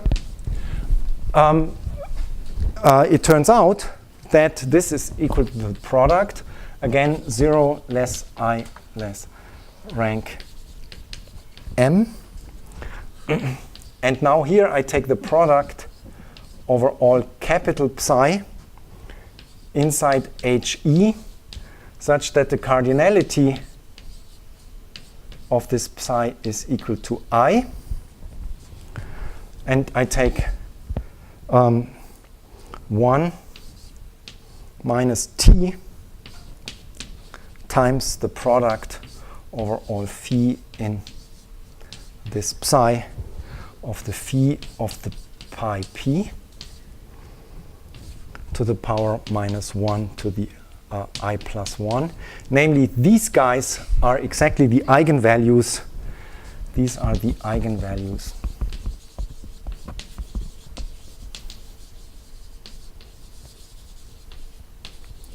of the wedge I pi P. So this is nothing else than writing the characteristic polynomial as a product of linear factors where the eigenvalues appear.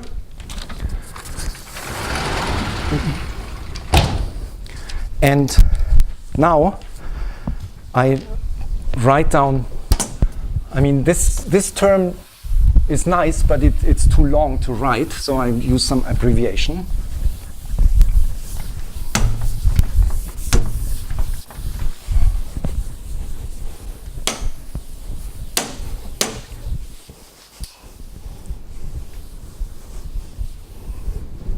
So let me write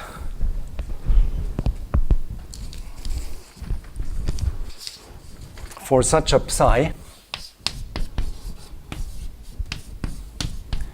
in HE, I set chi psi as exactly this product which is in here, phi in the psi's, in psi. I take phi, tensor the identity on Q infinity, and I compose this with my rho infinity. The rho infinity is still up there, rho m infinity. So the rho m infinity goes, as I wrote down, it goes to E tensor Q, Q infinity. On E I have phi, on Q infinity I have the identity. Everything is now a map to, so let me maybe say where it starts first. It comes from the ideal class group. And it's a map. The phi goes to L by assumption. The phi goes to L. So this all goes to L. Tensor L tensor Q infinity, so this goes to, and the L, recall the L was assumed to be contained in Q, and Q is in Q infinity alk, so this goes into Q infinity alk, and the units in there, and this sits inside C infinity star. And so this is a Grüssen character.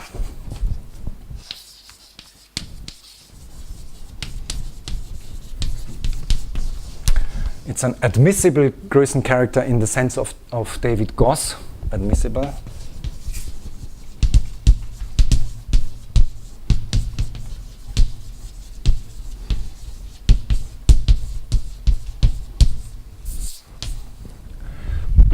And it allows me to write this thing simply here, then this product of the phi in psi of this phi of pi p. This is then simply the psi, the chi psi of some uniformizing parameter at p in the ideals.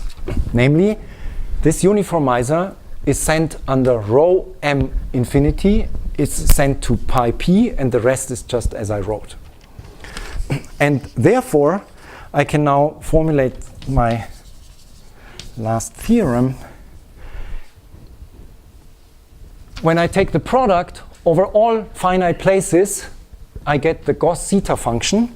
So the Gauss zeta function, zeta m of s, is defined to be the product over all finite places, so places not dividing infinity, of this zeta function at p, where I plug in the norm from L to Q of this ideal P and its power to the minus S. This is how it's defined. It's defined for all S in C infinity star times Cp, where P is the characteristic of my field FQ. So this is the domain on which a Gauss zeta function lives. And the statement is that this is equal to some factors at bad reduction places, bad reduction factors,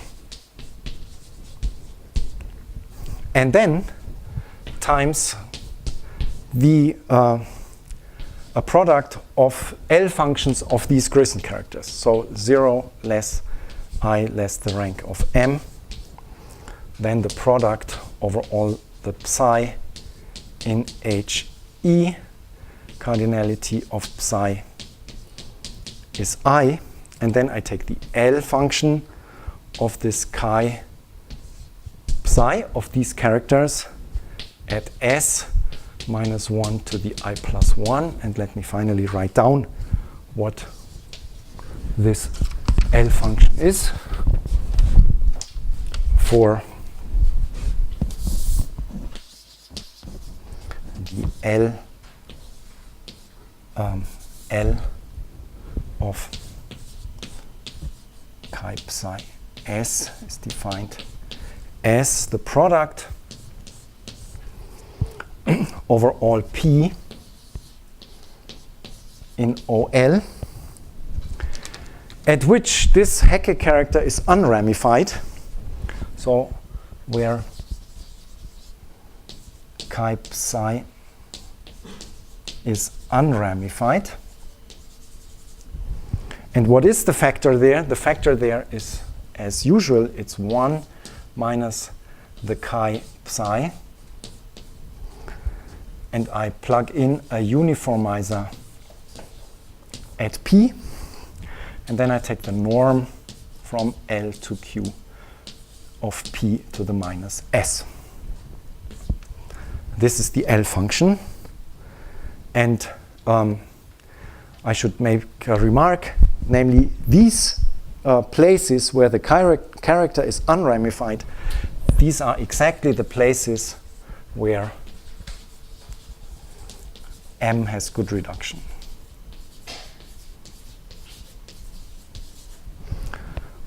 So this is all as you might expect from the theory of Shimura and Taniyama on complex multiplication and writing the zeta function of a CM abelian variety as a product of L functions attached to Grisson characters. Yeah, I guess there should be a -1, yeah. Thanks. Yes. Thank you very much.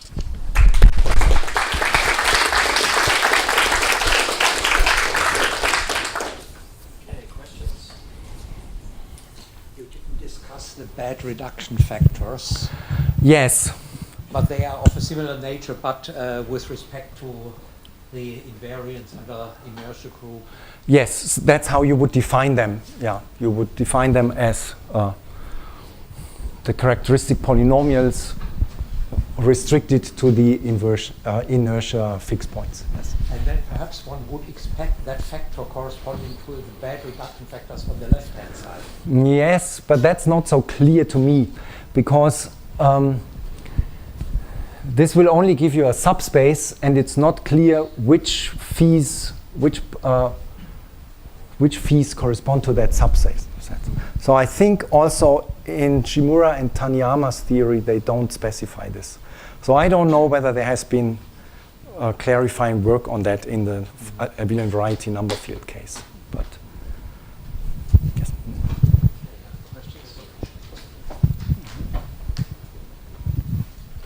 Are all the factors on the right entire in the sense of Gauss?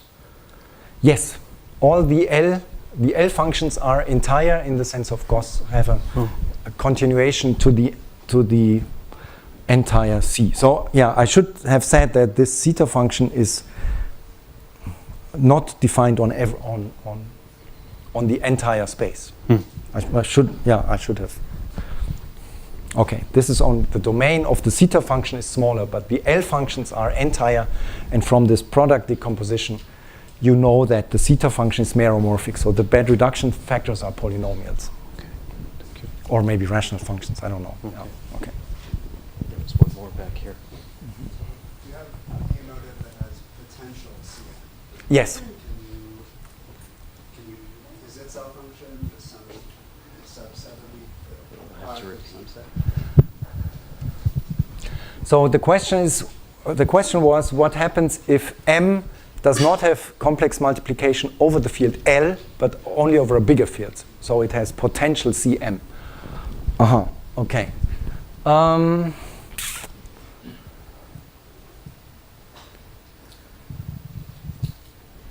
Yeah, I don't really know. I haven't thought about that, but the answer should not be too difficult. But I don't know whether I can work it out here on the blackboard now.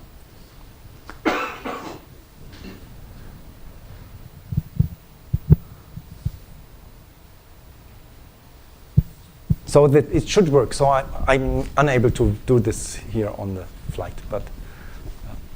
Any questions? Get my workout today. So do you know which CM types occur? Everything can occur. Everything. So every semi-simple Q algebra E and every combination of the D phies can occur as the CM type of an A motive. So if the D's are all non-negative, then it will be effective. If you allow negative D's, then you have to pass to non-effective A motives. Everything can occur. Yes. So this is quite different from the theory of abelian varieties, where only a very limited class of fields can occur as CM fields. So you can maybe ask, what about Drinfeld modules? What CM fields can occur? And then that's also a very limited class of fields, which was, I think, determined. Yes, the splitting behavior at infinity is relevant then, yes. That goes back to prominent work of Ernst and others, yeah. GQ.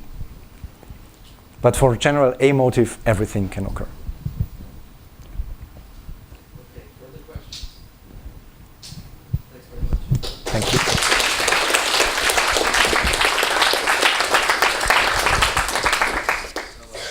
We started about L values for Drinfeld modules over Tate algebras. Hello everyone. I want to thank the organizers first of all for the invitation. So today I'm going to talk about Pellarin L series for Drinfeld modules over Tate algebras. I'm going to first start with some notations which we already seen today. So FQ is going to stand for the finite field with Q elements, where Q is a positive power of a prime. A is this polynomial ring with this indeterminate theta. And A plus is going to stand for the set of monic polynomials of A. A plus I is going to determine the set of monic polynomials of A of degree I. And this maths blackboard old A is going to stand for this polynomial ring with this field with indeterminates Z1, Zn, where the coefficients are from this finite field. And this A Z1, Zn is going to stand for the polynomial ring with this indeterminate Z1 till Zn. K is standing for this rational functions in the variable theta over Fq. K infinity is going to be the infiniadic completion of K. And K infinity bar be the algebraic closure of K infinity, and C infinity be the completion of an algebraic closure of K infinity, which we are already familiar with these notations from today's talk. So these are the notations that I'm going to use during the talk. So I'll start with giving some information about the Tate algebras. So first of all, I'll fix this norm, infiniadic norm on C infinity, which is going to be normalized so that the norm of theta on this norm is going to be equal to Q. And we take this valuation order infinity such that the valuation of the theta is going to be equal to -1. And Tate algebra is going to be the set of all these infinite series such that the norm of the coefficients of this infinite series is going to go to 0 when the sum of the sub-indices goes to infinity. This stands for the Tate algebra. And we define the Gauss norm on this Tate algebras for defined in the following way. If we have an element f in the Tate algebra, then we are going to define the norm of this element by taking the supremum of the norm of the coefficients. And the corresponding valuation is going to be defined by taking the minimum of the valuations of the coefficients, the valuation of the coefficients of the element f. And we should note that the Tate algebras are going to be complete with respect to that Gauss norm. And moreover, we're going to set another notation, which is T and tilde, which is going to stand for the following. If we have an element f, which is a rational function, such that these elements are from this polynomial ring and h is non-zero, we are going to set the valuation of this element f as the difference of these valuations of these two elements. And we denote the completion of this rational function field with respect to the valuation order by T and tilde. So far these are the notations. And moreover, we fix and we talk about an automorphism tau from Tn to Tn, sending these type of elements in Tate algebras to raising the coefficients of these elements to the qth power and fix the indeterminates. And m-fold twist of m is going to be defined by applying this automorphism tau m times to f. All right, so these are the basic definitions for the notations for the Tate algebras. Now I'm going to talk about these Anderson-Tucker elements. So this has been first seen in the Anderson-Tucker paper, in 1990s paper in the Analysis of Mathematics. And then Angles, Pellarin, and Tavares-Berrio has expanded these elements in their papers in 2016.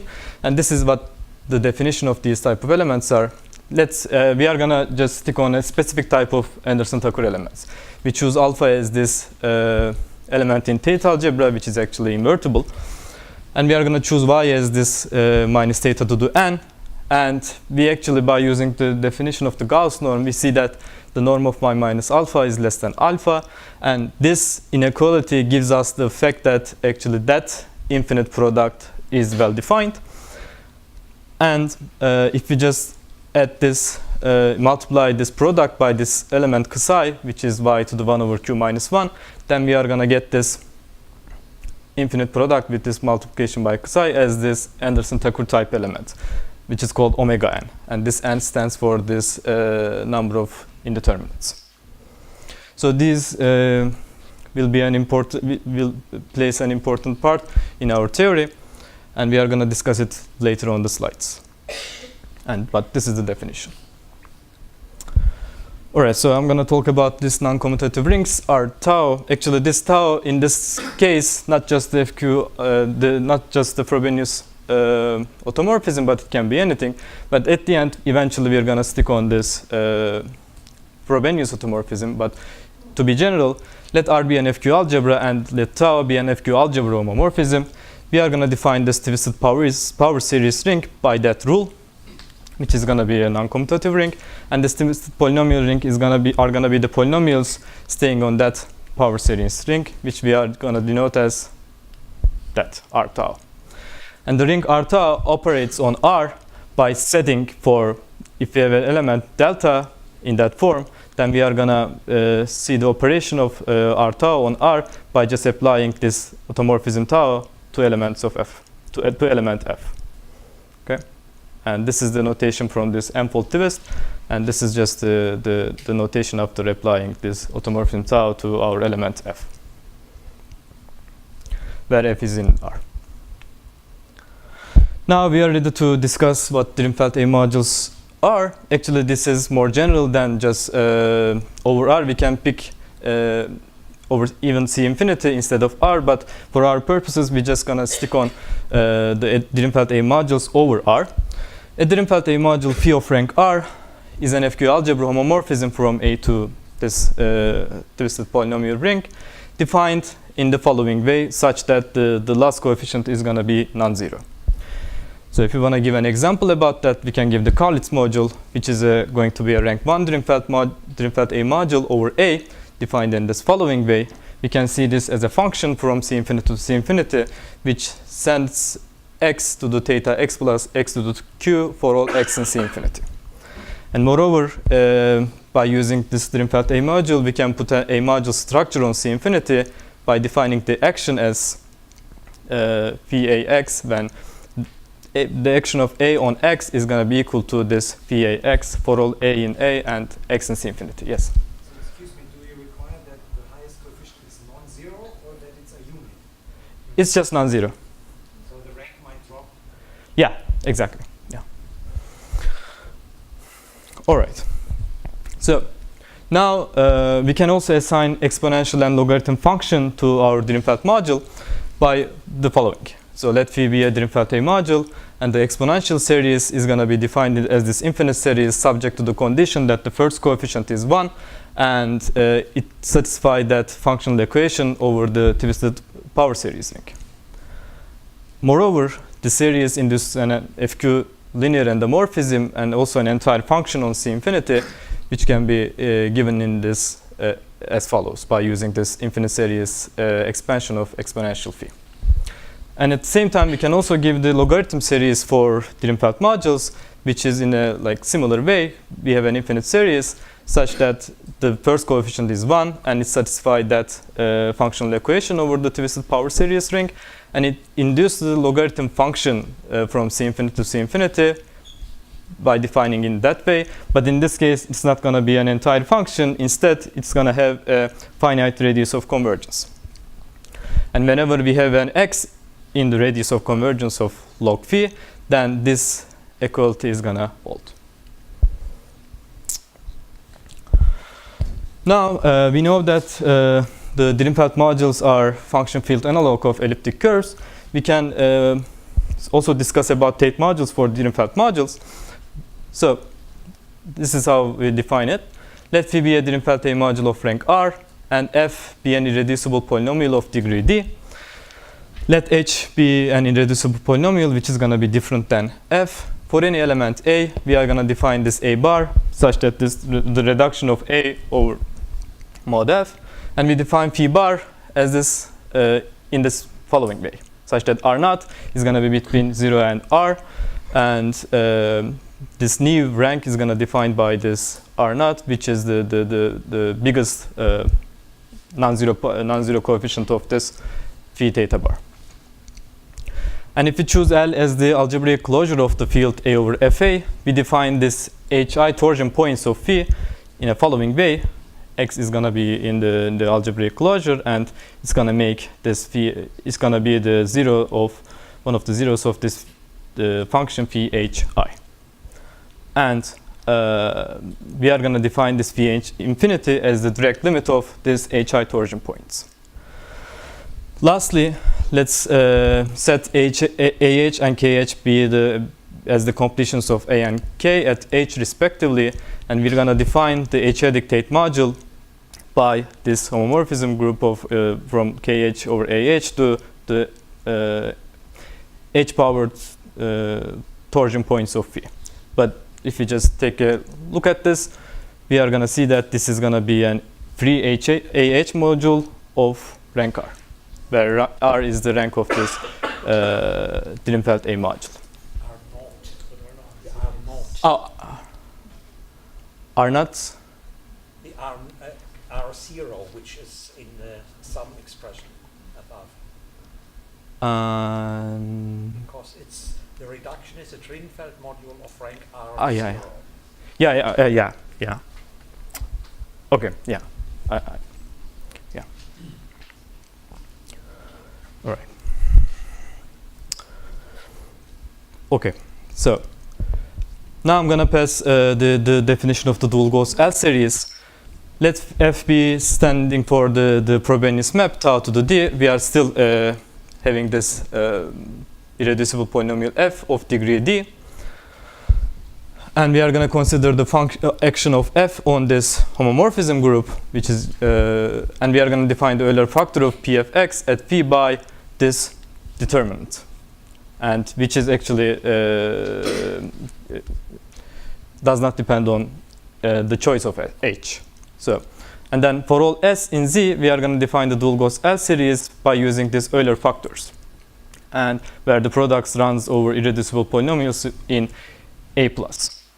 So now, since this is going to given by this infinite product expansion, instead we are going to use the infinite series expansion of our dual Gauss L series by following the work of Chang, Elgunde, and Papanikolaou in their paper, and we are going to define, we are going to shift our dual Gauss L series by 1, and we are going to define that infinite series. And by looking at this Euler product expansion, actually, this function mu is going to be a multiplicative function from A plus to A. So throughout the talk, I'm going to use that expansion of the dual Gauss L series. So what we know more about dual Gauss L series is that we can also give some examples to calculate how to calculate this mu function. First of all, let F be an irreducible polynomial in A plus of degree D, and phi be a Drinfeld A module of rank 2. Then let's consider that expansion of phi on F. Then by the work of Gekeler, Shia, and Yu, we note that this function mu f actually can be determined by the remainder of phi ft, that coefficient of tau to the d on this expression, upon division by f. So when it comes to like Drinfeld A modules of rank 2, we can calculate actually mu function on this irreducible polynomials easily. But when the degree of f is going to get higher, then the complication of the mu function is going to get bigger. So actually the problem is that we don't actually exactly know the nature of this function mu except the fact that it's just multiplicative. So, but as a special case, if you take the Carlis module, then we are going to get that this dual Gauss L series is going to be equal to this Carlis Gauss zeta values. And in 2012, Pellarin introduced actually the deformation of this Carlis Gauss zeta values as this following L series, which are living in this Tate algebras.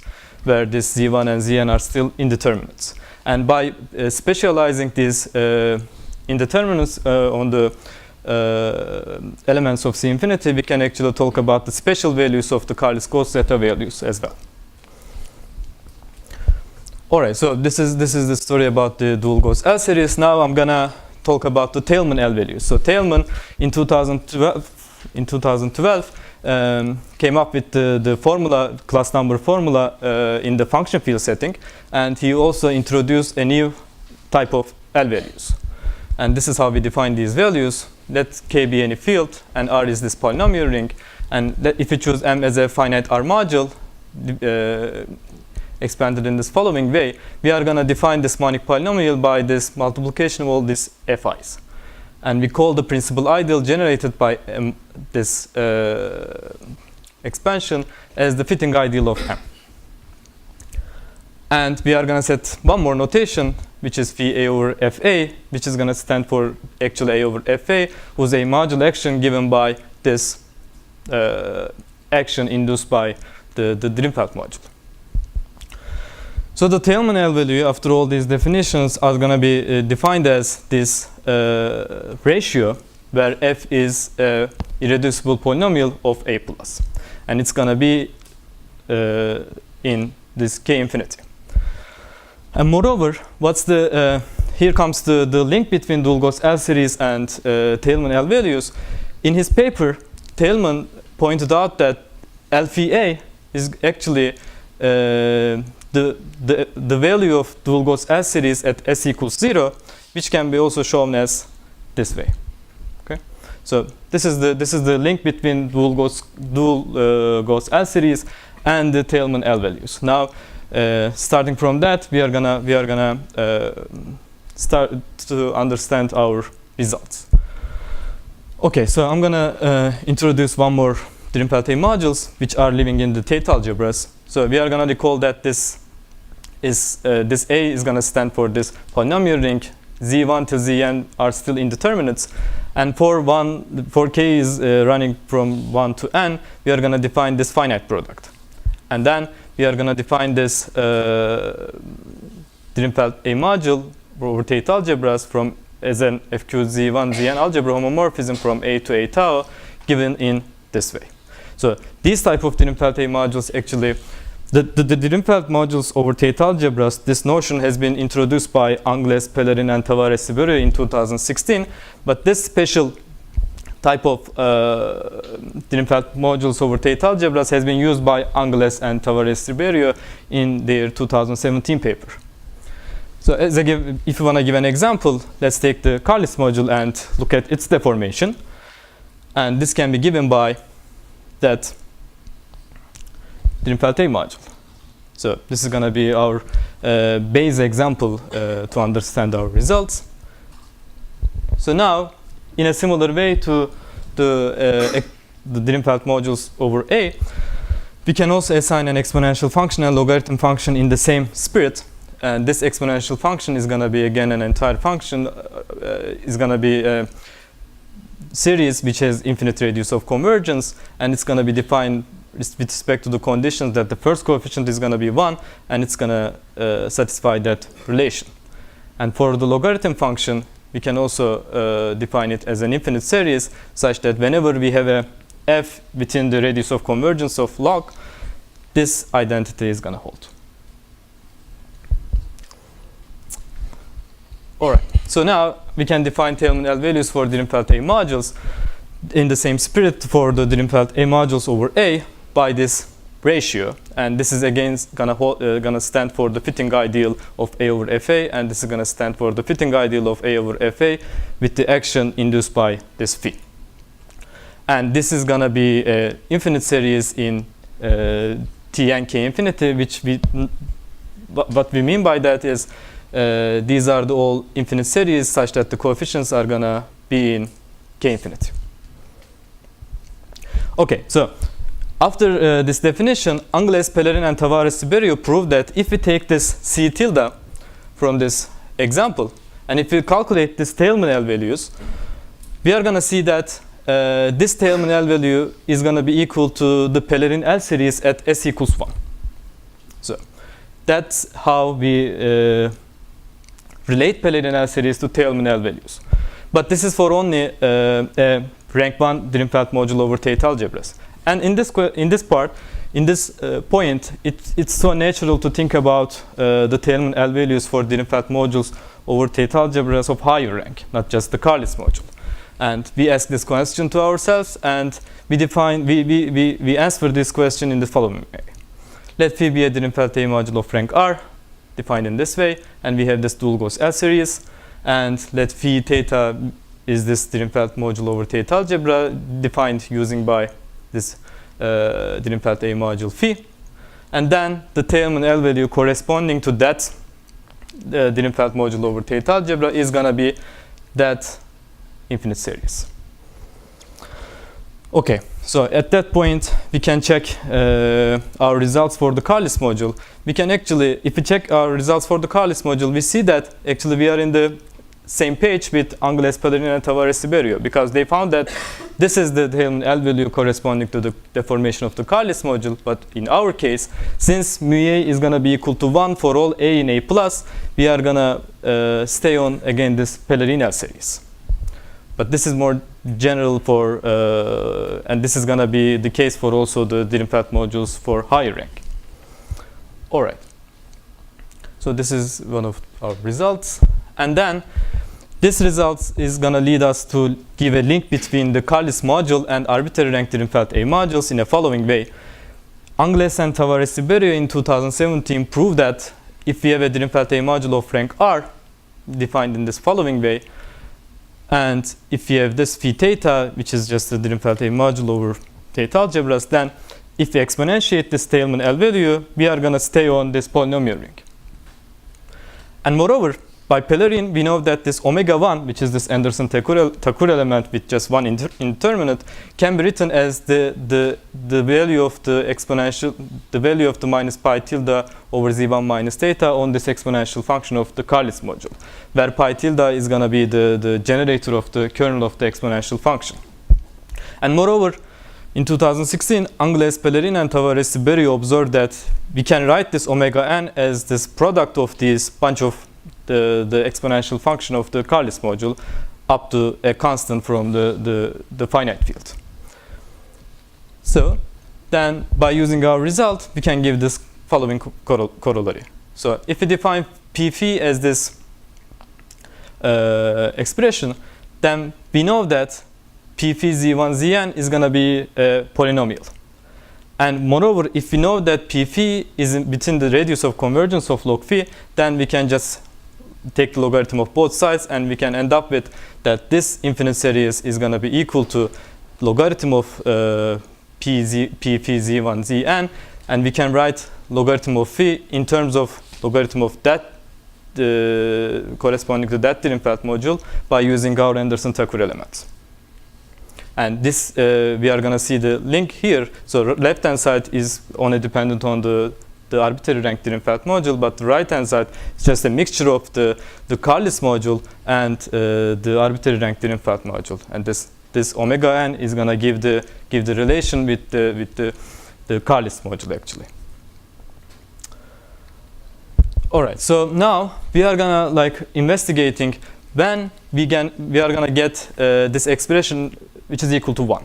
So for this, we define beta as this maximum of the degrees of the coefficients of phi theta. This makes sense because our Drinfeld A module is going to be over A. So if we have a Drinfeld A module of rank R and phi be the Drinfeld module that we defined earlier over Tate algebras, and if n is in this interval, then we can write this infinite series in terms of the logarithm function of phi. And this is going to be equal to that.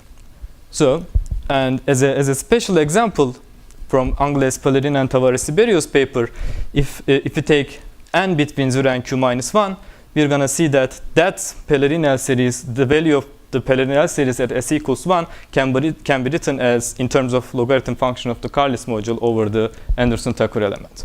So actually we can also capture that case by looking at our result, because in the Carlis case R is going to be 1 and beta is going to be just 0.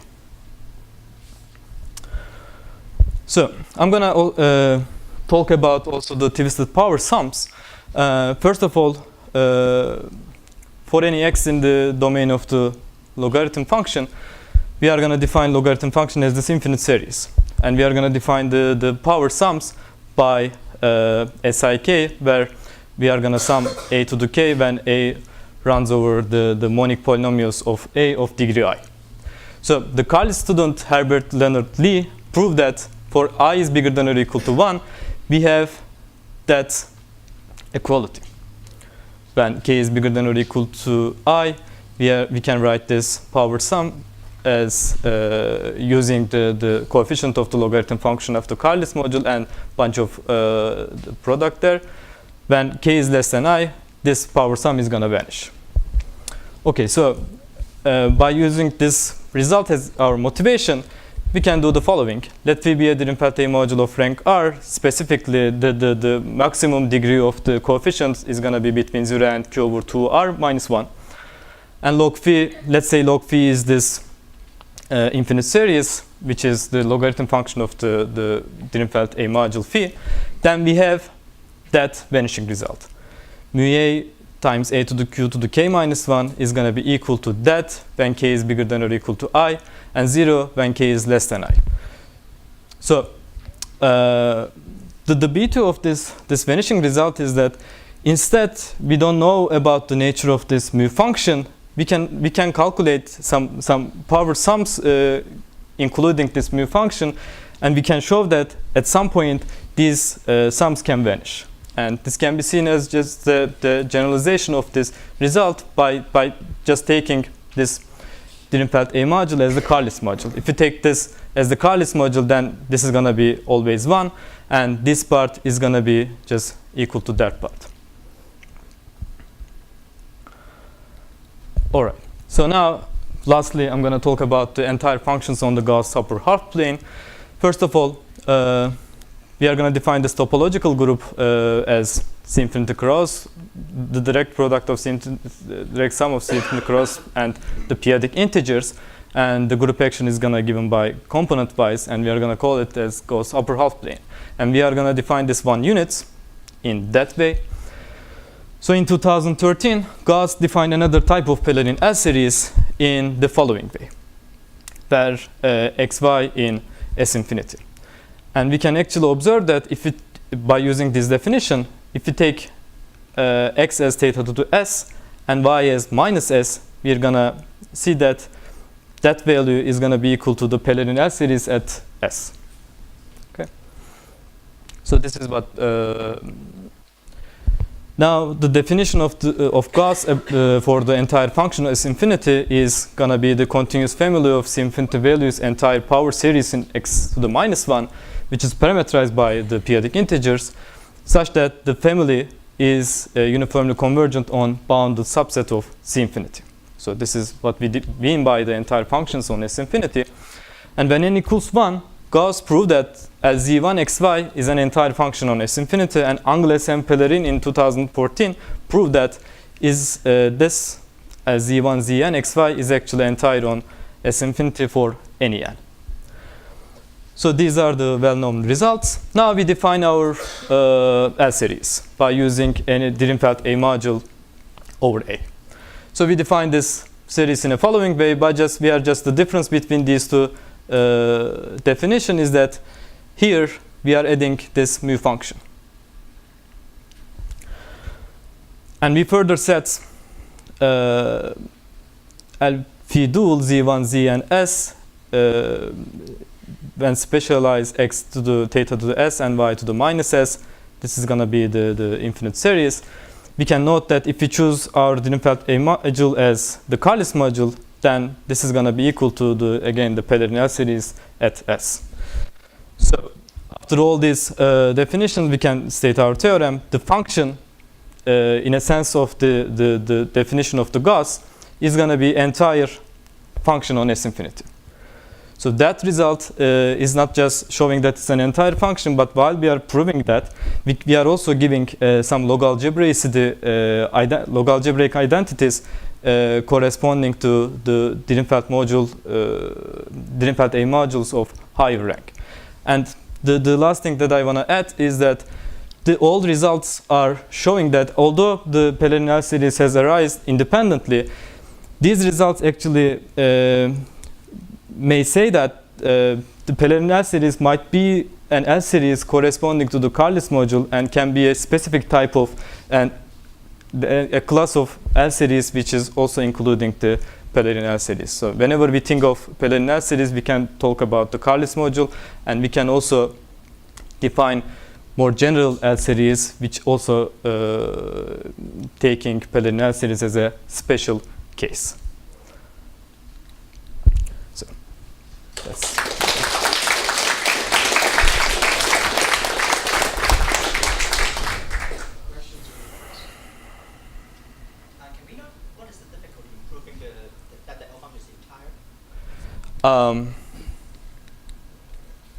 You mean that's the final VR, yeah. That theorem? Yeah, that's a good question actually. So the problem actually is that the vanishing results including this mu a function.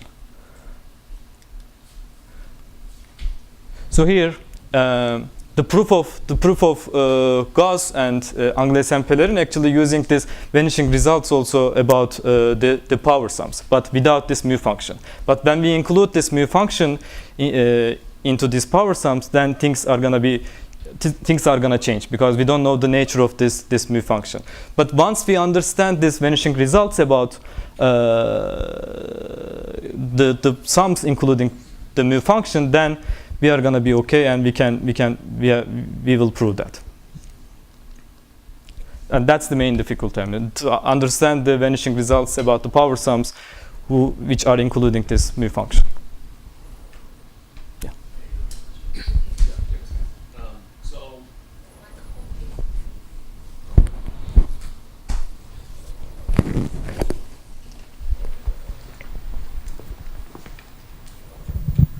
You considered kind of this canonical deformation of Angles and his team, right?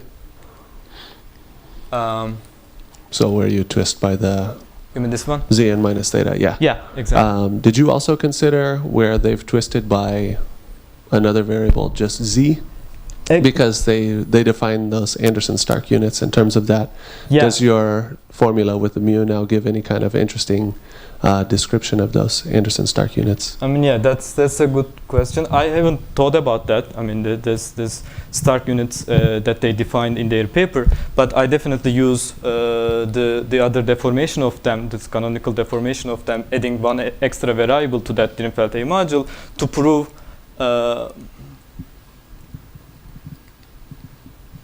prove that result. I mean, mostly actually, yeah, to prove that result and to give an expression of this in terms of the logarithm function. I am just specializing that extra variable at t equals 1 or whatever it is, and then it's going to turn out to be that infinite series at the end.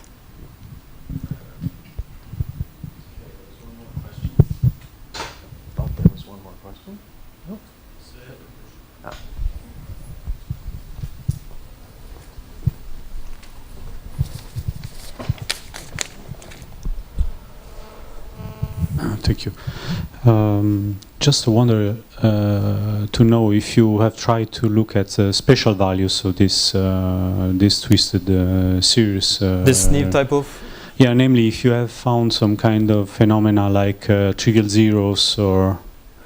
Yeah, exactly. I mean, you mean that type of functions, right? Because the formula that you offer are like log algebraic type formulas, but I mean, it would be very nice to see if... Exactly. I try to do that, actually, but I haven't gone anywhere. But I think including and trying to understand the Taelman L values corresponding to tensor product of Drinfeld A modules of higher rank would give an answer about that. I mean, that's what my intention is right now. I see. Okay, other questions? All right, let's thank the speaker.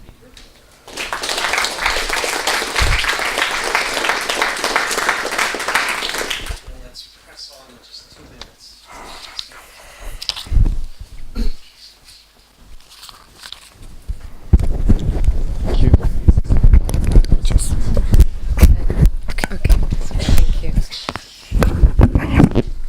First, thank you all the organizers for giving me the opportunity to talk here. And my topic is V-adic limits of Bernoulli-Cartesian numbers.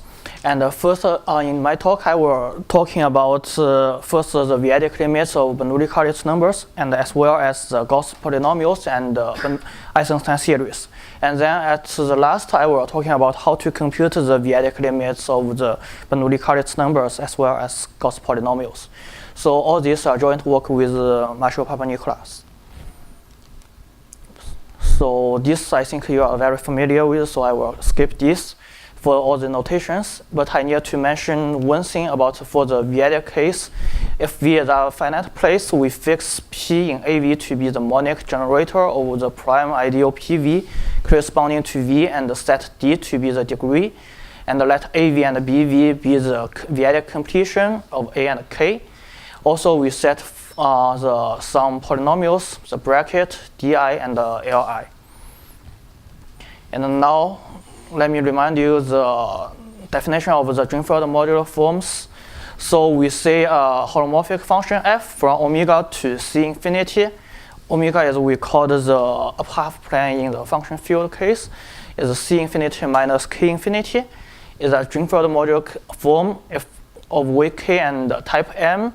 If we have for all the gamma in GL2A and all the Z in the half plane, this equality holds, and also F is holomorphic at infinity. So the famous example of that will be the Eisenstein series.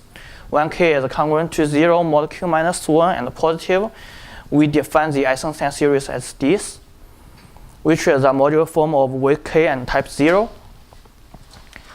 And also for the Bernoulli-Cartesian number, we defined by the generating function as this. Here the pi m is the Cartesian factorial defined as the product of di's with the exponents mi comes from the q expansion of m. And the Cartesian exponential function ec of z defined as the power series as this.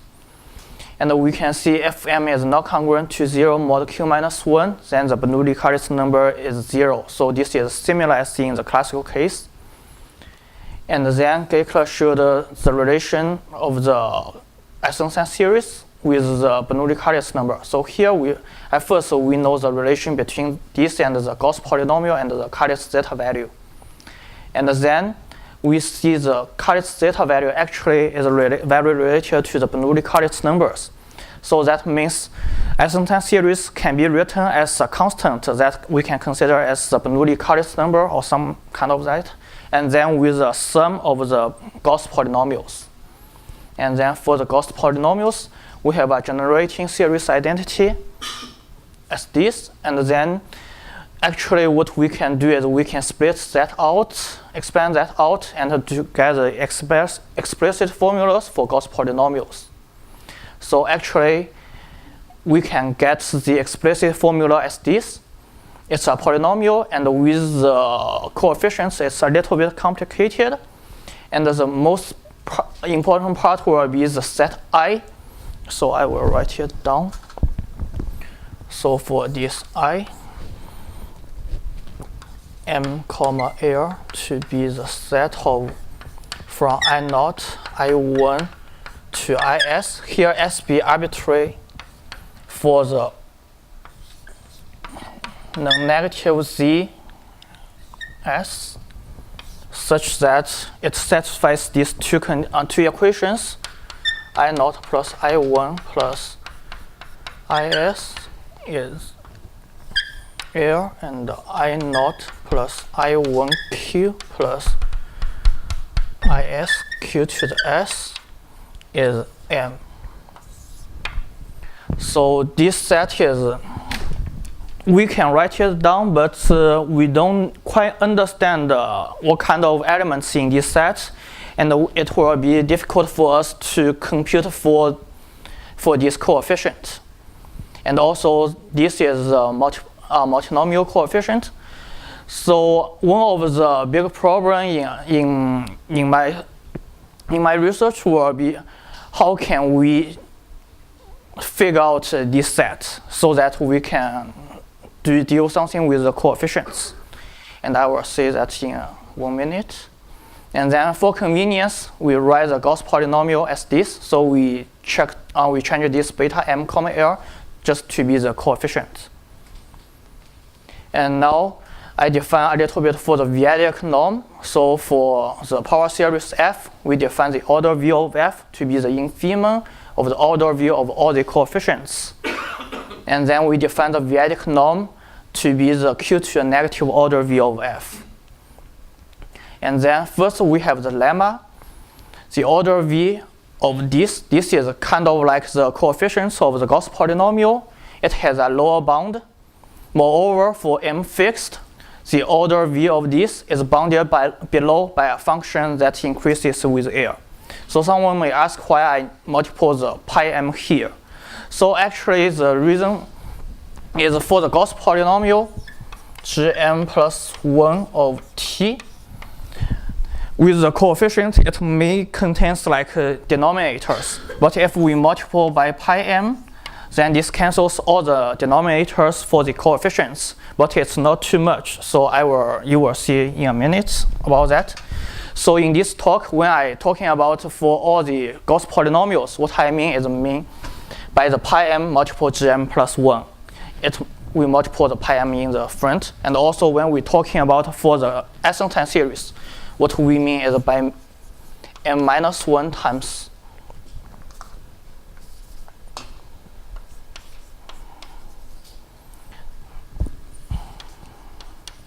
em of z. So we multiply some factorial in the front, the Cartesian factorial. And the idea of this lemma is gives us the way is for the polynomial of Gauss. The Gauss polynomial is it has a kind of tail when the m fixed and then L is larger. It will give us, we can kind of like get rid of that part of the Gauss polynomials. So I will explain a little more details in the later. And then first, we define mj to be aq to dj plus b with the key expansion like this. And here I assume a and b both positive. Actually, we can make b to be 0, it's okay. And we're considering the v-adic limits as j goes to infinity. So we kind of like fix the mj. It's like we fix the m here in some special ways when j goes to infinity. And in this case, the set, I will change that to be ij comma l. So I change this a little bit. ij comma l with here we can fix the s to be dj plus r, and this will be dj plus r plus 1,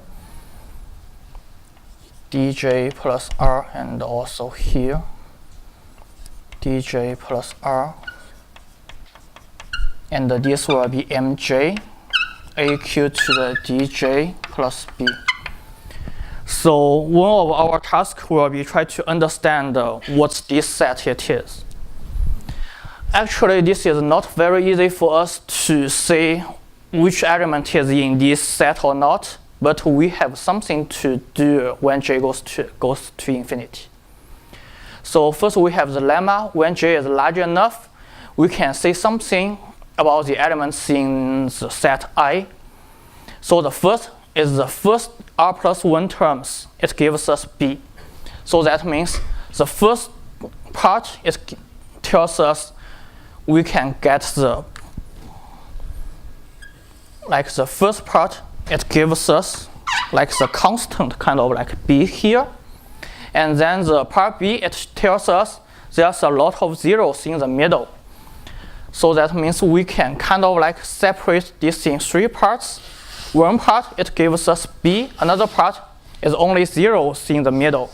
And then the third part, it gives us the relation between the i's and the a's. And the most important of the lemma will be the part d. It gives us, when we change j from j to j plus 1, we can find a bijection between these two sets, ij comma l and ij plus 1 comma l. Actually, the bijection is by we inserting d terms of zeros in the middle. So that means although this set will be very complicated, but when we consider the difference between j and j plus 1, the only thing is we shifting to the right by d terms, and we inserting d zeros in the middle. So actually, this is not too bad if we compare j and j plus 1, although we don't know what exactly in this set. But this gives us a way to compute, at least to make sure we have the v-adic limit of this Gauss polynomial, also the coefficients of the Gauss polynomial. So at first, let's consider about the coefficient. So notice this is the coefficients of the Gauss polynomial. If we let mj to be this, and then the v-adic limits exists. The way to do that is we compute that directly. We write down everything and then find the difference between j and j plus 1 is the ij comma l and ij plus 1 comma l. But remember, we have the bijection between these two sets. So that means what we only do is we shifting the i's by d terms. So that means all the entries like the I0, I1 to IT will be the same, and also all these i's will be the same. But the only thing it's different, it will be the subscript of d. We just shift everything by d terms. And notice here, we're shifting everything by d terms because we change aq to a dj to aq to a dj plus 1. And at the bottom, for the denominator, the reason we change the subscript is because of the bijection of the set I. So that we can write the difference in terms of all these kind of d's. Remember, d is the polynomial di. And then what we do is we replace all the di's by the bracket polynomial I. So ds, we have the bracket polynomial looks as this. And then we replace everything by this, and we can find, we canceled quite a lot, and at last, we can see this sequence is Cauchy. And since the AV is complete, we prove the result, the limit, the v-adic limit exists. So not too many things to do, but we need to find the correct way to compute. And then we can talking about for the Gauss polynomial. So pi mj gmj plus 1 of t, it has v-adic limit. So the way will be we write it down and compute that, separate that to be 3 parts. So this part is the proposition we get before is we know the coefficients, it goes to 0. And the last 2 parts, this comes from the lemma I showed you at the very beginning, like we know if we fix the j and let this air goes to be large, then it will goes to 0 since we have the lower bound of that. So that means these 2 terms is kind of like the tail, and it will goes to 0 when j goes to infinity. So total, if we add them together, we know this will goes to 0 as j goes to infinity v-adically. Okay, and then this is some examples. So what I mean, I multiply the Cauchy factorial, but it's not too much. That means actually we didn't make it to be 0 for the v-adic limits. It really exists something. This is a computer, you can compute it by maybe by your hands or by computer. So we can actually get something of the v-adic limit. And then let's talking about the Bernoulli Cauchy numbers.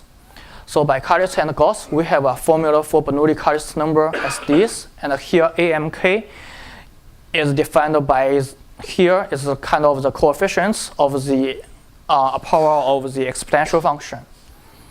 And then we can write that out since we know the expression of exponential function, and we get the AMK is this.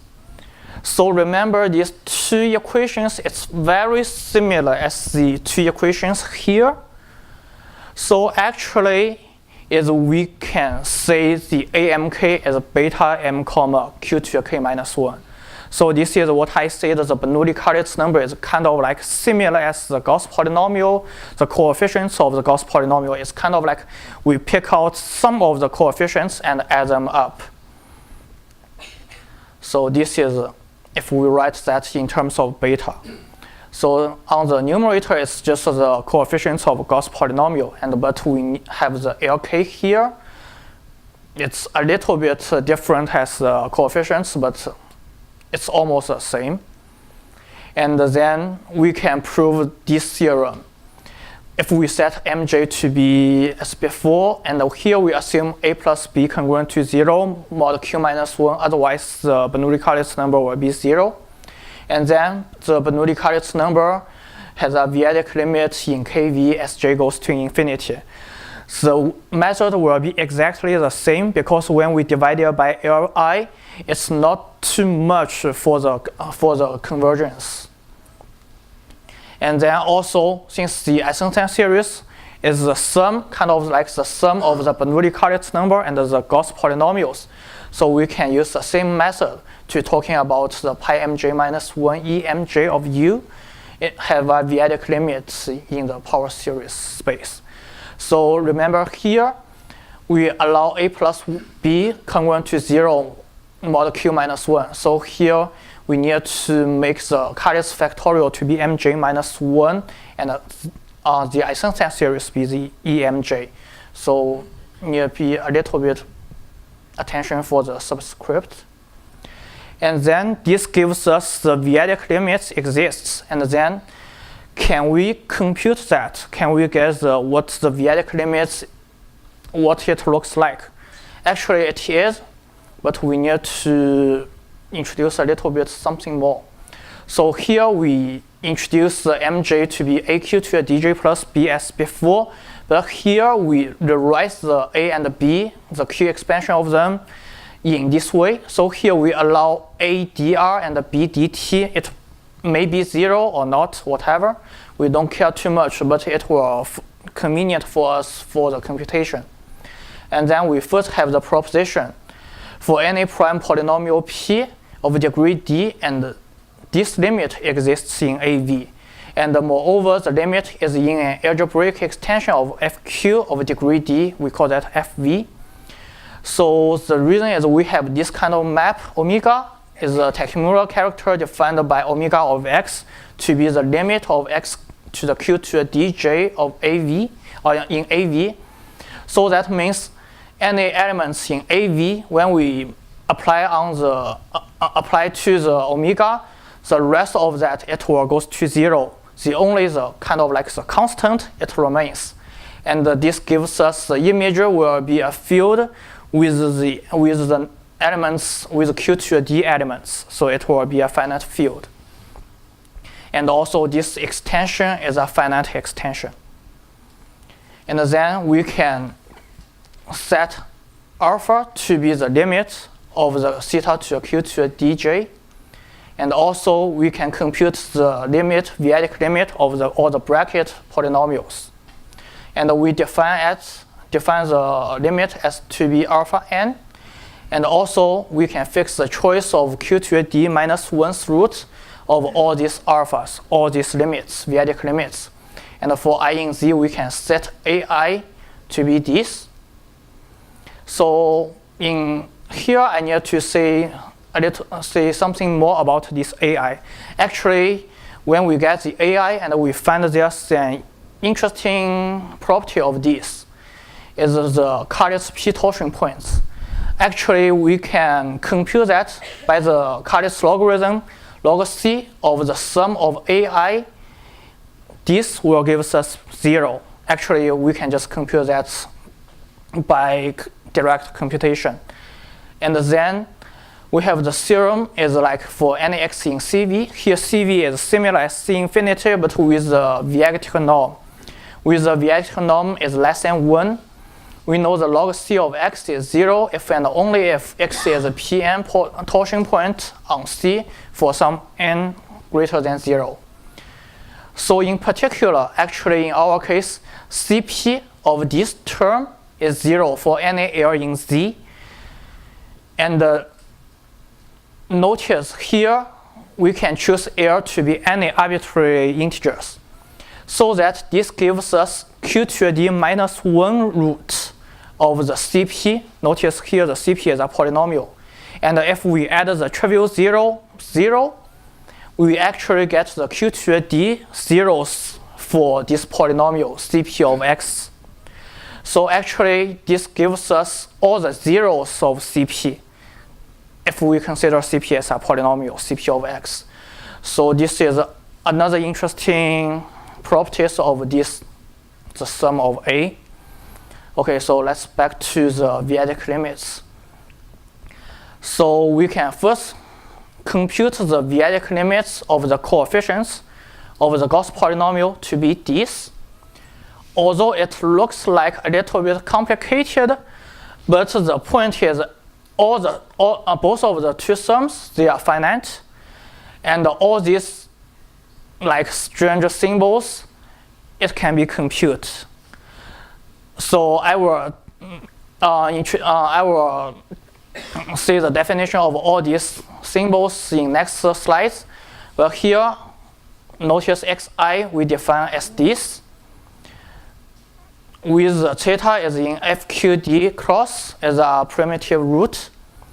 And then let's say first the set SB is we consider about the first dt plus 1 terms of this set. So like the first terms of this set I, and then this will give us a finite set of SB. Although it's maybe sometimes it will be difficult to compute, but whatever, it's finite. And then the Pn, it comes from A, is we add like A, if we expand A in terms of Q expansion, and then we pick the AQ, like A naught, AQ, AD, A2D, add them together, and then we add A1, AD plus 1, A2D plus 1, add them together. We get a series of Pn. And then for the coefficients B of A, it will be the coefficients of this partial derivative of the power series.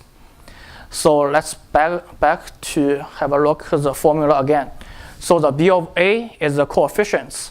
We can compute that by this. And then the SB is the finite set. Here is also finite sum.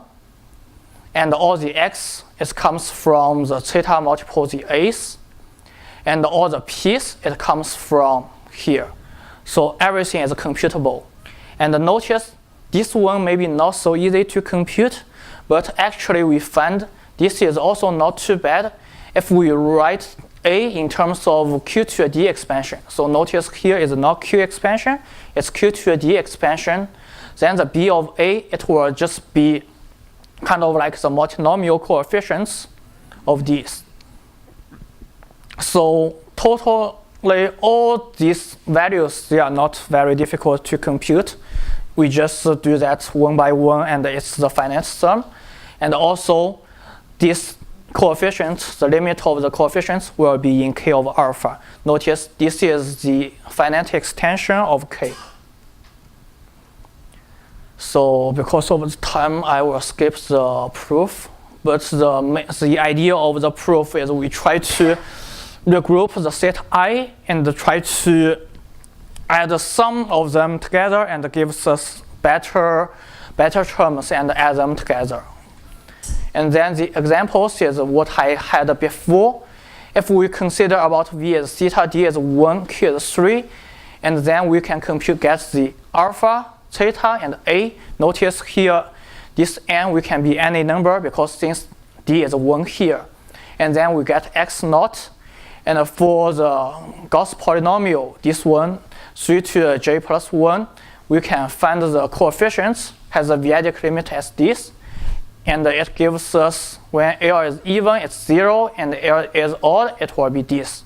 So that it gives us the v-adic limit as this. And we can check it will be the same as what we did by computer. And also for these two, like 3 to j plus 1 and 3 to j plus 2. And then let's talking about for the Bernoulli-Karitz numbers. So it will be almost the same. The reason is the Bernoulli-Karitz number is kind of like the coefficients of Gauss polynomial divided by Li. So the Li, it comes from here. So it's almost the same. And notice this k of alpha is we can consider as fq to a d adjoint theta is an algebraic extension of k with degree d. So actually the v-adic limit of Bernoulli-Karitz number is not in, say, in C infinity or something. Actually it's in a very good field extension, finite field extension of k of alpha. And then we may consider about whether we can find any analogies between the classical case and the function case. But fortunately for the Kummer congruence and like this equality, both of them, they are not hold. But actually we can find another interesting property for the Bernoulli-Karitz numbers. So the first is, if we're looking at one of the Bernoulli-Karitz, the v-adic limit of Bernoulli-Karitz numbers, and then if we changing the exponents from dj to dj plus n, and then we notice it will be just we apply the sigma on the v-adic limits by n times. Here the sigma is in the Garai group, is the Frobenius map by sigma of alpha equals alpha to a q.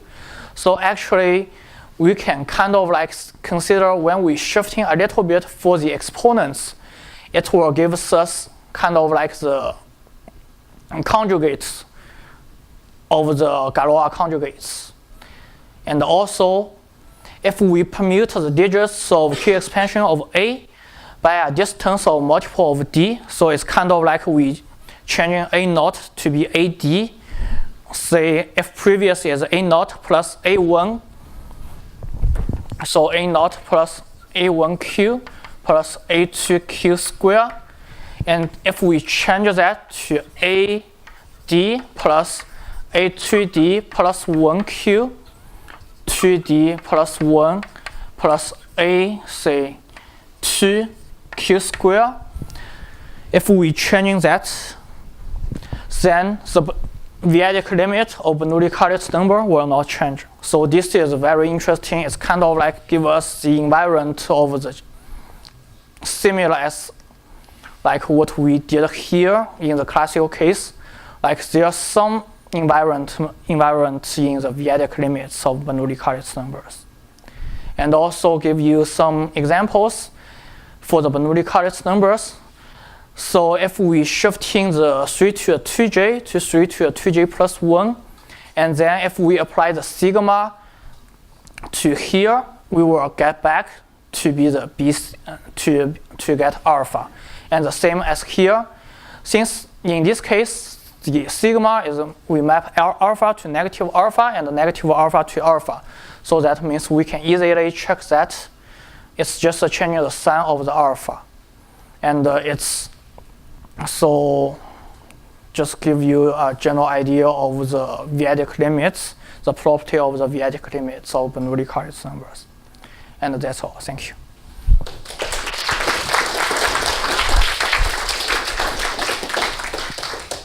Questions or comments?